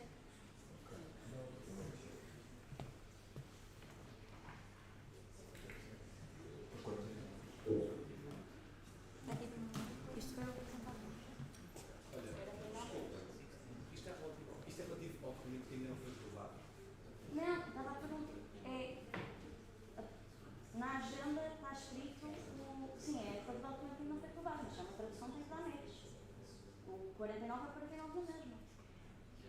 Mas isso é uma pergunta para eles. Mas eu expliquei que não era uma pergunta para eles. Então. Possível, desliguem, não é isso. Assim já vou fazer isso logo. Pronto, mas eu disse lá de cima, é o terceiro.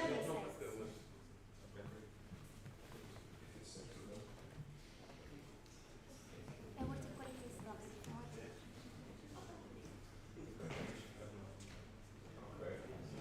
Is anyone writing more questions or no? Yes.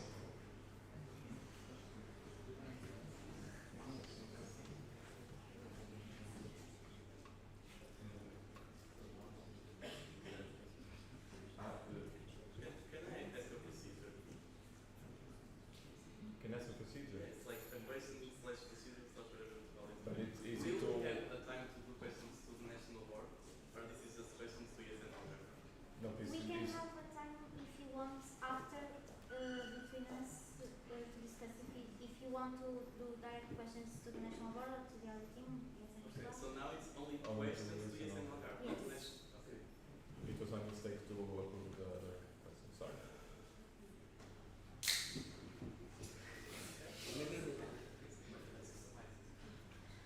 Matteo?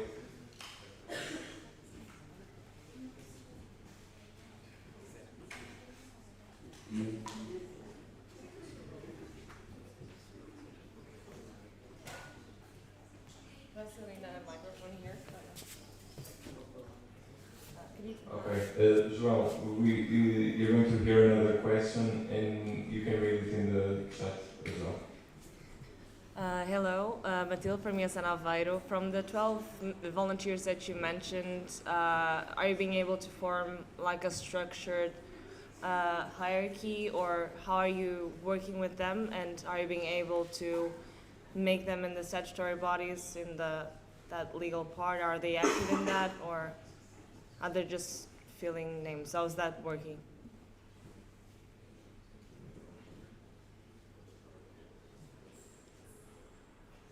I'm not sure if this is like a well-structured question, so if you... João, did you understand the question?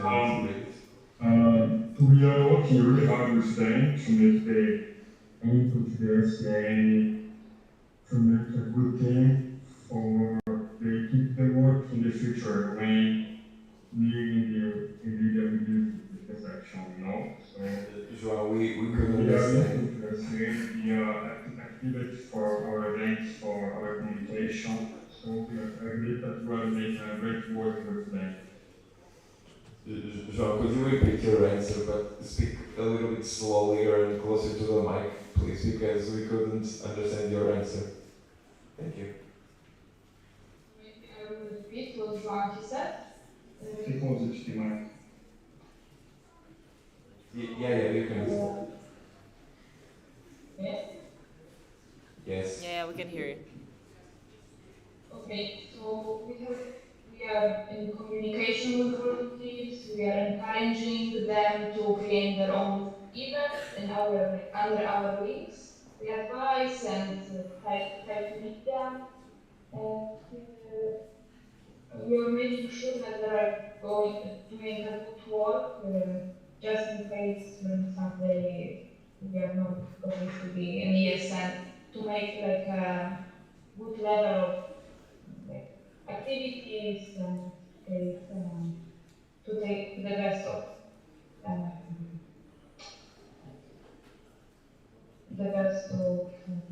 ESN, also to connect with Erasmus students. Yes, we have a great team. We are all working really hard with them.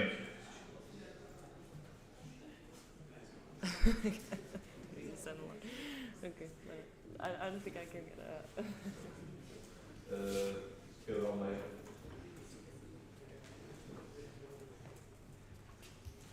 So, on behalf of the National Board, I would like to recognize the efforts that CSN Algarve has been putting on to stabilizing all the process and requirements that they have to comply with. And we actually see some interest and improvements on the internal process of the section. And until now, they have been we have seen some improvements, and we are thinking mainly on the international students that this section is supporting. And we see the amount of activities and projects and that you are developing to your international students. And at the end of the day, that's what matters. We still want to see more improvements. We want to see the ESN Algarve without any notices from the audit team, and also to continue to collaborate with the local authorities, even to have more support from them and continue to do more activities and more projects. So thank you for this. Thank you for your presentation, and I would like to see more improvements in the near future. Thank you.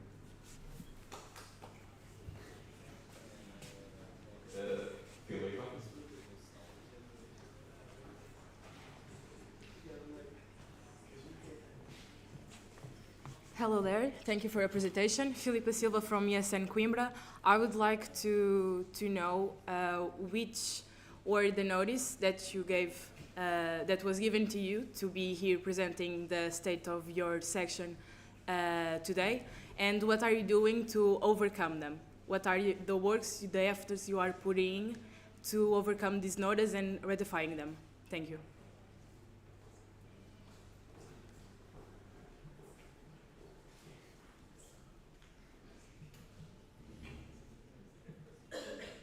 João, did you hear the question and read it in the chat? For example, we did the voting for the votes, and when we have those documents, we are able to improve with the cards and we are writing the documents. We sent yesterday, and we are improving step by step, because this was a crucial moment for us to do this. Yes, and we immediately work full-time job in Fura, part-time sometimes, so different moments at the time, yes, and we are writing a lot for the events.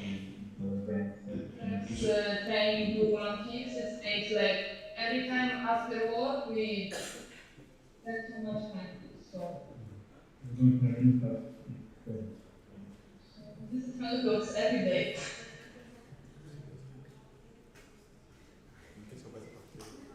João, could you repeat what you said, please? I'm sorry, but we couldn't understand you.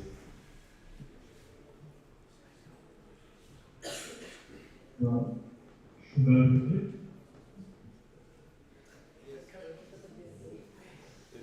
Could you repeat what you said, please? Because we couldn't understand. Okay. Okay, so So I said that we have been a lot of work. Me and the media, we have our full-time jobs that take so much of our time, and even after a half day of work, we spend our time with the SN to do our best for our volunteers. And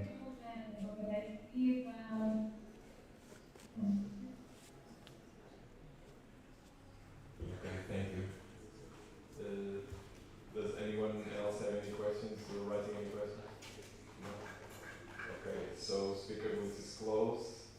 We're done for today. Thank you, João, for your presentation. We're going to end the call now, but thank you very much for being here. Thank you. Obrigado.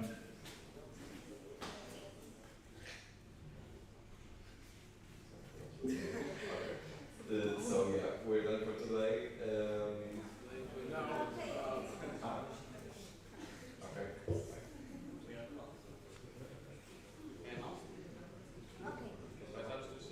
Tens aqui o microfone.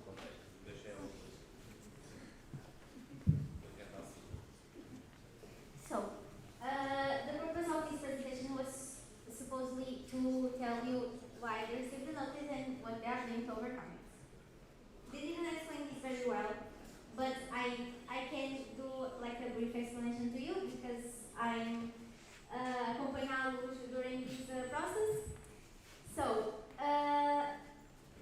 during the last year, they didn't have some of the things like the bank account statements updated or Renage or other things, and last General Assembly, they didn't deliver anything, basically.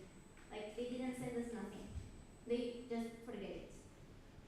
But the thing is that even though sometimes it's kind of hard, they are trying to collaborate with us. And that I need to like give it to them. Like they deliver the things that we asked for this General Assembly. And even though not everything is perfect, like they are making an effort, they delivered almost everything. They asked for our help to, for example, for the minutes, they didn't know, they had some questions and doubts how to do it, so we helped them. I know that John has been in contact also with Pedro to help them to gather everything that they need. So they are trying.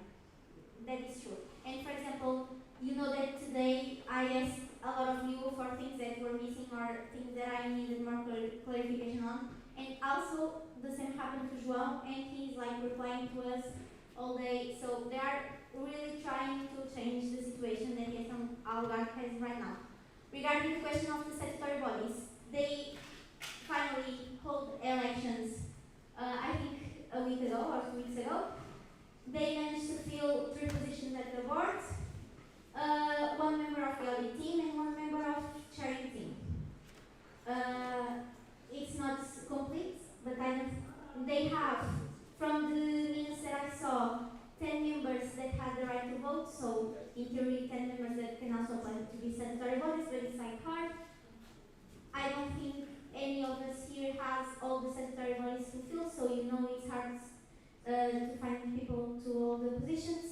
So they are trying. It's better than the last year. They didn't have anyone on the audit team, which is really bad because they need someone to also audit them and didn't have anyone to do it.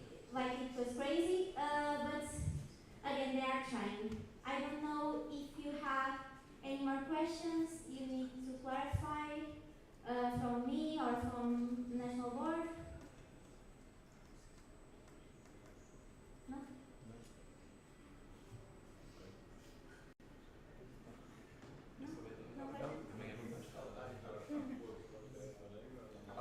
You're writing on the end? You are writing a question. Yeah.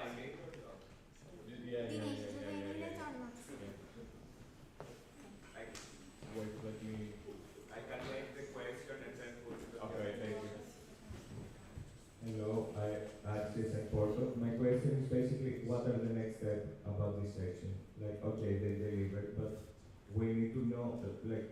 they did their updates and stuff like that, they delivered the paper, but there are 12 people. If one of them is leaving, it's again over, it's trying to do the same things will happen.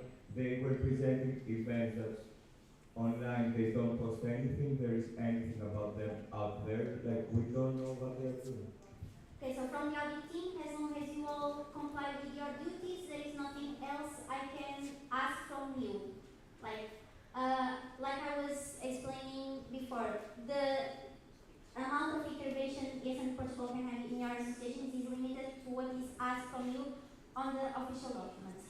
You are still, even though you are part of a federation, that's why you have to comply with the minimum requirements, you are also individual associations, so most of the things are up to you. Regarding a plan to how to truly help yes and Algarve, it's really hard when we don't have a vice president for governance, that it would be their place to help them. Pedro, I don't know if you have anything to say about this. I didn't. Sorry, I just didn't understand. Mostly the question is, okay, everything was okay with them sending the documents, like the other team was correct. Like, what are the steps from the national court? I know we don't have a vice president for governance, but like, how we can help them to not lose them again? Yes, so as I did with all the presidents, I also had a meeting with João, try to understand the state of the section and how could we improve and how could we help. Which tools could we give to them? They asked a lot of help for the human resources part. So how could we help with the human resources? I also contacted with Eurodirect Algarve, and Eurodirect said that they gave some context that they would be interested in joining the ESN Algarve.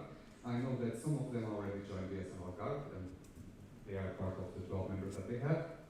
And sorry, there is a phone here. And also, the University of Algarve reached out to me because of the process that was done before. So as they were making the process with Elder, they reached out to me again to check how it was the situation, if they were still doing activities and stuff. And I talked with the chief of the International Relations Office. I told them that they were doing activities.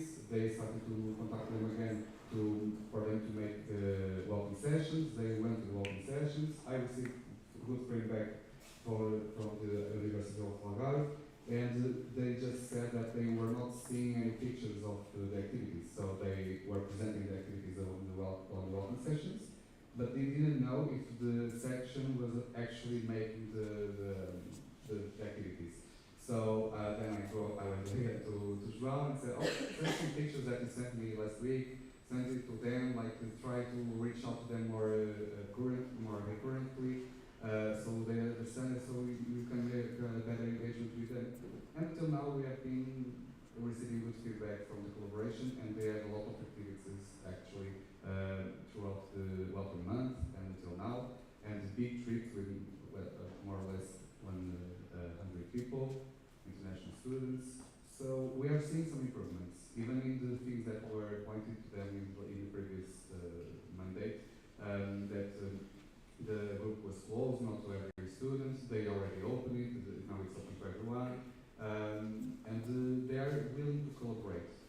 However, we did not make complete audits to the section, we are just trying to help, also trying to help through the elections process, but we don't want to interfere too much. So we are doing everything that we can to support them, yeah, we'll basically evaluate it for a long-term process to see if we are actually seeing some results and if it is sustainable. Miguel, I think there's a... I don't think No, but we have 3 people making...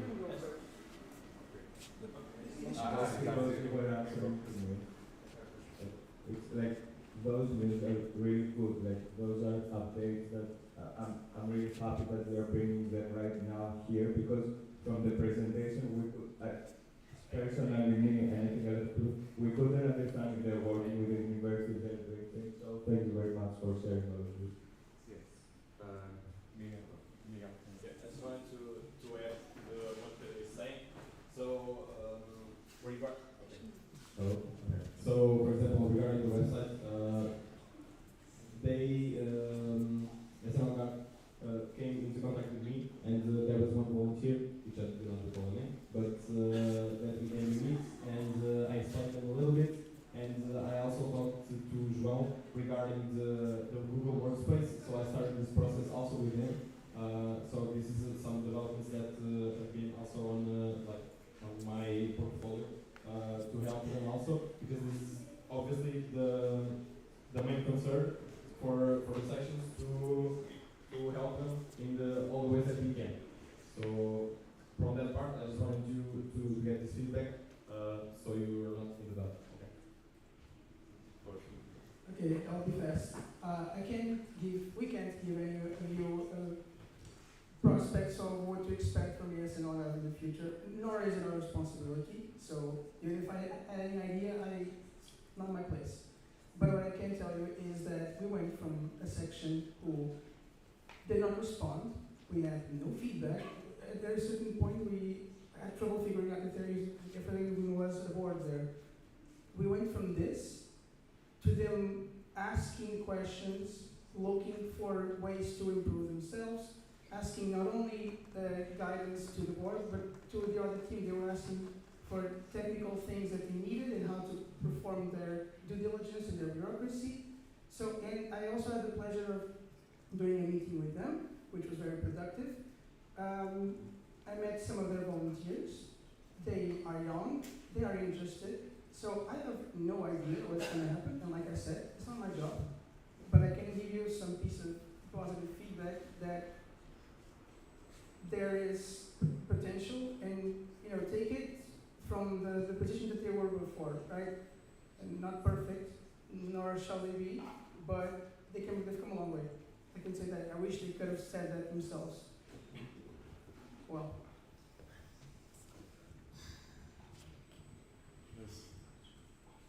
Does anyone want to add anything? Okay, I think so. Now we are done for the day. Two things I want to say before we end.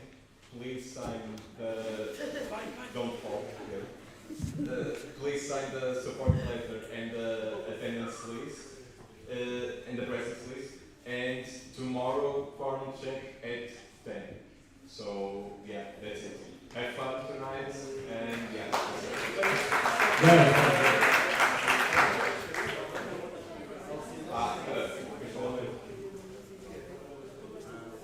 I'll say it. I'll say it.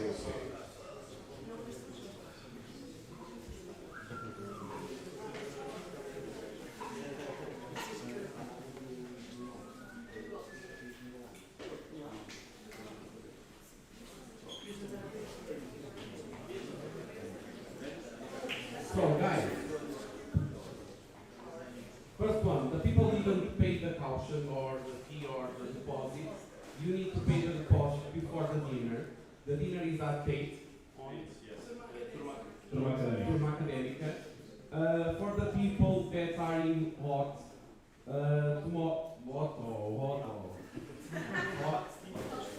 tomorrow the breakfast is again